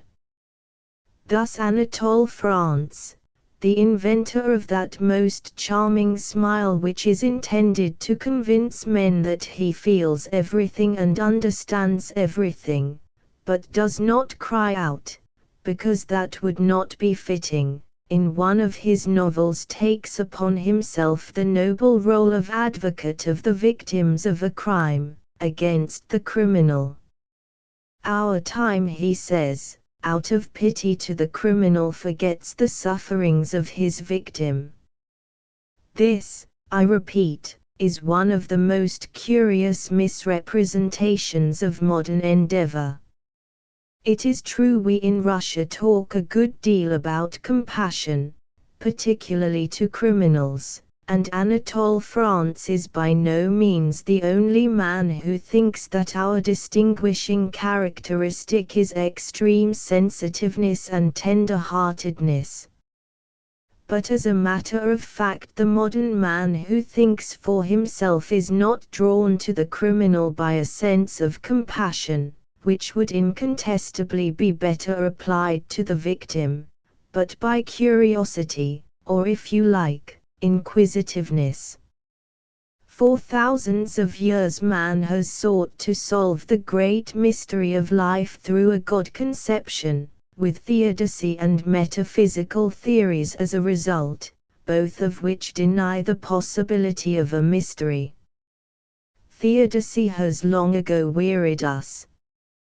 The mechanistic theories, which contend that there is nothing special in life, that its appearance and disappearance depend on the same laws as those of the conservation of energy and the indestructibility of matter, these look more plausible at first sight, but people do not take to them. And no theory can survive men's reluctance to believe in it. In a word, God has not justified the expectations placed on it. Reason has done no better. So overwrought mankind has turned from its old idols and enthroned madness and evil. The smiling Anatole argues, and proves excellently. But who does not know what his proofs amount to, and who wants them? It may be our children will take fright at the task we have undertaken, will call us squandering parents, and will set themselves again to heaping up treasures, spiritual and material. Again they will believe in ideals, progress, and such like. For my own part, I have hardly any doubt of it. Solipsism and the cult of groundlessness are not lasting, and, most of all, they are not to be handed down. The final triumph, in life as in old comedies, rests with goodness and common sense. History has known many epochs like ours, and gone through with them. Degeneration follows on the heels of immoderate curiosity, and sweeps away all refined and exaggerately well-informed individuals. Men of genius have no posterity, or their children are idiots. Not for nothing is nature so majestically serene. She has hidden her secrets well enough. Which is not surprising, considering how unscrupulous she is.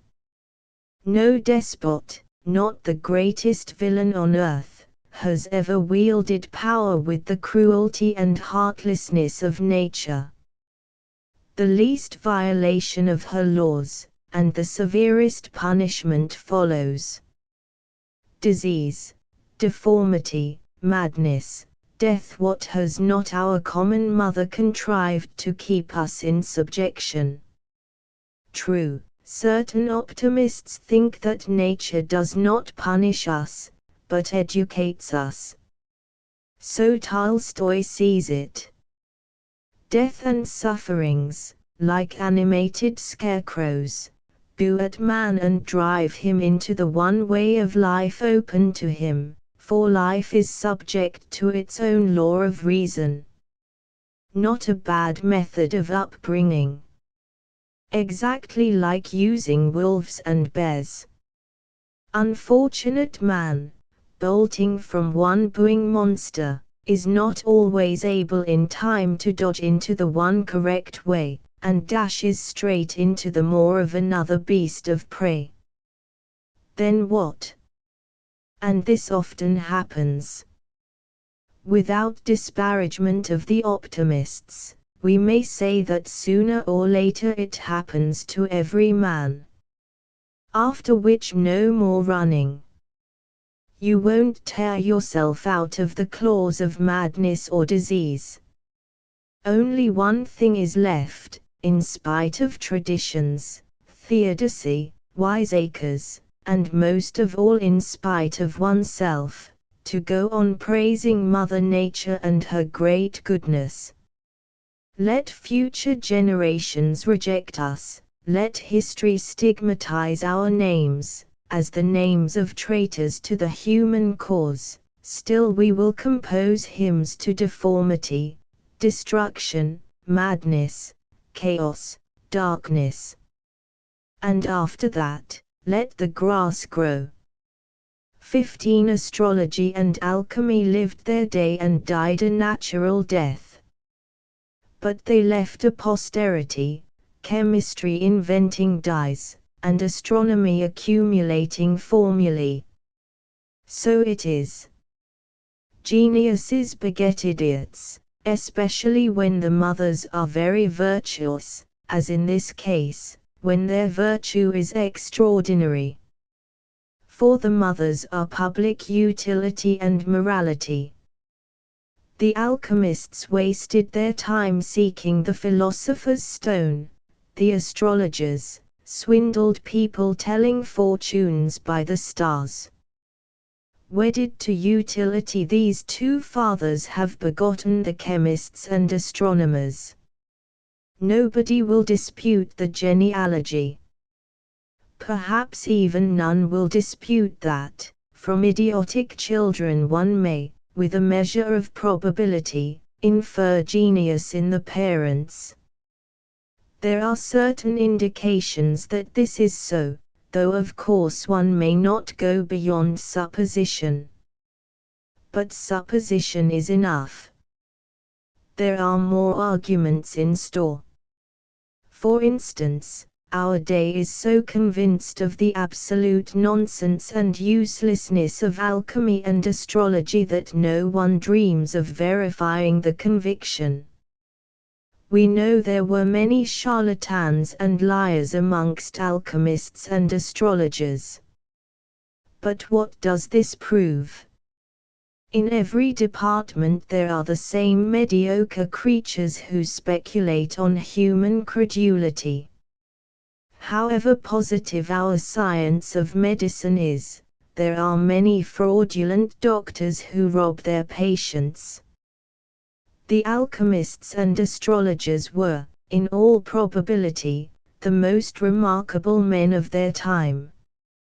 I will go further, in spite of dyestuffs and formulae, even in our 19th century, which was so famous for its inventions and discoveries, the most eminent, talented men still sought the philosopher's stone and forecast the destinies of man. And those among them who were possessed of a poetic gift won universal attention. In the old days, conscientiu sapientium, a poet was allowed all kinds of liberties. He might speak of fate, miracles, spirits, the life beyond, indeed of anything, provided he was interesting. That was enough. The 19th century paid its tribute to restlessness. Never were there so many disturbing, throbbing writers as during the epoch of telephones and telegraphs. It was held indecent to speak in plain language of the vexed and troubled aspirations of the human spirit. Those guilty of the indecency were even dosed with bromides and treated with shower baths and concentrated foods. But all this is external, it belongs to a history of fashions and cannot interest us here. The point is that alchemy and astrology did not die, they only shammed death and left the stage for a time. Now, apparently, they are tired of seclusion and are coming forward again, having pushed their unsuccessful children into the background. Well, so be it. Allah born here. 16 Man comes to the pass where all experience seems exhausted. Wherever he go, whatever he see, all is old and wearyingly familiar. Most people explain this by saying that they really know everything, and that from what they have experienced they can infer all experience. This phase of the exhaustion of life usually comes to a man between 35 and 40, the best period, according to Karamzin. Not seeing anything new, the individual assumes he is completely matured and has the right to judge of everything. Knowing what has been, he can forecast what will be. But Karamzin was mistaken about the best period, and the mature people are mistaken about the nothing new can happen. The fact of spiritual stagnation should not be made the ground for judging all life's possibilities from known possibilities. On the contrary, such stagnation should prove that however rich and multifarious the past may have been, it has not exhausted a tittle of the whole possibilities. From that which has been it is impossible to infer what will be. Moreover, it is unnecessary, except, perhaps, to give us a sense of our full maturity and let us enjoy all the charms of the best period of life, so eloquently described by Karamzin. The temptation is not overwhelming. So that, if man is under the necessity of enduring a period of arrest and stagnation, and until such time as life restarts is doomed to meditation, would it not be better to use this meditating interregnum for a directly opposite purpose from the one indicated, that is to say, for the purpose of finding in our past signs which tell us that the future has every right to be anything whatsoever, like or utterly unlike the past? Such signs, given a good will to find them, may be seen in plenty. At times one comes to the conclusion that the natural connection of phenomena, as hitherto observed, is not at all inevitable for the future, and that miracles which so far have seemed impossible, may come to seem possible, even natural, far more natural than that loathsome law of sequence, the law of the regularity of phenomena. We are bored stiff with regularity and sequence, confess it, you also, you men of science. At the mere thought that, however we may think, we can get no further than the acknowledgement of the old regularity, an invincible disgust to any kind of mental work overcomes us. To discover another law, still another, when already we have far more than we can do with. Surely if there is any will to think left in us, it is established in the supposition that the mind cannot and must not have any bounds, any limits, and that the theory of knowledge, which is based on the history of knowledge and on a few very doubtful assumptions, is only a piece of property belonging to a certain caste, and has nothing to do with us others, und die Natur zuletzt sich doch ergründet. What a mad impatience seizes us at times when we realize that we shall never fathom the great mystery. Every individual in the world must have felt at one time the mad desire to unriddle the universe. Even the stodgy philosophers who invented the theory of knowledge have at times made surreptitious sorties, hoping to open a path to the unknown, in spite of their own fat, senseless books that demonstrate the advantages of scientific knowledge. Man either lives in continuous experience, or he frees himself from conclusions imposed by limited experience. All the rest is the devil. From the devil come the blandishments with which Karamzin charmed himself and his readers. Or is it the contrary? Who will answer?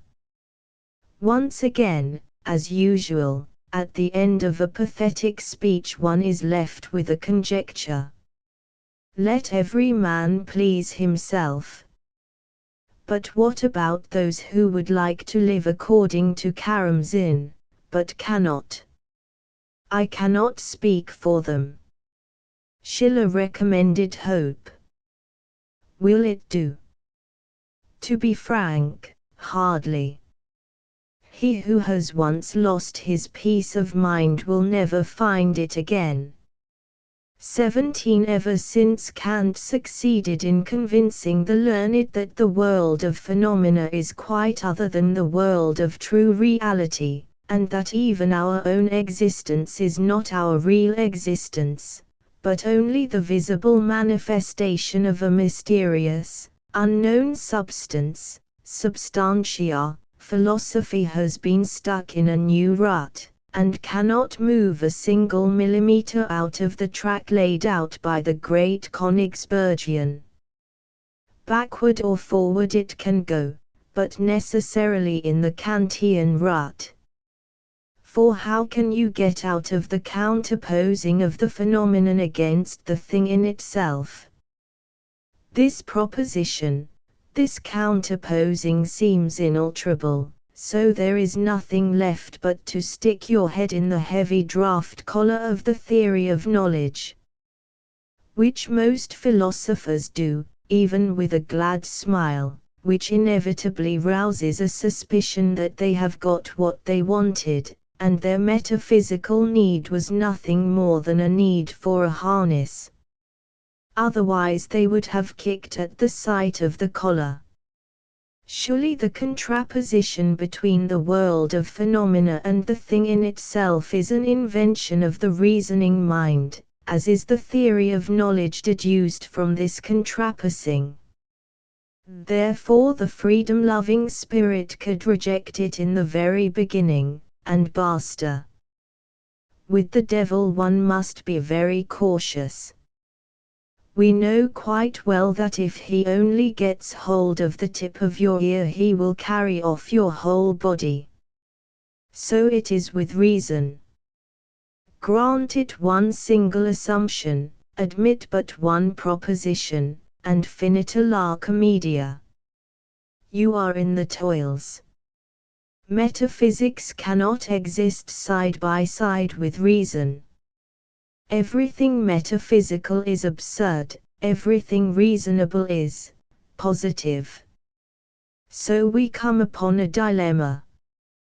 The fundamental predicate of metaphysics is absurdity, and yet surely many positive assertions can lay legitimate claim to that self-same, highly respectable predicate. What then? Is there means of distinguishing a metaphysical absurdity from a perfectly ordinary one? May one have recourse to criteria? Will not the very criterion prove a pitfall wherein cunning reason will catch the poor man who was rushing out to freedom? There can be no two answers to this question. All services rendered by reason must be paid for sooner or later at the exorbitant price of self-renunciation.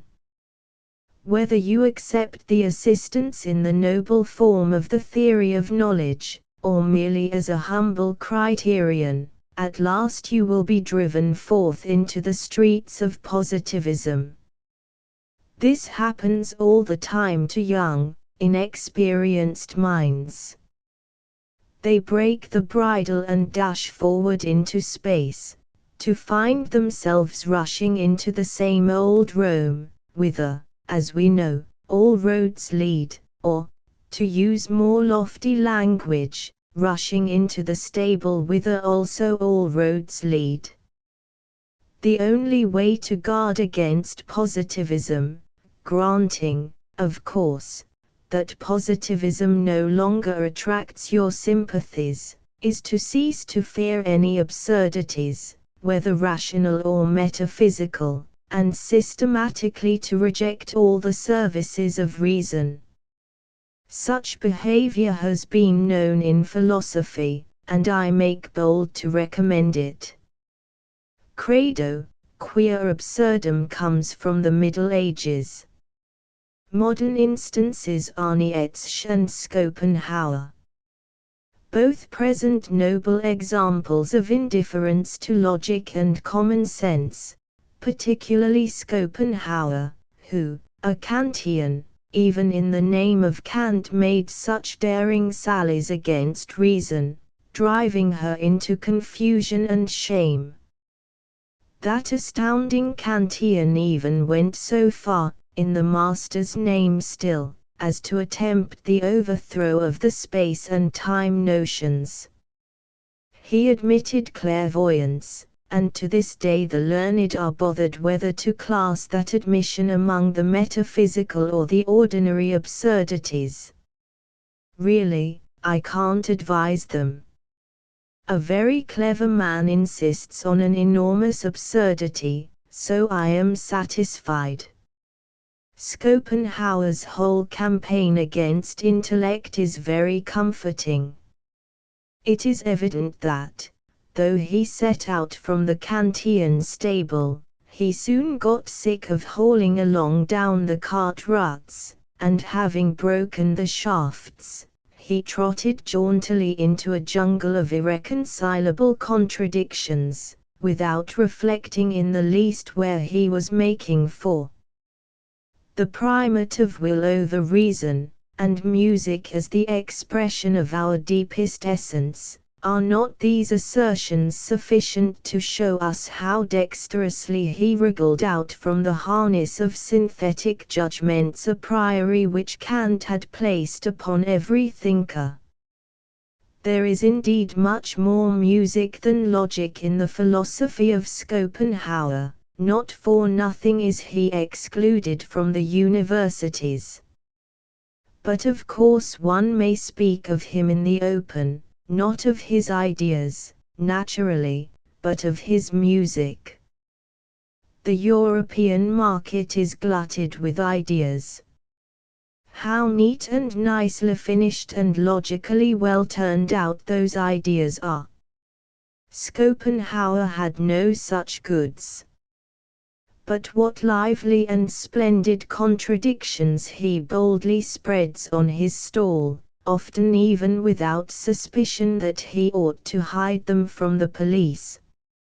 Schopenhauer cries and laughs and gets furious or glad, without ever realizing that this is forbidden to a philosopher. Do not speak, but sing, said Zarathustra. And Schopenhauer ready fulfilled the command in great measure. Philosophy may be music, though it doesn't follow that music may be called philosophy. When a man has done his work, and gives himself up to looking and listening and pleasantly accepting everything, hiding nothing from himself, then he begins to philosophize.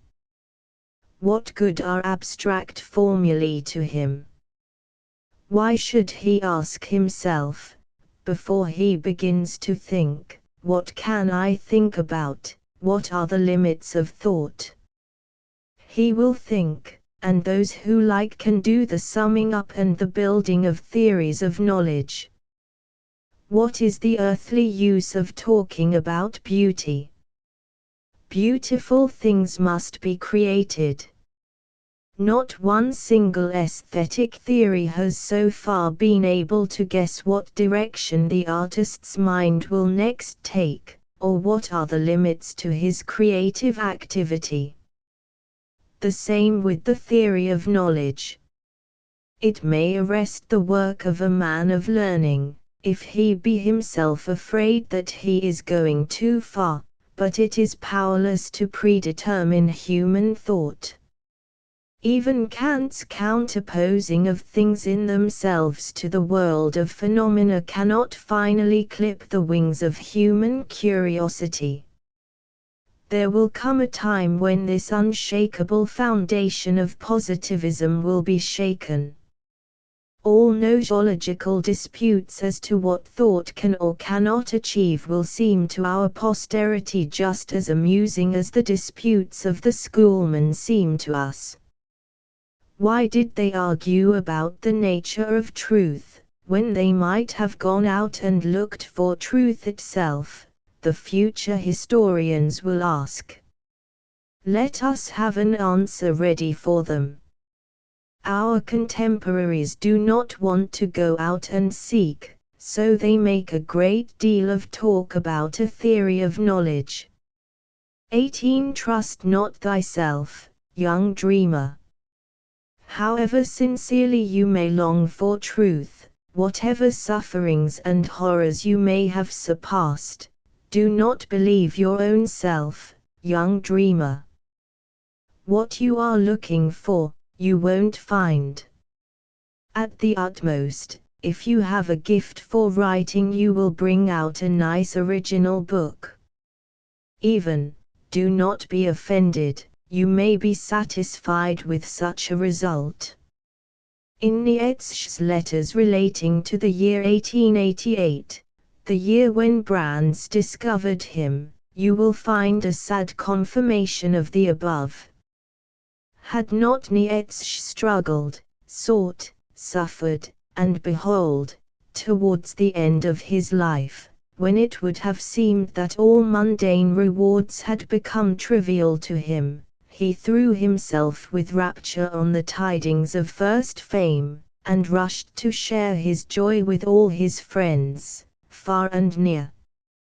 He does not tire of telling in dozens of letters and in varying forms the story of how Brandes first began his lectures on him, Nietzsche, how the audience consisted of 300 people, and he even quotes Brandes' placard announcement in the original Danish. Fame just threw him a smile, and forgotten are all the horrible experiences of former days. The loneliness, the desertedness, the cave in the mountain, the man into whose mouth the serpent climbed, all forgotten, every thought turned to the ordinary, easily comprehensible good. Such is man. Mitt geger hand nach Skotsen gratund froist when region wormer find it. 19. When a man is young he writes because it seems to him he has discovered a new almighty truth which he must make haste to impart to forlorn mankind. Later, becoming more modest, he begins to doubt his truths, and then he writes to convince himself. A few more years go by, and he knows he was mistaken all round, so there is no need to convince himself. Nevertheless he continues to write, because he is not fit for any other work, and to be accounted a superfluous man is so horrible. 20. A very original man is often a banal writer, and vice versa. We tend so often to write not about what is going on in us, but of our pia desideria. Thus restless, sleepless men sing the glory of sleep and rest, which have long been sung to death. And those who sleep 10 hours on end and are always up to the mark must perforce dream about adventures and storms and dangers, and even extol everything problematical. 21. When one reads the books of long-dead men, a strange sensation comes over one. These men who lived 200, 300, 3,000 years ago are so far off now from this writing which they have left on earth. Yet we look for eternal truths in their works. 22. The truth which I have the right to announce so solemnly today, even to the first among men, will probably be a stale old lie on my lips tomorrow. So I will deprive myself of the right of calling such a truth my own. Probably I shall deprive no one but myself. Others will go on loving and praising the self-same truth, living with it.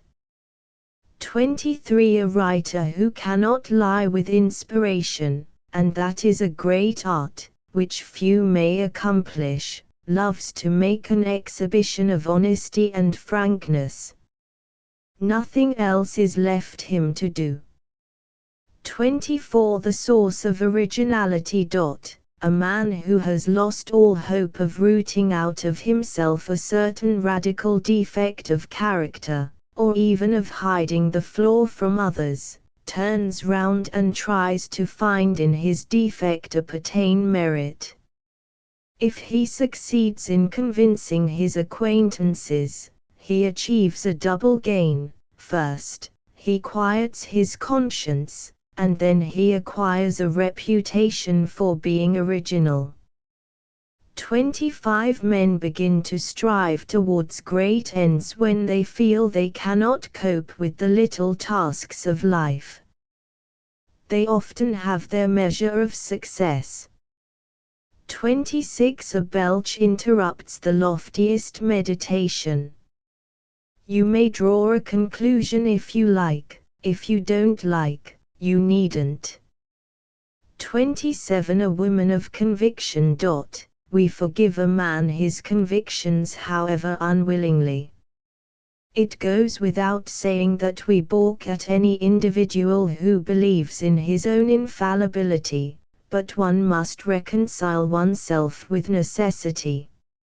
It is ugly and preposterous to have corns on one's hands, but still, they can't be avoided in this unparadisal earth of sweat and labor. But why see an ideal in callosities? In practical life, particularly in the social-political life to which we are doomed, convictions are a necessity. Unity is strength, and unity is possible only among people who think alike. Again, a deep conviction is in itself a strong force, far more powerful than the most logical argumentation. Sometimes one has only to pronounce in a full, round, vibrating chest voice, such as is peculiar to people of conviction, some trifling sentence, and an audience hitherto unconvinced is carried away. Truth is often dumb, particularly a new truth, which is most shy of people, and which has a feeble, hoarse voice. But in certain situations that which will influence the crowd is more important than that which is genuine truth. Convictions are necessary to a public man, but he who is too clever to believe in himself entirely, and is not enough of an actor to look as if he believed, he had best give up public work altogether. At the same time he will realize that lack of convictions is not profitable, and will look with more indulgence on such as are bound to keep themselves well supplied. Yet all the more will he dislike those men who without any necessity disfigure themselves with the coarse tattoo marks. And particularly he will object to such women. What can be more intolerable than a woman of conviction? She lives in a family, without having to grind for her daily bread. Why disfigure herself? Why willfully rub her hands into corns, when she might keep them clean and pretty? Women, moreover, usually pick up their convictions ready-made from the man who interests them most at the moment. And never do they do this so vigorously as when the man himself seems incapable of paving the way to his ideas. They are full of feeling for him. They rush to the last extremities of resource. Will not their feeble little fists help him? It may be touching, but in the end it is intolerable. So it is much pleasanter to meet a woman who believes in her husband and does not consider it necessary to help him. She can then dispense with convictions. 28 Emancipation of women. The one and only way of mastering an enemy is to learn the use of his weapons. Starting from this, modern woman, weary of being the slave of man, tries to learn all his tricks. Hard is slavery, wonderful is freedom. Slavery at last is so unendurable that a human being will sacrifice everything for freedom. Of what use are his virtues to a prisoner languishing in prison?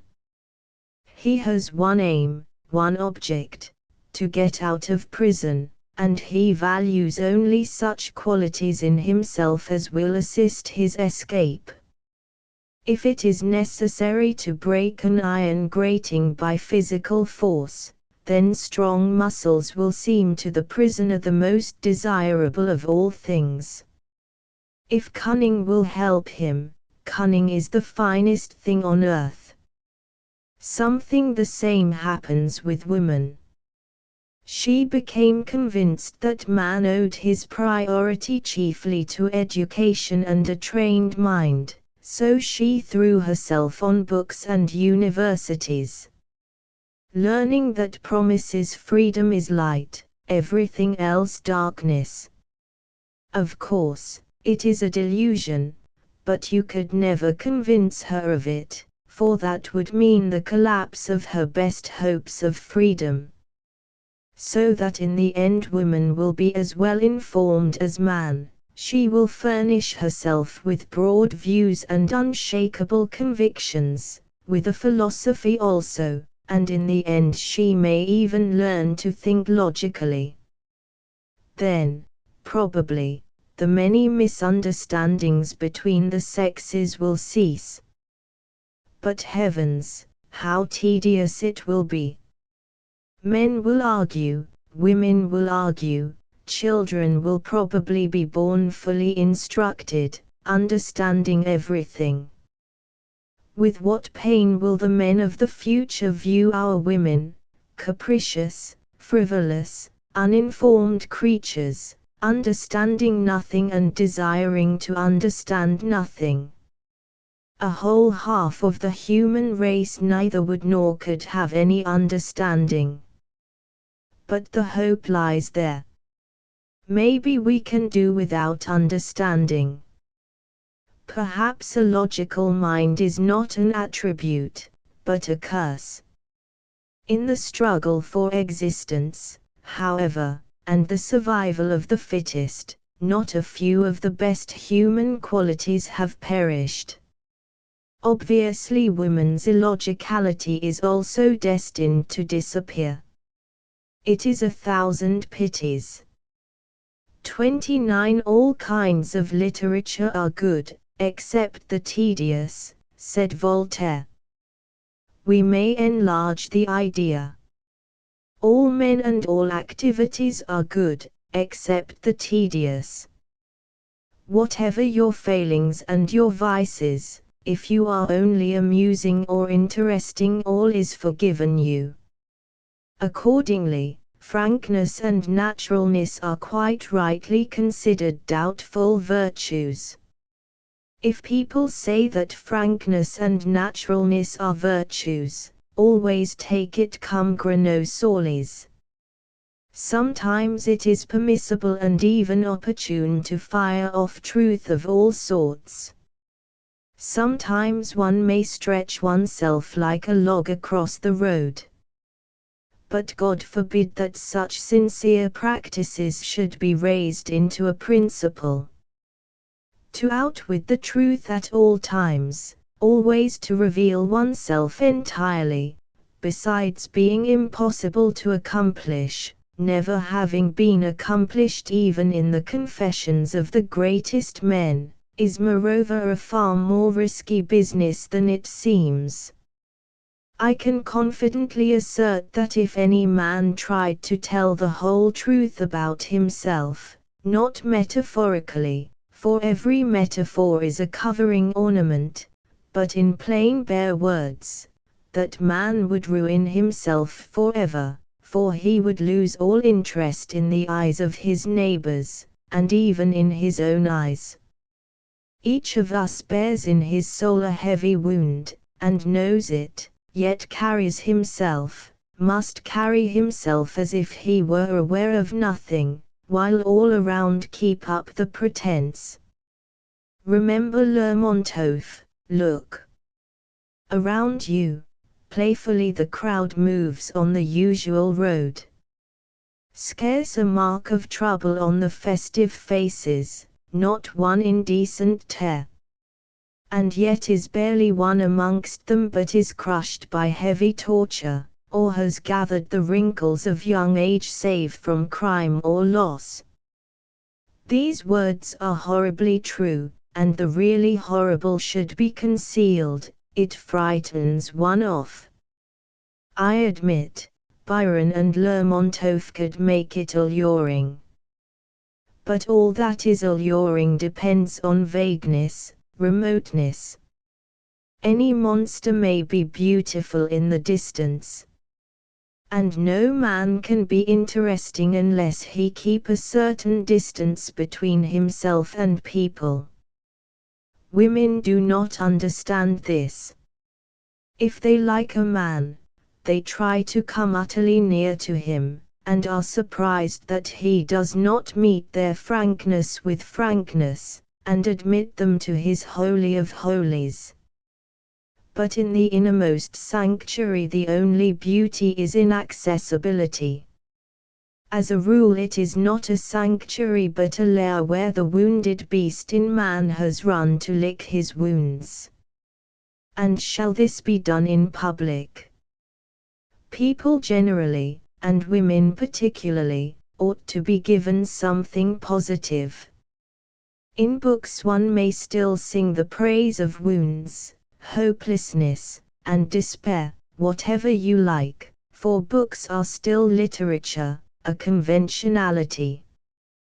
But to strip one's anguish in the open market, to confess an incurable disease to others, this is to kill one's soul, not to relieve it.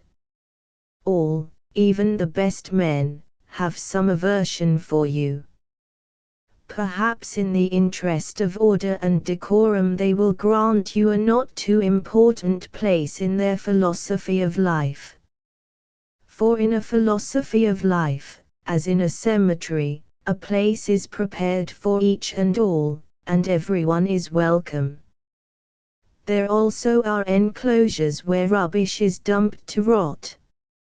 But for those who have as yet no desire to be fitted into a world philosophy, I would advise them to keep their tongue between their teeth, or like Nietzsche and Dostoevsky, take to literature.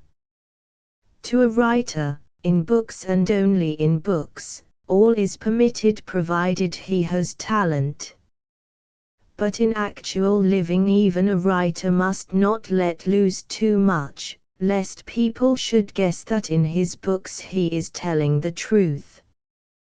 30 Pushkin asserts that the poet himself can and must be the judge of his own work. Are you content, exacting artist? Content, then let the mob revile. It is needless to argue against this, for how could you prove that the supreme verdict belongs not to the poet himself, but to public opinion? Nor, for that matter, can we prove Pushkin right. We must agree or disagree, as we like. But we cannot reject the evidence.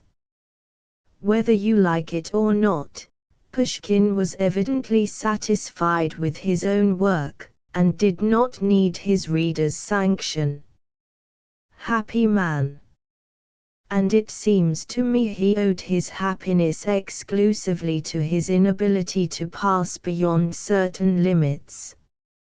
I doubt if all poets would agree to repeat Pushkin's verse quoted above.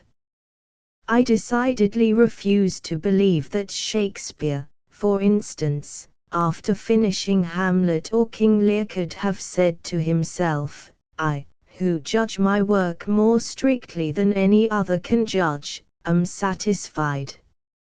I do not think he can even have thought for a moment of the merits of his works, Hamlet or King Lear. To Shakespeare, after Hamlet, the word satisfied must have lost all its meaning, and if he used it, it was only by force of habit, as we sometimes call to a dead person. His own works must have seemed to him imperfect, mean, pitiful, like the sob of a child or the moaning of a sick man. He gave them to the theatre, and most probably was surprised that they had any success. Perhaps he was glad that his tears were of some use, if only for amusing and instructing people. And probably in this sense the verdict of the crowd was dearer to him than his own verdict. He could not help accusing his own offspring. Thank heaven, other people acquitted it. True, they acquitted it because they did not understand, or understood imperfectly, but this did not matter. Use every man after his desert, and who should scape a whipping, asked Hamlet. Shakespeare knew that a strict tribunal would reject his works, for they contain so many terrible questions, and not one perfect answer. Could anyone be satisfied at that rate? Perhaps with Comedy of Errors, Twelfth Night, or even Richard III. But after Hamlet a man may find rest only in his grave. To speak the whole truth, I doubt if Pushkin himself maintained the view we have quoted till the end of his days, or even if he spoke all he felt when he wrote the poem in 1830. Possibly he felt how little a poet can be satisfied with his work, but pride prevented his admitting it, and he tried to console himself with his superiority over the crowd. Which is undeniably a right thing to do. Insults, and Pushkin had to endure many, are answered with contempt, and woe to the poor wretch who feels impelled to justify his contempt by his own merits, according to the stern voice of conscience. Such niceness is dangerous and unnecessary. If a man would preserve his strength and his confidence, he must give up magnanimity, he must learn to despise people, and even if he cannot despise them, he must have the air of one who would not give a pin's head for anybody. He must appear always content. Pushkin was a clever man and a deep nature. 31 Metaphysics against their will. It often occurs to us that evil is not altogether so unnecessary, after all. Diseases, humiliations, miseries, deformity, failure, and all the rest of those plants which flourish with such truly tropical luxuriance on our planet, are probably essential to man. Poets sing plentifully of sorrow. Now sommes les apprentices, la douleur est notre maître said de Musset. On this subject everybody can bring forth a quotation, not only from the philosophers, who are a cold, heartless tribe, but from tender, gentle, or sentimental poets. Doubtless one knows many instances where suffering has profited a man. True also, one knows many cases of the direct opposite. And these are all cases of profound, earnest, outrageous, incredibly outrageous suffering. Look at Chekhov's Men and Women, plainly drawn from life, or at any rate, exceedingly lifelike. Uncle Vanya, an old man of 50, cries beside himself all over the stage, "My life is done for, my life is done for," and senselessly shoots at a harmless professor. The hero in a tedious story was a quiet, happy man engaged in work of real importance, when suddenly a horrible disease stole upon him, not killing him, but taking him between its loathsome jaws. But what for? Then Chekhov's girls and women. They are mostly young, innocent, fascinating. And always there lies in wait for them round every corner a meaningless, rude, ugly misery which murders even the most modest hopes. They sob bitterly, but fate takes no notice. How explain such horrors? Chekhov is silent. He does not weep himself, he left off long ago. And besides, it is a humiliating thing for a grown-up person to do. Setting one's teeth, it is necessary either to keep silent or to explain. Well, metaphysics undertakes the explanation. Where common sense stops, metaphysics must take another stride. We have seen, it says, many instances where at first glance suffering seemed absurd and needless, but where later on a profound significance was revealed.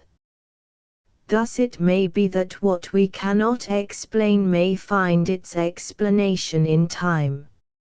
Life is lost, cries Uncle Vanya, life is done for, repeat the voices of girls innocently perishing, yet nothing is lost. The very horror which a drowning man experiences goes to show that the drowning is nothing final. It is only the beginning of greater events. The less a man has fulfilled in experience, the more in him remains of unsatisfied passion and desire, the greater are the grounds for thinking that his essence cannot be destroyed, but must manifest itself somehow or other in the universe. Voluntary asceticism and self-denial, such common human phenomena, help to solve the riddle. Nobody compels a man, he imposes suffering and abstinence on himself. It is an incomprehensible instinct, but still an instinct which, rooted in the depths of our nature, prompts us to a decision repugnant to reason: renounce life, save yourself. The majority of men do not hear or do not heed the prompting. And then nature, which cannot rely on our sensibility, has recourse to violence. She shows glimpses of paradise to us in our youth, awakens hopes and impossible desires, and at the moment of our supreme expectation she shows us the hollowness of our hope.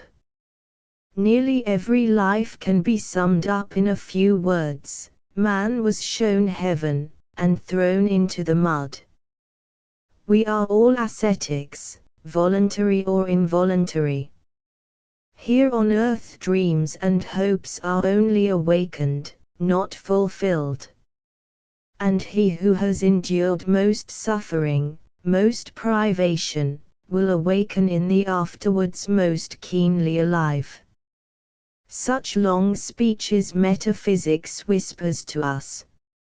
And we repeat them, often leaving out the "it may be." Sometimes we believe them, and forge our philosophies from them.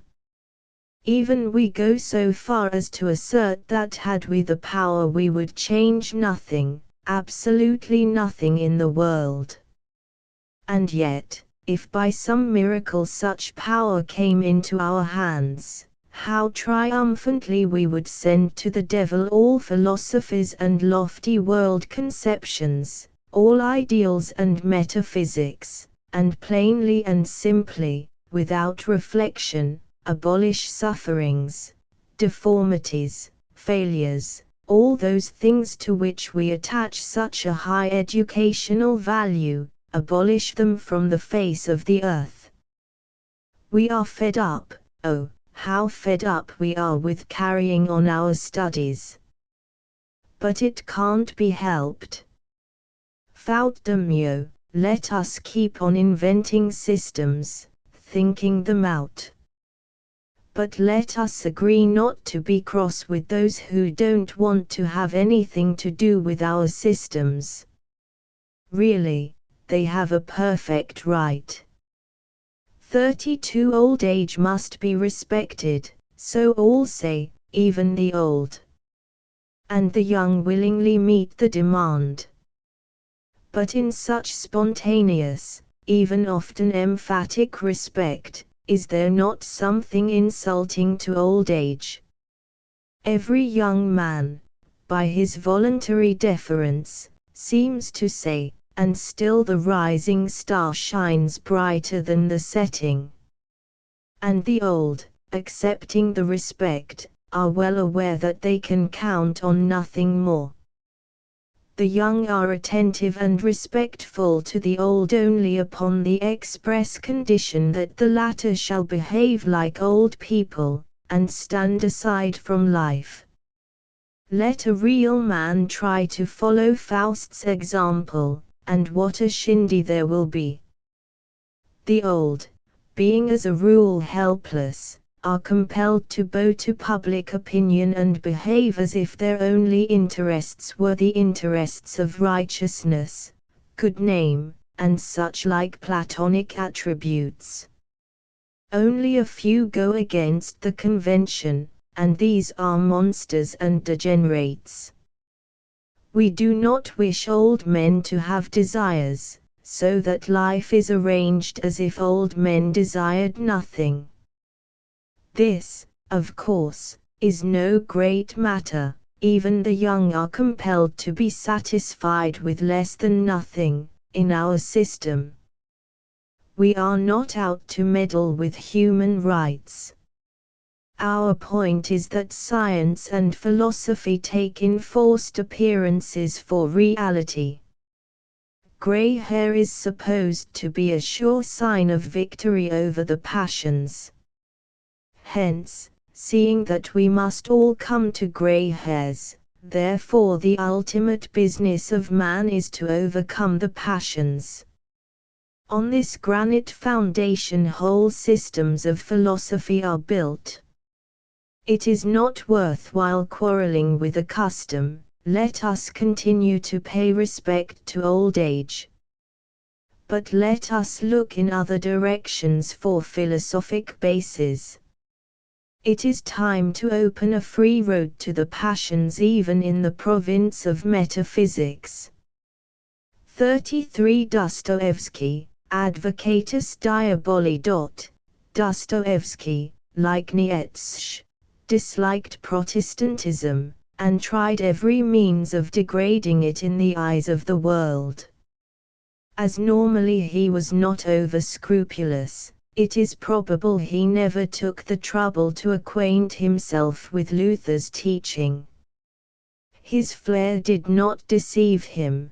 The Protestant religion and morality was most unsuitable to him and his kind.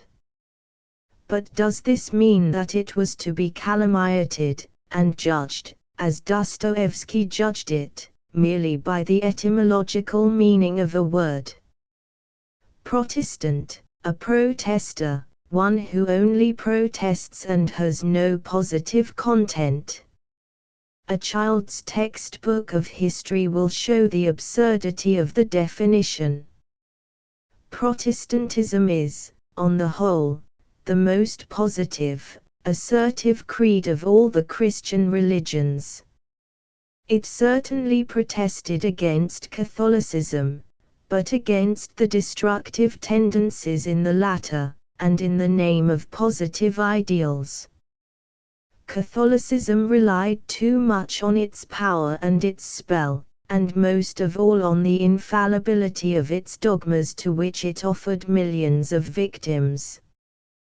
To maim and mutilate a man ad majorem gloriam Dei was considered a perfectly proper thing in the Middle Ages, the period of bloom for Catholicism. At the risk of appearing paradoxical, I venture to assert that ideas have been invented only for the purpose of giving the right to mutilate people. The Middle Ages nourished a mysterious, incomprehensible hatred for everything normal, self-satisfied, complete. A young, healthy, handsome man, at peace with himself, aroused suspicion and hostility in a believing Catholic. His very appearance offended religion and confuted dogma.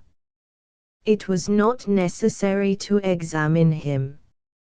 Even though he went to church, and gave no sign of doubt, either in deed or word, yet he must be a heretic, to be converted at all cost. And we know the Catholic cost: privation, asceticism, mortification of the flesh. The most normal person, kept on a monastic regime, will lose his spiritual balance, and all those virtues which belong to a healthy spirit and a healthy body. This was all Catholicism needed. It tried to obtain from people the extreme endeavor of their whole being. Ordinary, natural love, which found its satisfaction, this was sinful. Monks and priests were condemned to celibacy, hence monstrous and abnormal passions developed. Poverty was preached, and the most unheard of greed appeared in the world. The more secret the stronger it became. Humility was essential, and out of barefooted monks sprang despots who had no limits to their ambitions. Luther was the last man to understand the meaning and value of the tasks which Catholicism had set itself. What he saw in Rome was not the accidental outcome of this or the other historical circumstance, but a result of the age-long effort of generations that had striven to attribute to life as alarming and dangerous a nature as possible. The sincere, direct, rustic German monk was too simple-minded to make out what was going on in Rome. He thought there existed one truth, and that the essence of Catholicism lay in what seemed to him an exemplary, virtuous life. He went direct to his aim. What meaning can monasticism have? Why deprive a priest of family happiness? How accept the licentiousness of the Pope's capital? The common sense of the normal German revolted against the absurdity of such a state of things, and Luther neither could nor would see any good where common sense was utterly forgotten. The violent oscillation of life resulting from the continuous quick passage from asceticism and blind faith to unbelief and freedom of the passions aroused a mystic horror in the honest monk and released the enormous powers in him necessary to start the great struggle. How could he help protesting? And who was the denier, Luther, or the Rome which passed on from the keeping of the divine word to the arbitrary ordaining of all the mysteries of life? Luther might have forgiven the monks had they confined themselves to sophistries. But medieval monks had nothing in common with our philosophers. They did not look for world conceptions in books, and logical tournaments amused them only moderately. They threw themselves into the deeps of life, they experimented on themselves and their neighbors. They passed from mortification to licentious bacchanalia. They feared nothing, spared nothing. In a word, the Rome against which Luther arose had undertaken to build Babylon again, not with stones, but with human souls. Luther, horrified, withdrew, and with him half Europe was withdrawn. That is his positive merit. And Dostoevsky attacked Lutheranism, and pitted the old Catholicism and the breathless heights to which its spiritual children had risen. Wholesome morality and its support is not enough for Dostoevsky. All this is not positive, it is only protest. Whether I am believed or not, I will repeat that Vladimir Solovyov, who held that Dostoevsky was a prophet, is wrong, and that N.K. Mikhailovsky, who calls him a cruel talent and a grubber after buried treasure, is right. Dostoevsky grubs after buried treasure, no doubt about that. And, therefore, it would be more becoming in the younger generation that still marches under the flag of pious idealism if, instead of choosing him as a spiritual leader, they avoided the old sorcerer, in whom only those gifted with great short-sightedness or lack of experience in life could fail to see the dangerous man. 34 It is boring and difficult to convince people, and after all, not necessary. It would be much better if every individual kept his own opinions. Unfortunately, it cannot be. Whether you like it or not, you have to admit the law of gravitation. Some people find it necessary to admit the origin of man from the monkey. In the empirical realm, however humiliating it may be, there are certain real, binding, universal truths against which no rebellion will avail. With what pleasure would we declare to a representative of science that fire does not burn, that rattlesnakes are not poisonous, that a fall from a high tower is perfectly agreeable, etc., etc., supposing he were obliged to prove to us the contrary. Unluckily, the scientific person is free from the burden of proof. Nature proves, and thoroughly. If nature, like metaphysics, set out to compel us through syllogisms or sermons to believe in her, how little she would get out of us. She is much more sagacious. Morality and logic she has left to Hegel and Spinoza, for herself she has taken a cudgel. Now then, try to argue against this. You will give in against your will. The cleverest of all the metaphysicians, Catholic inquisitors, imitated nature. They rarely tried the word, and trusted to the fire of faggots rather than of the heart. Had they only had more power, it would not be possible to find two people in the whole world disbelieving in the infallibility of the Pope. Metaphysical ideas, dreamily expecting to conquer the world by reasoned exposition, will never attain dominion. If they are bent on success, let them try more effective methods of convincing. 35 Evolution. In recent years we see more and more change in the philosophies of writers and even of non-literary people. The old men are beside themselves, such shiftiness seems indecent. After all, convictions are not gloves. But the young carelessly pass on from one idea to another. Irresolute men are somewhat timid, and although they abandon their former convictions, they do not declare the change openly. Others, however, plainly announce, as if it were nothing, how far they now are from the beliefs they held 6 months ago. One even publishes whole volumes relating how he passed on from one philosophy to another, and then to a third. People see nothing alarming in that kind of evolution.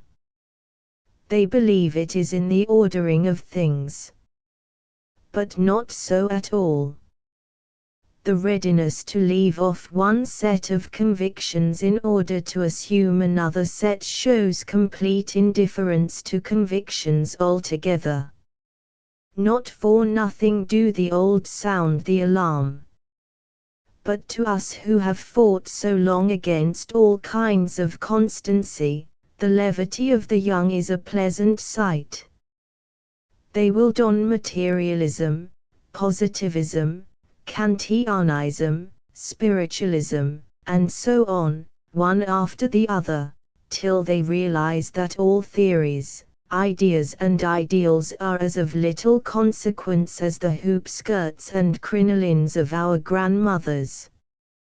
Then they will begin to live without ideals and prearranged purposes, without foresight, relying on chance and their own ready wit.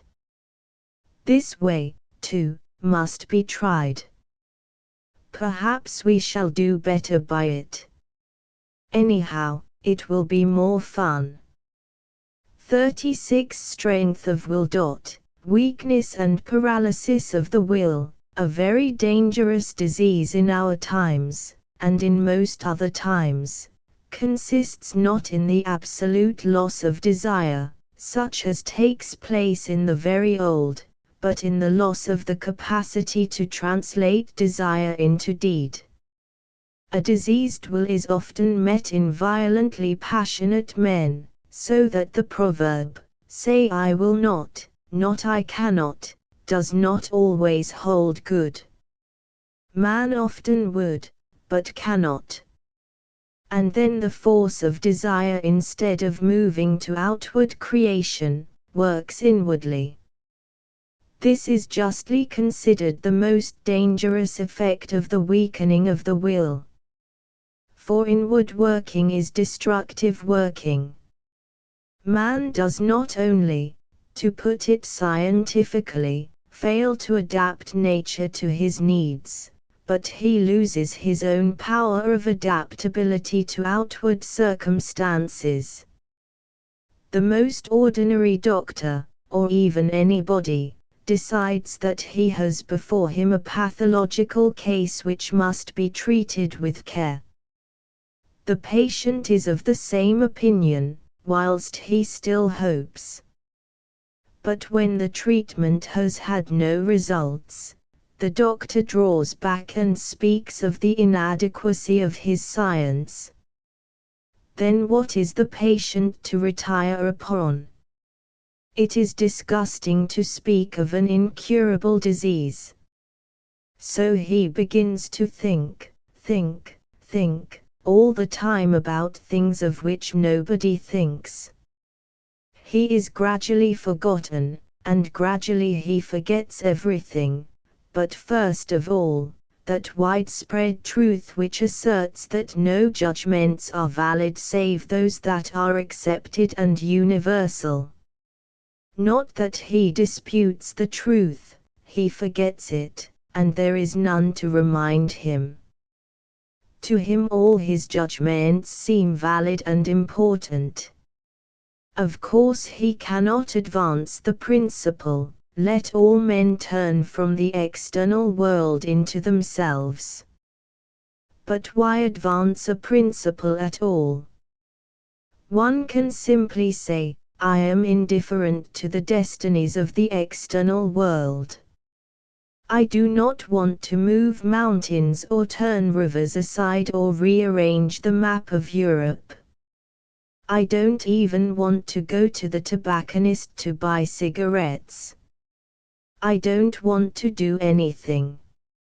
I want to think that my inaction is the most important thing on earth, that any disease is better than health, and so on without end. To what thoughts will not a man abandoned by medicine and doctors sink down? His judgments are not binding on us, that is as clear as day. But are they uninteresting? And is that paralysis, that weakness of will, a disease only? 37 Death and Metaphysics. A superficial observer knows that the best things in life are hard to attain. Some psychologists even consider that the chief beauty of the highest things consists in their unattainability. This is surely not true, yet there is a grain in it. The roads to good things are dangerous to travel. Is it because nature is so much poorer than we imagine, so she must lock up her blessings, or is there some greater meaning in it, that we have not guessed? For the fact is, the more alluring an end we have in view, the more risks and horrors we must undertake to get there. May we not also make a contrary suggestion, that behind every danger something good is hidden, and that therefore danger serves as an indication, a mark to guide us onwards, not as a warning, as we are taught to believe? To decide this would be to decide that behind death, the greatest of dangers, must lie the most promising things. It is as well not to speculate further. We had best stop lest we quarrel even with metaphysics. Traditional metaphysics has always been able to illumine our temporal existence with the reflected beams of eternity. Let us follow the example. Let us make no attempt to know the absolute. If you have discovered a comforting hypothesis, even in the upper transcendental air, drag it quickly to earth where laboring men forever await even an imaginary relief from their lot. We must make use of everything, even of death, to serve the ends of this life of ours. 38 The future. A clever, reasonable boy, accustomed to trust his common sense, read in a book for children a description of a shipwreck which occurred just as the passengers were eating their sweets at dessert. He was astonished to learn that everyone, women and children as well, who could give no assistance whatever in saving the ship, left their dessert and rushed on deck with wailing and tears. Why wail? Why rush about? Why be stupidly agitated? The crew knew their business and would do all that could be done. If you are going to perish, perish you will, no matter how you scream. It seemed to the boy that if he had been on the ship he would just have gone on eating his sweets to the last moment. Justice should be done to this judicious and irreproachable opinion. There remained only a few minutes to live. Would it not have been better to enjoy them? The logic is perfect, worthy of Aristotle. And it was found impossible to prove to the boy that he would have left his sweets, even his favorite sweets, under the same circumstances, and rushed, and screamed with the rest. Hence a moral: do not decide about the future.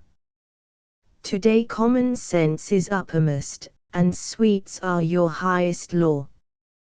But tomorrow you will get rid of normality and sense, you will link on with nonsense and absurdity, and probably you will even get a taste for bitters. What do you think? 39 A priori synthetic judgments. Kant, as we know, found in mathematics and the natural sciences a priori synthetic judgments. Was he right or wrong?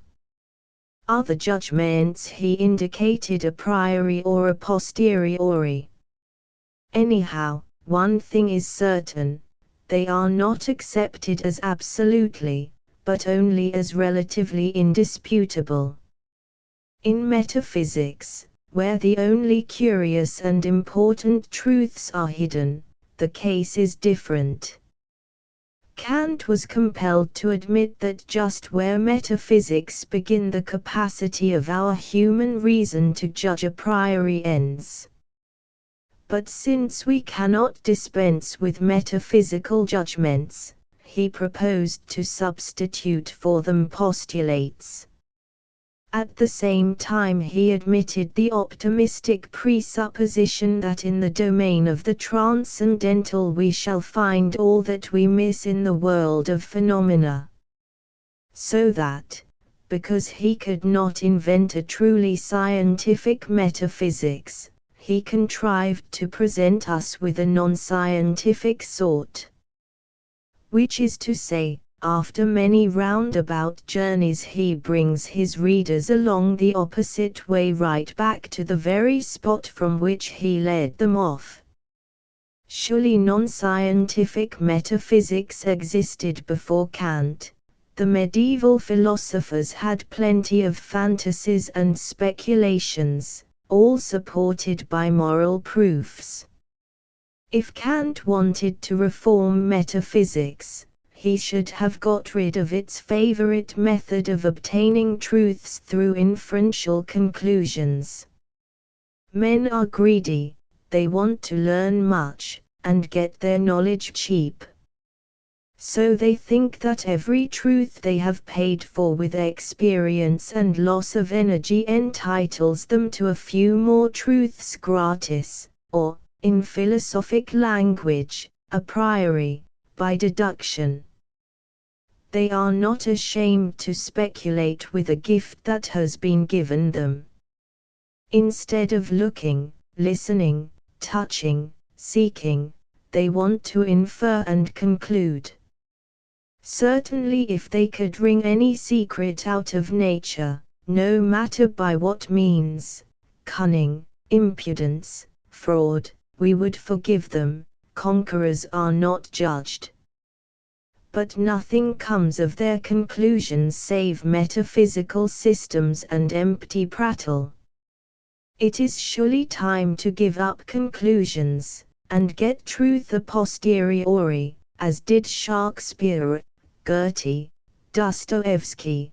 That is, every time you want to know anything, go and look and find out. And if one is lazy, or horrified at a new experiment, let him train himself to look on ultimate questions with indifference, as the positivists do. But moral, ontological and such like arguments, really, it is disgusting to talk about them. Every new experiment is interesting, but our conclusions, i.e., synthetic judgments a priori, are mostly pompous lies, not worth the scrap of paper on which they are recorded. 40 General Rules. People go to philosophers for general principles. And since philosophers are human, they are kept busy supplying the market with general principles. But what sense is there in them? None at all. Nature demands individual creative activity from us. Men won't understand this, so they wait forever for the ultimate truths from philosophy, which they will never get. Why should not every grown-up person be a creator, live in his own way at his own risk and have his own experience? Children and raw youths must go in leading strings. But adult people who want to feel the reins should be despised. They are cowards, and slothful, afraid to try, they eternally go to the wise for advice. And the wise do not hesitate to take the responsibility for the lives of others. They invent general rules, as if they had access to the sources of knowledge. What foolery! The wise are no wiser than the stupid, they have only more conceit and effrontery. Every intelligent man laughs in his soul at bookish views. And are not books the work of the wise? They are often extremely interesting, but only in so far as they do not contain general rules. Woe to him who would build up his life according to Hegel, Schopenhauer, Tolstoy, Schiller, or Dostoevsky. He must read them, but he must have sense, a mind of his own to live with. Those who have tried to live according to theories from books have found this out. At the best, their efforts produced banality. There is no alternative. Whether man likes or not, he will at last have to realize that clichés are worthless, and that he must live from himself. There are no all-binding, universal judgments. Let us manage with non-binding, non-universal ones. Only professors will suffer for it. 41 Metaphysical consolations. Metaphysics mercilessly persecutes all eudemonistic doctrines, seeing in them a sort of legio majestatis of human dignity. Our dignity forbids us to place human happiness in the highest goal. Suppose it is so. But why then invent consolations, even metaphysical ones? Why give to such a pure ideal concept as metaphysics such a coarse sensual partner as consolation, sensual in the Kantian meaning of the word? Metaphysics had much better associate herself with proud disconsolation. Consolation brings calm and ease, even quiet gratification to the soul. But surely, if metaphysics condescend to accept any assistance whatever, she must scorn all earthly gratifications, leave them to wingless positivism and materialism. What are joys and pains to metaphysics? She is one thing, they another. Yet all of a sudden metaphysicians begin to shout about consolations. Evidently there is a misunderstanding here, and a big one. The more you pierce to the ultimate ends of the infinite metaphysical problems, the more finite they reveal themselves. Metaphysicians only look out for some new boon, I nearly said pleasure. Voltaire said that if there was no God, then he should be invented. We explain these words by the great Frenchman's extreme positivism. But the form only is positive, the content is purely metaphysical. All that a metaphysician wants to do is to convince himself that God exists. No matter whether he is mistaken or not, he has found a consolation. It is impossible for him to see that his belief in a certain fact does not make that fact veritable. The whole question is whether there does exist a supreme, conscious first cause, or whether we are slaves to the laws of dead necessity. But what does the metaphysician care about this real question? Having declared himself the avowed enemy of eudemonism, he next seeks consolation, nothing but consolation. To doubt his right to be consoled drives him to fury and madness. He is prepared to support his convictions by every means, ranging from righteous indignation to fists. It is obviously futile to try to enlighten such a creature.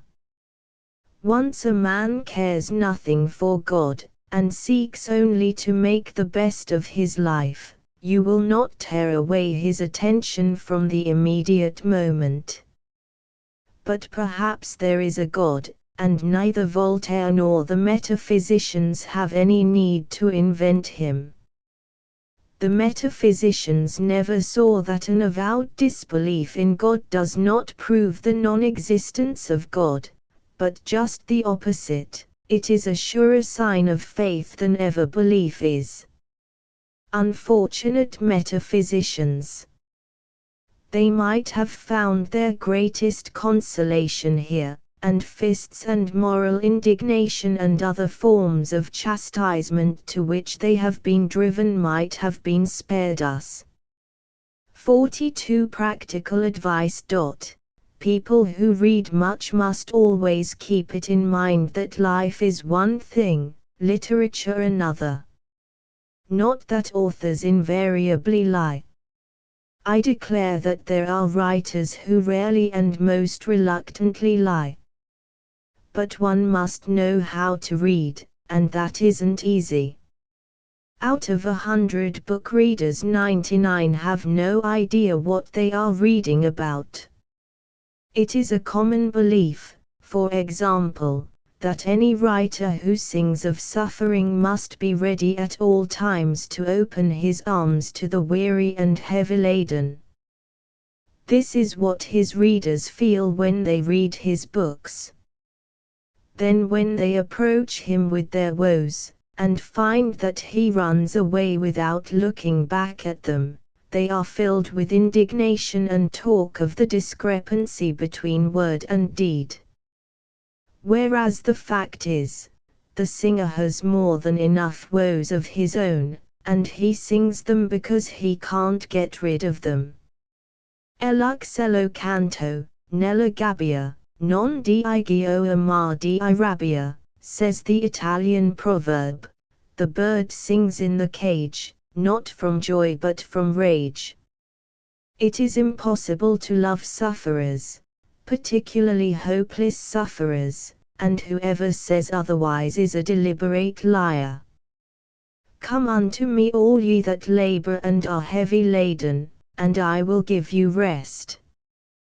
But you remember what the Jews said about him, he speaks as one having authority.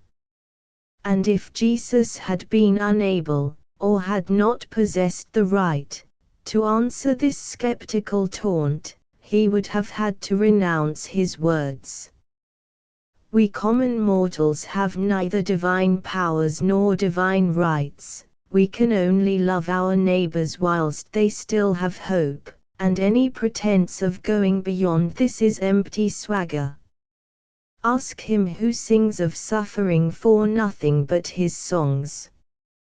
Rather think of alleviating his burden than of requiring alleviation from him. Surely not forever should we ask any poet to sob and look upon tears. I will end with another Italian saying, non un si triste cane che non meni la coda. No dog so wretched but he wags his tail sometimes. 43 If a patient fulfills all the orders of a sensible doctor, we say he behaves wisely. If he wantonly neglects his treatment, we say he acts stupidly. If a healthy person wished to inoculate himself with some dangerous disease, say phthisis, we should say he was mad, and forcibly restrain him. To such an extent are we convinced that disease is evil, health good. Well, on what is our conviction based? At a glance the question seems absurd. But then at a glance people would absolutely refuse to doubt the fixity of the earth. At a glance an ordinary person would giggle if he was shown the problem of the relation between the real world and the ideal. who knows what would seem amenable to discussion to the ordinary person? The philosopher has no right to appeal to the ordinary person. The philosopher must doubt and doubt and doubt, and question when nobody questions, and risk making a laughingstock of himself.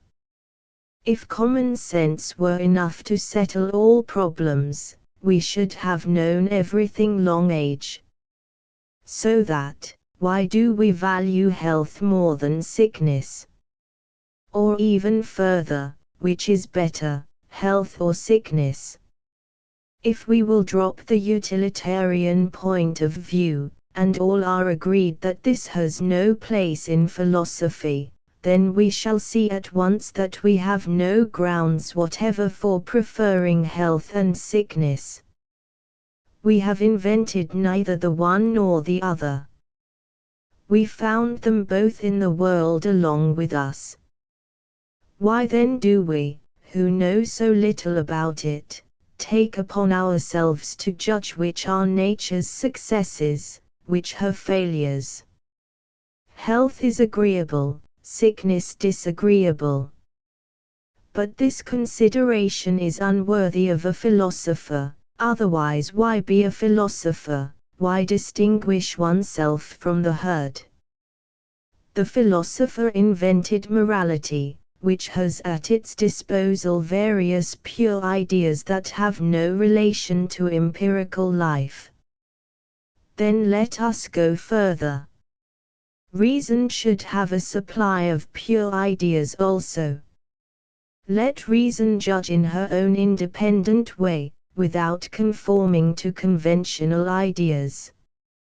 When she has no other resort, let her proceed by the method of negation. Everything that common sense asserts, reason, declare to be false.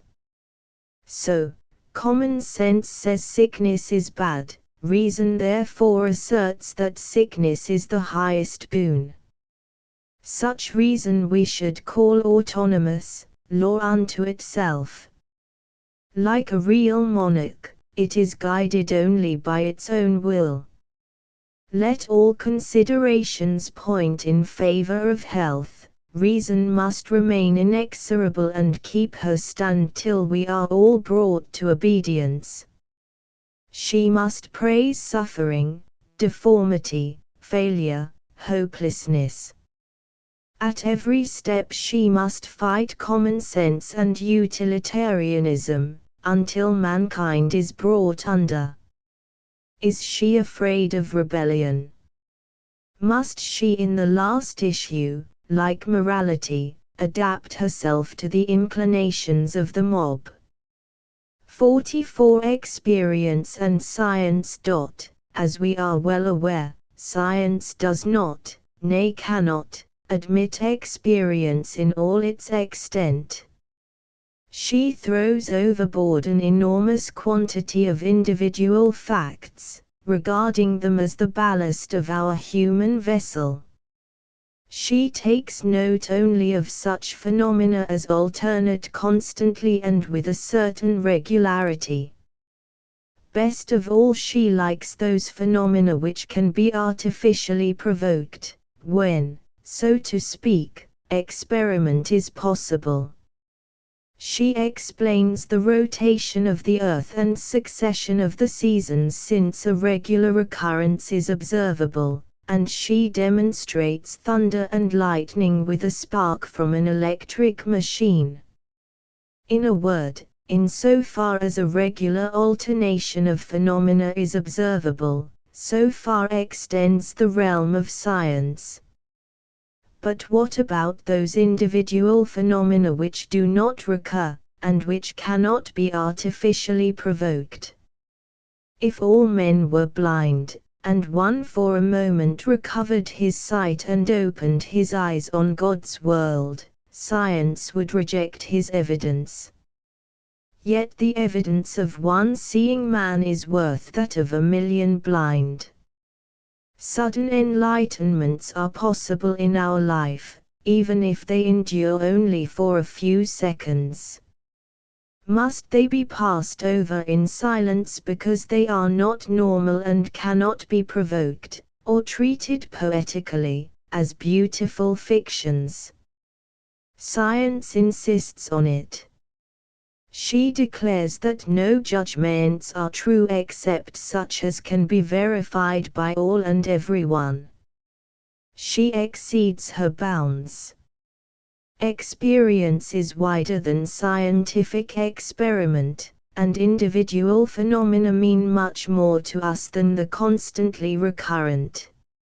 Science is useful, but she need not pretend to truth. She cannot know what truth is, she can only accumulate universal laws. Whereas there are, and always have been, non-scientific ways of searching for truth, ways which lead, if not to the innermost secrets, yet to the threshold. These roads, however, we have let fall into ruin whilst we followed our modern methodologies, so now we dare not even think of them.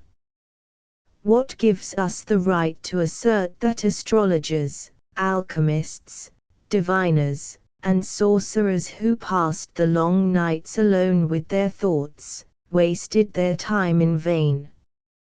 As for the philosopher's stone, that was merely a plausible excuse invented to satisfy the uninitiated.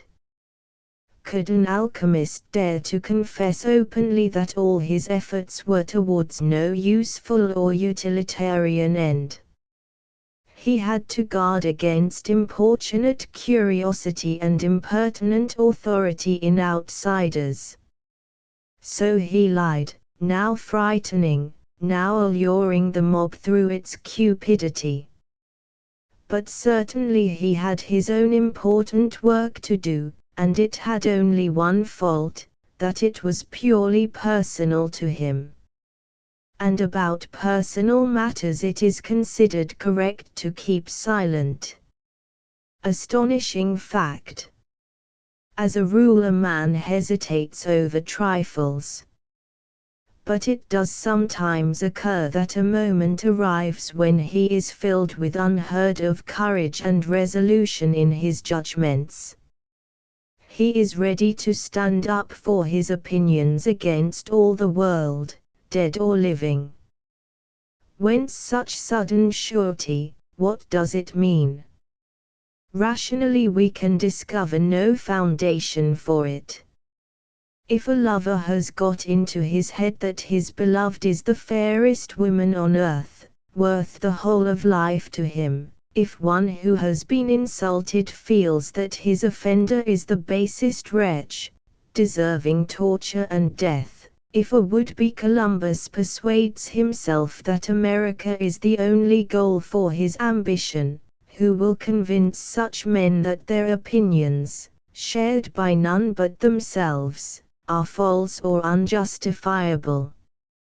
And for whose sake will they renounce their tenets? For the sake of objective truth.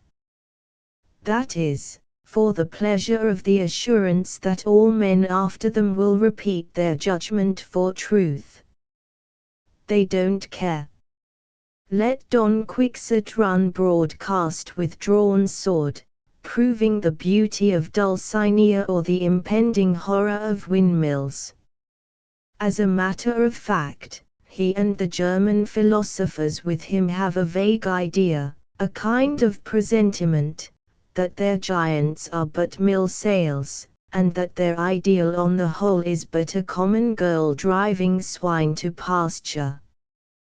To defy such deadly doubt they take to the sword or to argument, and do not rest until they have succeeded in stopping the mouth of everybody. When from all lips they hear the praise of Dulcinea they say, yes, she is beautiful, and she never drove pigs. When the world beholds their windmilling exploits with amazement they are filled with triumph. Sheep are not sheep, mills are not mills, as you might imagine, they are knights and cyclops. This is called a proven, all-binding, universal truth. The support of the mob is a necessary condition of the existence of modern philosophy and its knights of the woeful countenance. Scientific philosophy wearies for a new servants who will put a stop to its paving the way to truth by dint of argument. All opinions have a right to exist, and if we speak of privilege, then preference should be given to such as are most run down today, namely, to such opinions as cannot be verified and which are, for that self-same reason, universal. Once, long ago, man invented speech in order to express his real relation to the universe. So he may be heard, even though the relation he wishes to express be unique, not to verified by any other individual. To attempt to verify it by observations and experiments is strictly forbidden. If the habit of objective verification has destroyed your native receptivity to such an extent that your eyes and ears are gone, and you must rely only on the evidence of instruments or objects not subject to your will, then, of course, nothing is left you but to stick to the belief that science is perfect knowledge. But if your eyes live and your ear is sensitive, throw away instruments and apparatuses, forget methodology and scientific Don Quixotism, and try to trust yourself. What harm is there in not having universal judgments or truths? How will it hurt you to see sheep as sheep? It is a step forward. You will learn not to see with everybody's eyes, but to see as none other sees. You will learn not to meditate, but to conjure up and call forth with words alien to all but yourself an unknown beauty and an unheard of power. Not for nothing, I repeat, did astrologers and alchemists scorn the experimental method, which, by the way, far from being anything new or particularly modern, is as old as the hills. Animals experiment, though they do not compose treatises on inductive logic or pride themselves on their reasoning powers. A cow who has burnt her mouth in her trough will come up cautiously next time to feed. Every experimenter is the same, only he systematizes. But animals can often trust to instinct when experience is lacking. And have we humans got sufficient experience? Can experience give us what we want most? If so, let science and craftsmanship serve our everyday need, let even philosophy, also eager to serve, go on finding universal truths.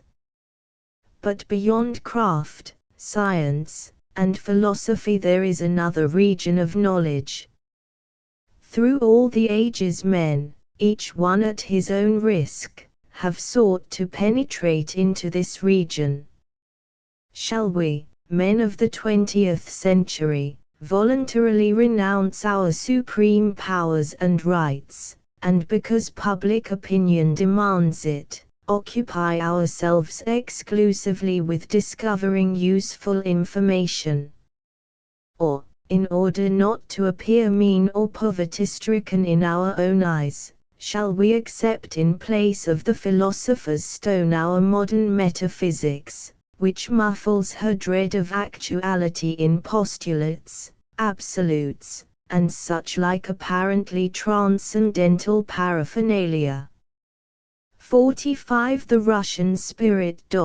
It will easily be admitted that the distinguishing qualities of Russian literature, and of Russian art in general, are simplicity, truthfulness, and complete lack of rhetorical ornament. Whether it be to our credit or to our discredit is not for me to judge, but one thing seems certain, that our simplicity and truthfulness are due to our relatively scanty culture. Whilst European thinkers have for centuries been beating their brains over insoluble problems, we have only just begun to try our powers. We have no failures behind us. The fathers of the profoundest Russian writers were either landowners, dividing their time between extravagant amusement and state service, or peasants whose drudgery left them no time for idle curiosity. Such being the case, how can we know whether human knowledge has any limits? And if we don't know, it seems to us it is only because we haven't tried to find out. Other people's experience is not ours. We are not bound by their conclusions. Indeed, what do we know of the experience of others, save what we gather, very vaguely and fragmentarily and unreliably, from books? It is natural for us to believe the best, till the contrary is proved to us. Any attempt to deprive us of our belief meets with the most energetic resistance. The most skeptical Russian hides a hope at the bottom of his soul.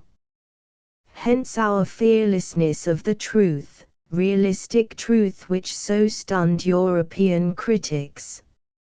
Realism was invented in the West, established there as a theory.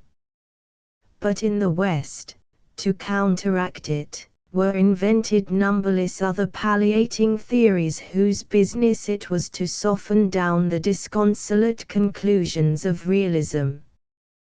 There in Europe they have the Elita Supreme, the Deus Sive Natura, Hegel's Absolute, Kant's Postulates, English utilitarianism, progress, humanitarianism, hundreds of philosophic and sociological theories in which even extreme realists can so cleverly dish up what they call life, that life, or realism, ceases to be life or reality altogether.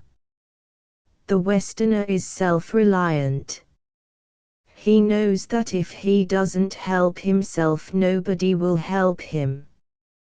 So he directs all his thoughts to making the best of his opportunities. A limited time is granted him. If he can't get to the end of his song within the time limit, the song must remain unsung. Fate will not give him 1 minute's grace for the unbeaten buzz. Therefore, as an experienced musician he adapts himself superbly. Not a second is wasted. The tempo must not drag for an instant, or he is lost. The tempo is everything, and it exacts facility and quickness of movement.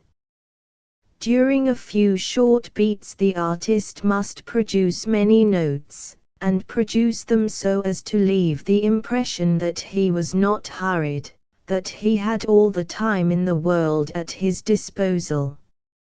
Moreover, each note must be complete, accomplished, have its fullness and its value. Native talent alone will not suffice for this.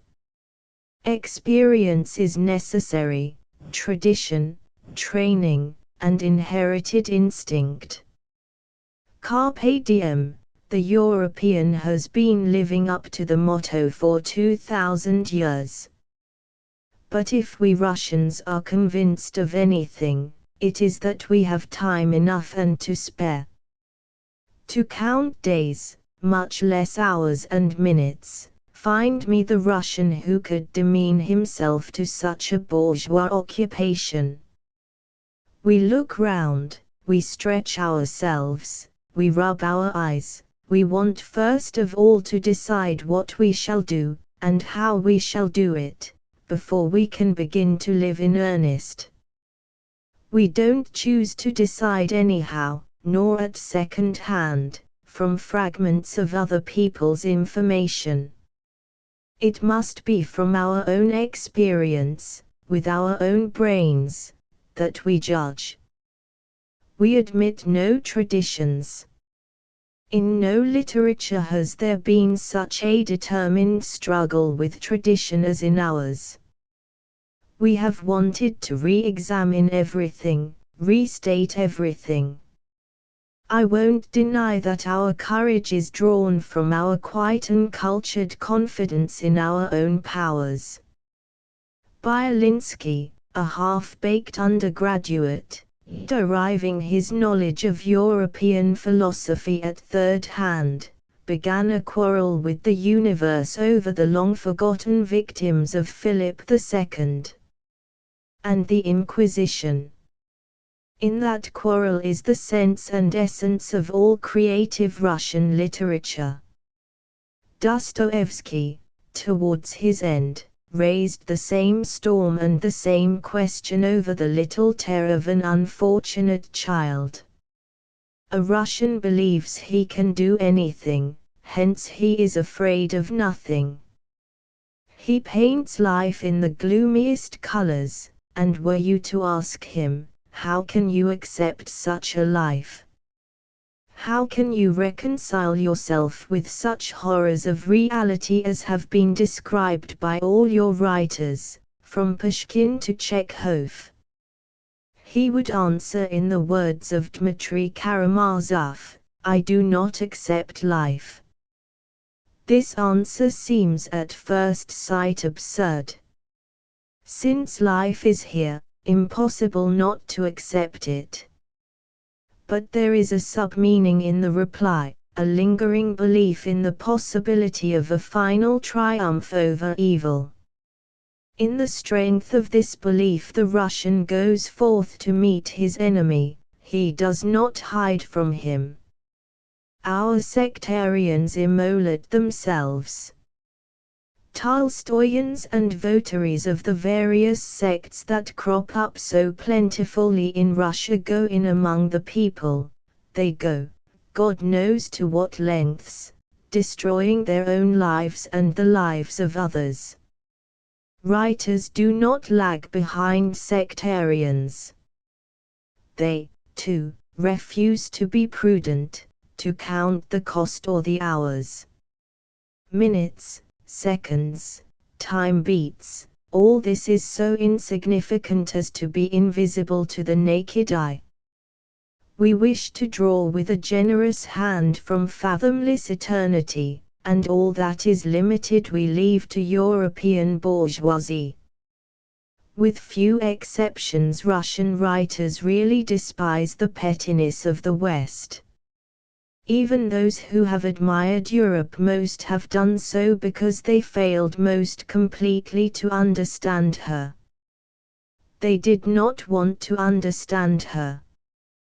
That is why we have always taken over European ideas in such fantastic forms. Take the 60s for example. With its loud ideas of sobriety and modest outlook, it was a most drunken period. Those who awaited the new Messiah and the Second Advent read Darwin and dissected frogs. It is the same today.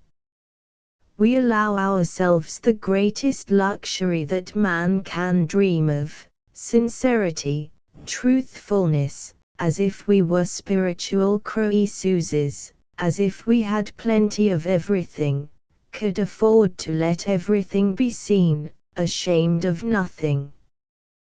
But even Croesuses, the greatest sovereigns of the world, did not consider they had the right to tell the truth at all times. Even kings have to pretend, think of diplomacy.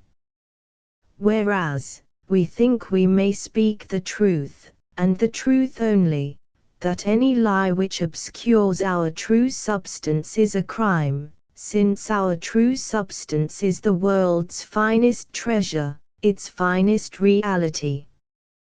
Tell this to a European, and it will seem a joke to him, even if he can grasp it at all. A European uses all his powers of intellect and talent, all his knowledge and his art for the purpose of concealing his real self and all that really affects him, for that the natural is ugly and repulsive, no one in Europe will dispute for a moment. Not only the fine arts, but science and philosophy in Europe tell lies instinctively. By lying they justify their existence. First and last, a European student presents you with a finished theory. Well, and what does all the finish and the completeness signify?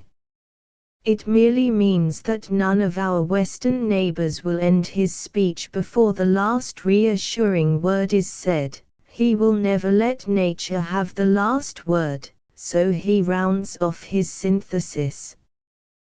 With him, ornament and rhetoric is a sine qua non of creative utterance, the only remedy against all ills. In philosophy reigns theodicy, in science, the law of sequence.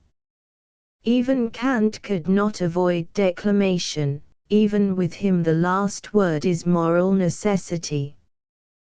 Thus there lies before us the choice between the artistic and accomplished lie of old, cultured Europe, a lie which is the outcome of 1,000 years of hard and bitter effort, and the artless, sincere simplicity of young, uncultured Russia. They are nearer the end, we are nearer the beginning. And which is nearer the truth? And can there be a question of voluntary, free choice? Probably neither the old age of Europe nor the youth of Russia can give us the truth we seek. But does such a thing as ultimate truth exist?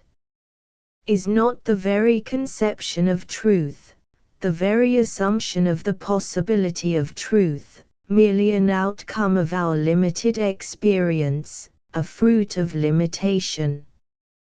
We decide a priori that one thing must be possible, another impossible, and from our arbitrary assumptions we proceed to deduce the body of truth. Each one judges in his own way, according to his powers and the conditions of his existence. The timid, scared man worries after order. That will give him a day of peace and quiet. Youth dreams of beauty and brilliance. Old age doesn't want to think of anything, having lost the faculty for hope. And so it goes on, ad infinitum. And this is called truth, truths. Every man thinks that his own experience covers the whole range of life. And, therefore, the only men who turn out to be at all in the right are empiricists and positivists. There can be no question of truth once we tear ourselves away from the actual conditions of life. Our confident truthfulness, like European rhetoric, turns out to be beyond truth and falsehood. The young East and the Old West alike suffer from the restrictions imposed by truth, but the former ignores the restrictions, whilst the latter adapts itself to them. After all, it comes to pretty much the same in the end. Is not clever rhetoric as delightful as truthfulness? Each is equally life. Only we find unendurable a rhetoric which poses as truth, and a truthfulness which would appear cultured. Such a masquerade would try to make us believe that truth, which is only limitedness, has a real objective existence, which is offensive. Until the contrary is proved, we need to think that only one assertion has or can have any objective reality, that nothing on earth is impossible. Every time somebody wants to force us to admit that there are other, more limited and limiting truths, we must resist with every means we can lay hands on. We do not hesitate even to make use of morality and logic, both of which we have abused so often. But why not use them? When a man is at his last resources, he does not care what weapons he picks up. 46 Nur schwindelfrei. To be proper, I ought to finish with a moral.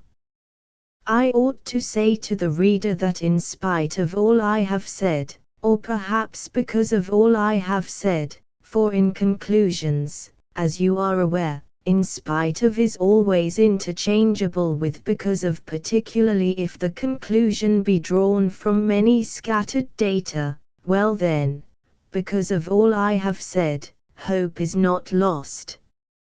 Every destruction leads to construction, sweet rest follows labor, dawn follows the darkest hour, and so on and so on and so on. All the banalities with which a writer reconciles his reader. But it is never too late for reconciliation, and it is often too early. So why not postpone the moral for a few years, even a few dozen years, God granting us the length of life? Why make the inevitable conclusion at the end of every book? I am almost certain that sooner or later I can promise the reader all his heart desires. But not yet. He may, of course, dispense with my consolations. What do promises matter, anyhow? Especially when neither reader nor writer can fulfill them. But if there is no escape, if a writer is finally obliged to admit in everybody's hearing that the secret desires of poor mankind may yet be realized, let us at least give the wretched writer a respite, let him postpone his confession till old age, usque ad infinitum. Meanwhile our motto Nur schwindelfrei. There are in the Alps narrow, precipitous paths where only mountaineers may go, who feel no giddiness. Giddy-free. Only for the giddy-free it says on the notice board. He who is subject to giddiness takes a broad, safe road, or sits away below and admires the snowy summits. Is it inevitably necessary to mount up? Beyond the snow line are no fat pastures nor gold fields. They say that up there is to be found the clue to the eternal mystery, but they say so many things. We can't believe everything. He who is tired of the valleys, loves climbing, and is not afraid to look down a precipice, and, most of all, has nothing left in life but the metaphysical craving, he will certainly climb to the summits without asking what awaits him there. He does not fear, he longs for giddiness. But he will hardly call people after him, he doesn't want just anybody for a companion. In such a case companions are not wanted at all, much less those tender-footed ones who are used to every convenience, roads, street lamps, guideposts, careful maps which mark every change in the road ahead. They will not help, only hinder. They will prove superfluous, heavy ballast, which may not be thrown overboard. Fuss over them, console them, promise them. Who would be bothered? Is it not better to go one's way alone, and not only to refrain from enticing others to follow, but frighten them off as much as possible, exaggerate every danger and difficulty? In order that conscience may not prick too hard, We who love high altitudes love a quiet conscience. Let us find a justification for their inactivity.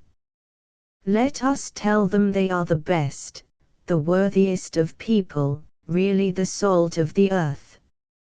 Let us pay them every possible mark of respect. But since they are subject to giddiness, they had better stay down. The upper alpine ways, as any guide will tell you, are nur schwindelfrei. End of the Project Gutenberg ebook. All things are possible. Updated editions will replace the previous one, the old editions will be renamed.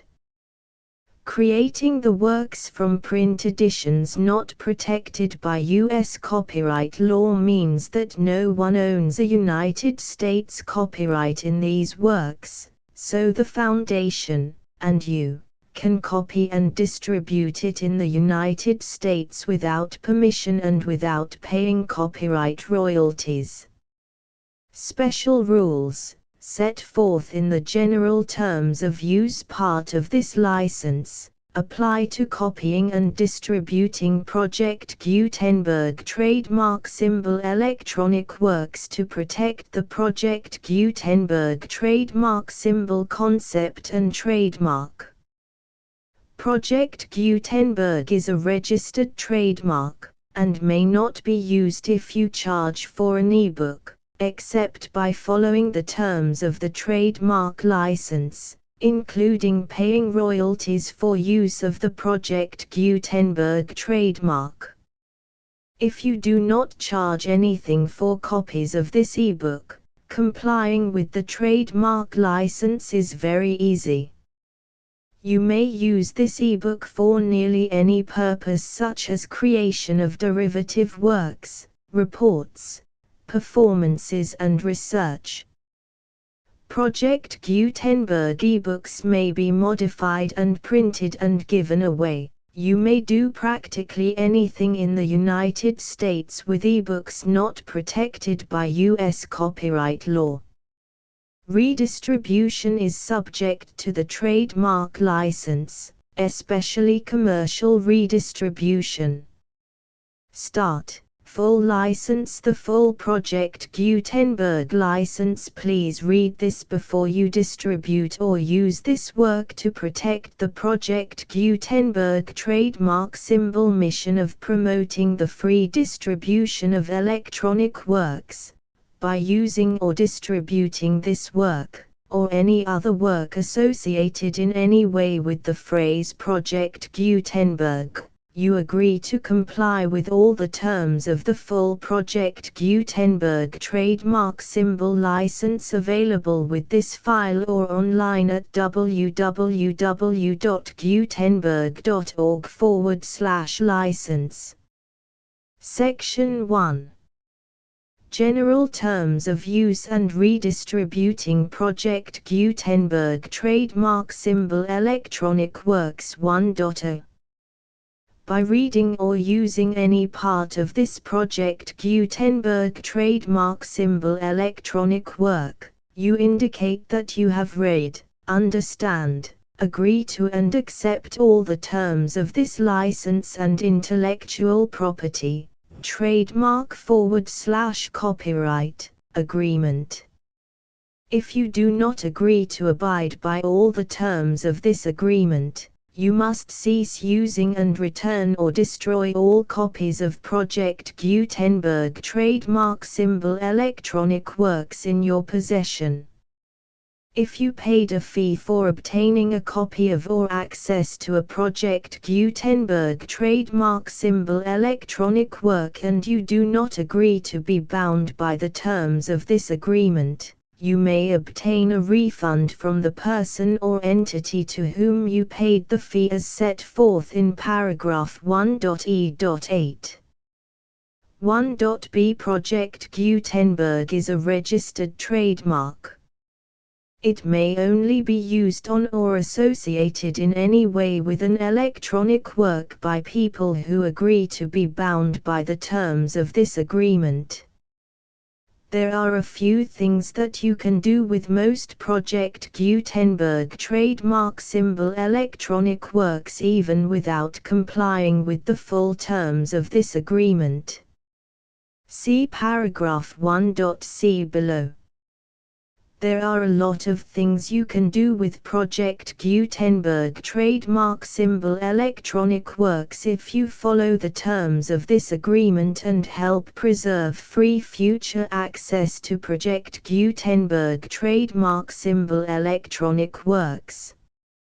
See paragraph 1.e below. 1.c. The Project Gutenberg Literary Archive Foundation, the Foundation or PGLAF, owns a compilation copyright in the collection of Project Gutenberg trademark symbol electronic works. Nearly all the individual works in the collection are in the public domain in the United States. If an individual work is unprotected by copyright law in the United States and you are located in the United States, we do not claim a right to prevent you from copying, distributing, performing, displaying or creating derivative works based on the work as long as all references to Project Gutenberg are removed. Of course, we hope that you will support the Project Gutenberg trademark symbol mission of promoting free access to electronic works by freely sharing Project Gutenberg trademark symbol works in compliance with the terms of this agreement for keeping the Project Gutenberg trademark symbol name associated with the work. You can easily comply with the terms of this agreement by keeping this work in the same format with its attached full Project Gutenberg trademark symbol license when you share it without charge with others. 1.d.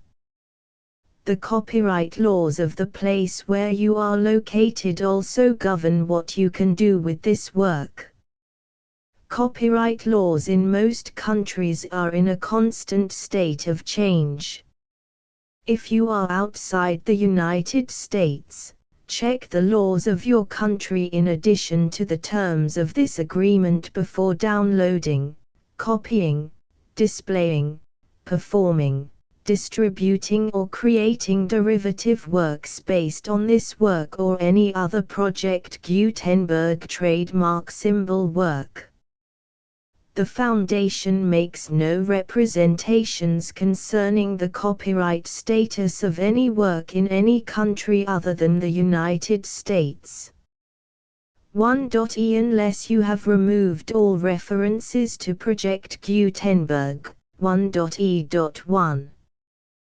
The following sentence, with active links to, or other immediate access to, the full Project Gutenberg trademark symbol license must appear prominently whenever any copy of a Project Gutenberg trademark symbol work, any work on which the phrase Project Gutenberg appears, or with which the phrase Project Gutenberg is associated, is accessed, displayed, performed, viewed, copied or distributed.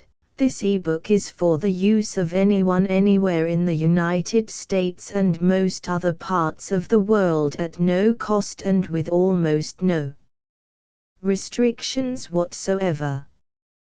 You may copy it, give it away or reuse it under the terms of the Project Gutenberg license included with this ebook or online at www.gutenberg.org. If you are not located in the United States, you will have to check the laws of the country where you are located before using this ebook. 1.e.2. If an individual Project Gutenberg trademark symbol electronic work is derived from texts not protected by U.S. copyright law, does not contain a notice indicating that it is posted with permission of the copyright holder, the work can be copied and distributed to anyone in the United States without paying any fees or charges. If you are redistributing or providing access to a work with the phrase Project Gutenberg associated with or appearing on the work, you must comply either with the requirements of paragraphs 1.e.1 through 1.e.7 or obtain permission for the use of the work and the Project Gutenberg trademark symbol trademark as set forth in paragraphs 1.e.8 or 1.e.9. 1.e.3. If an individual Project Gutenberg trademark symbol electronic work is posted with the permission of the copyright holder, your use and distribution must comply with both paragraphs 1.e.1 through 1.e.7 and any additional terms imposed by the copyright holder. Additional terms will be linked to the Project Gutenberg trademark symbol license for all works posted with the permission of the copyright holder found at the beginning of this work. 1.e.4. Do not unlink or detach or remove the full Project Gutenberg trademark symbol license terms from this work, or any files containing a part of this work or any other work associated with Project Gutenberg trademark symbol. 1.e.5.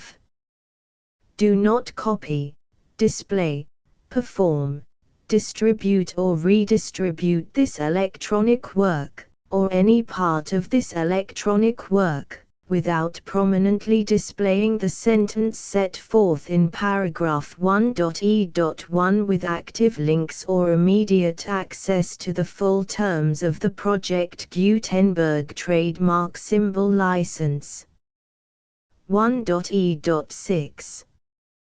You may convert to and distribute this work in any binary, compressed, marked up, non-proprietary or proprietary form, including any word processing or hypertext form.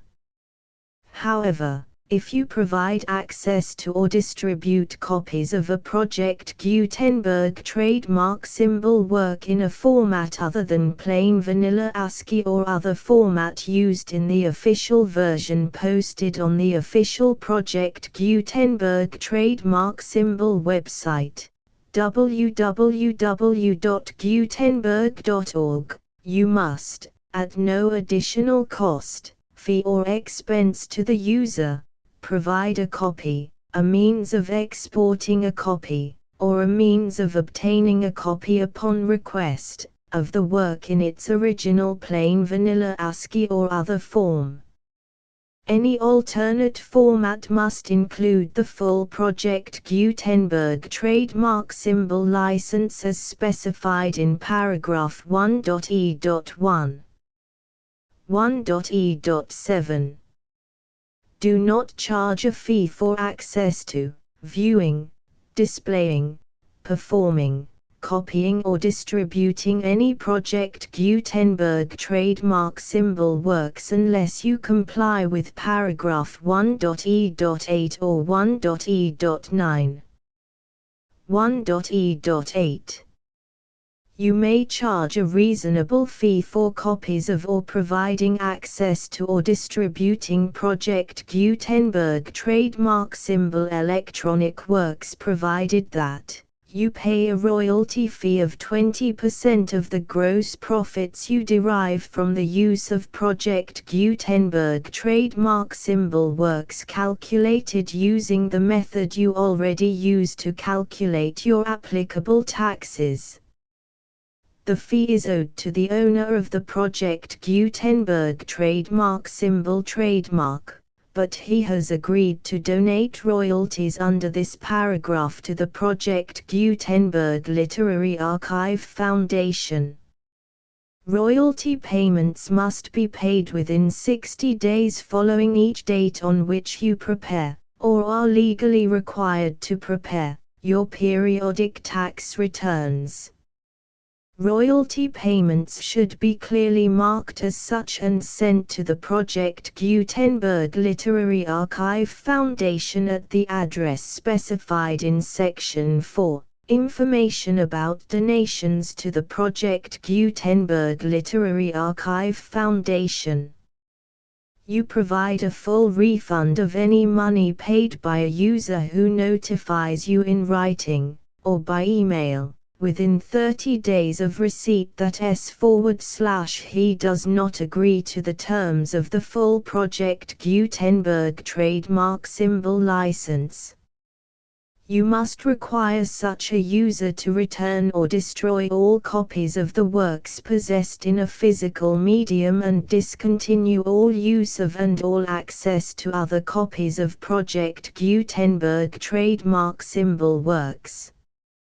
You provide, in accordance with paragraph 1.f.3, a full refund of any money paid for a work or a replacement copy, if a defect in the electronic work is discovered and reported to you within 90 days of receipt of the work.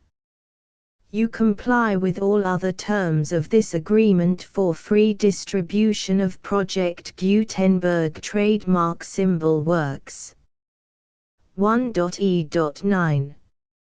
If you wish to charge a fee or distribute a Project Gutenberg trademark symbol electronic work or group of works on different terms than are set forth in this agreement, you must obtain permission in writing from the Project Gutenberg Literary Archive Foundation, the manager of the Project Gutenberg trademark symbol trademark. Contact the Foundation as set forth in Section 3 below. 1.f1.f.1. Project Gutenberg volunteers and employees expend considerable effort to identify, do copyright research on, transcribe and proofread works not protected by U.S. copyright law in creating the Project Gutenberg trademark symbol collection. Despite these efforts, Project Gutenberg trademark symbol electronic works, and the medium on which they may be stored, may contain defects such as, but not limited to, incomplete, inaccurate or corrupt data, transcription errors, a copyright or other intellectual property infringement, a defective or damaged disk or other medium, a computer virus, or computer codes that damage or cannot be read by your equipment. 1.f.2. Limited warranty, disclaimer of damages, except for the right of replacement or refund described in paragraph 1.f.3, the Project Gutenberg Literary Archive Foundation, the owner of the Project Gutenberg trademark symbol trademark, and any other party distributing a Project Gutenberg trademark symbol electronic work under this agreement, disclaim all liability to you for damages, costs and expenses, including legal fees. You agree that you have no remedies for negligence, strict liability, breach of warranty or breach of contract except those provided in paragraph 1.f.3. You agree that the Foundation, the trademark owner, and any distributor under this agreement will not be liable to you for actual, direct, indirect, consequential, punitive or incidental damages even if you give notice of the possibility of such damage. 1.f.3.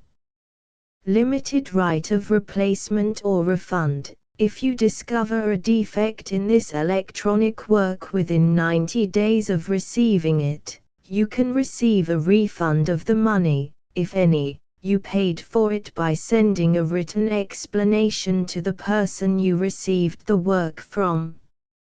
If you received the work on a physical medium, you must return the medium with your written explanation. The person or entity that provided you with the defective work may elect to provide a replacement copy in lieu of a refund. If you received the work electronically, the person or entity providing it to you may choose to give you a second opportunity to receive the work electronically in lieu of a refund. If the second copy is also defective, you may demand a refund in writing without further opportunities to fix the problem. 1.f.4 Except for the limited right of replacement or refund set forth in paragraph 1.f.3, this work is provided to you as is, with no other warranties of any kind, express or implied, including but not limited to warranties of merchantability or fitness for any purpose. 1.f.5 Some states do not allow disclaimers of certain implied warranties or the exclusion or limitation of certain types of damages. If any disclaimer or limitation set forth in this agreement violates the law of the state applicable to this agreement, the agreement shall be interpreted to make the maximum disclaimer or limitation permitted by the applicable state law. The invalidity or unenforceability of any provision of this agreement shall not void the remaining provisions. 1.f.6 Indemnity. You agree to indemnify and hold the foundation, the trademark owner, any agent or employee of the foundation, anyone providing copies of Project Gutenberg trademark symbol electronic works in accordance with this agreement, and any volunteers associated with the production, promotion and distribution of Project Gutenberg trademark symbol electronic works, harmless from all liability, costs and expenses, including legal fees, that arise directly or indirectly from any of the following which you do or cause to occur. A. Distribution of this or any Project Gutenberg trademark symbol work. B. Alteration, modification, or additions or deletions to any Project Gutenberg trademark symbol work, and C. Any defect you cause. Section 2. Information about the mission of Project Gutenberg trademark symbol. Project Gutenberg trademark symbol is synonymous with the free distribution of electronic works in formats readable by the widest variety of computers, including obsolete, old, middle-aged and new computers. It exists because of the efforts of hundreds of volunteers and donations from people in all walks of life. Volunteers and financial support to provide volunteers with the assistance they need are critical to reaching Project Gutenberg trademark symbol's goals and ensuring that the Project Gutenberg trademark symbol collection will remain freely available for generations to come. In 2001, the Project Gutenberg Literary Archive Foundation was created to provide a secure and permanent future for Project Gutenberg trademark symbol and future generations.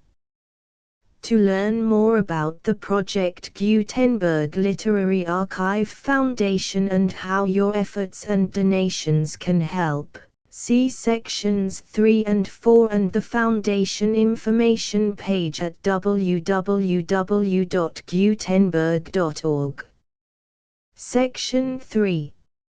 Information about the Project Gutenberg Literary Archive Foundation. The Project Gutenberg Literary Archive Foundation is a non-profit 501(c)(3) educational corporation organized under the laws of the state of Mississippi and granted tax-exempt status by the Internal Revenue Service. The Foundation's IN or Federal Tax Identification Number is 64-6221541. Contributions to the Project Gutenberg Literary Archive Foundation are tax-deductible to the full extent permitted by U.S. federal laws and your state's laws. The Foundation's business office is located at 809 North 1500 West, Salt Lake City, UT 84116. 801-596-1887. Email contact links and up-to-date contact information can be found at the Foundation's website and official page at www.gutenberg.org/contact section 4. Information about donations to the Project Gutenberg Literary Archive Foundation. Project Gutenberg trademark symbol depends upon and cannot survive without widespread public support and donations to carry out its mission of increasing the number of public domain and licensed works that can be freely distributed in machine-readable form accessible by the widest array of equipment including outdated equipment. Many small donations, $1 to $5,000, are particularly important to maintaining tax-exempt status with the IRS. The Foundation is committed to complying with the laws regulating charities and charitable donations in all 50 states of the United States. Compliance requirements are not uniform and it takes a considerable effort, much paperwork and many fees to meet and keep up with these requirements. We do not solicit donations in locations where we have not received written confirmation of compliance. To send donations or determine the status of compliance for any particular state, visit www.gutenberg.org/donate. While we cannot and do not solicit contributions from states where we have not met the solicitation requirements, we know of no prohibition against accepting unsolicited donations from donors in such states who approach us with offers to donate. International donations are gratefully accepted, but we cannot make any statements concerning tax treatment of donations received from outside the United States. U.S. laws alone swamp our small staff. Please check the Project Gutenberg web pages for current donation methods and addresses. Donations are accepted in a number of other ways including checks, online payments and credit card donations. To donate, please visit www.gutenberg.org/donate. Section 5. General information about Project Gutenberg trademark symbol electronic works. Professor Michael S. Hart was the originator of the Project Gutenberg trademark symbol concept of a library of electronic works that could be freely shared with anyone. For 40 years, he produced and distributed Project Gutenberg trademark symbol ebooks with only a loose network of volunteer support. Project Gutenberg trademark symbol ebooks are often created from several printed editions, all of which are confirmed as not protected by copyright in the U.S. unless a copyright notice is included. Thus, we do not necessarily keep ebooks in compliance with any particular paper edition. Most people start at our website, which has the main PG search facility, www.gutenberg.org. This website includes information about Project Gutenberg trademark symbol, including how to make donations to the Project Gutenberg Literary Archive Foundation, how to help produce our new ebooks, and how to subscribe to our email newsletter to hear about new ebooks.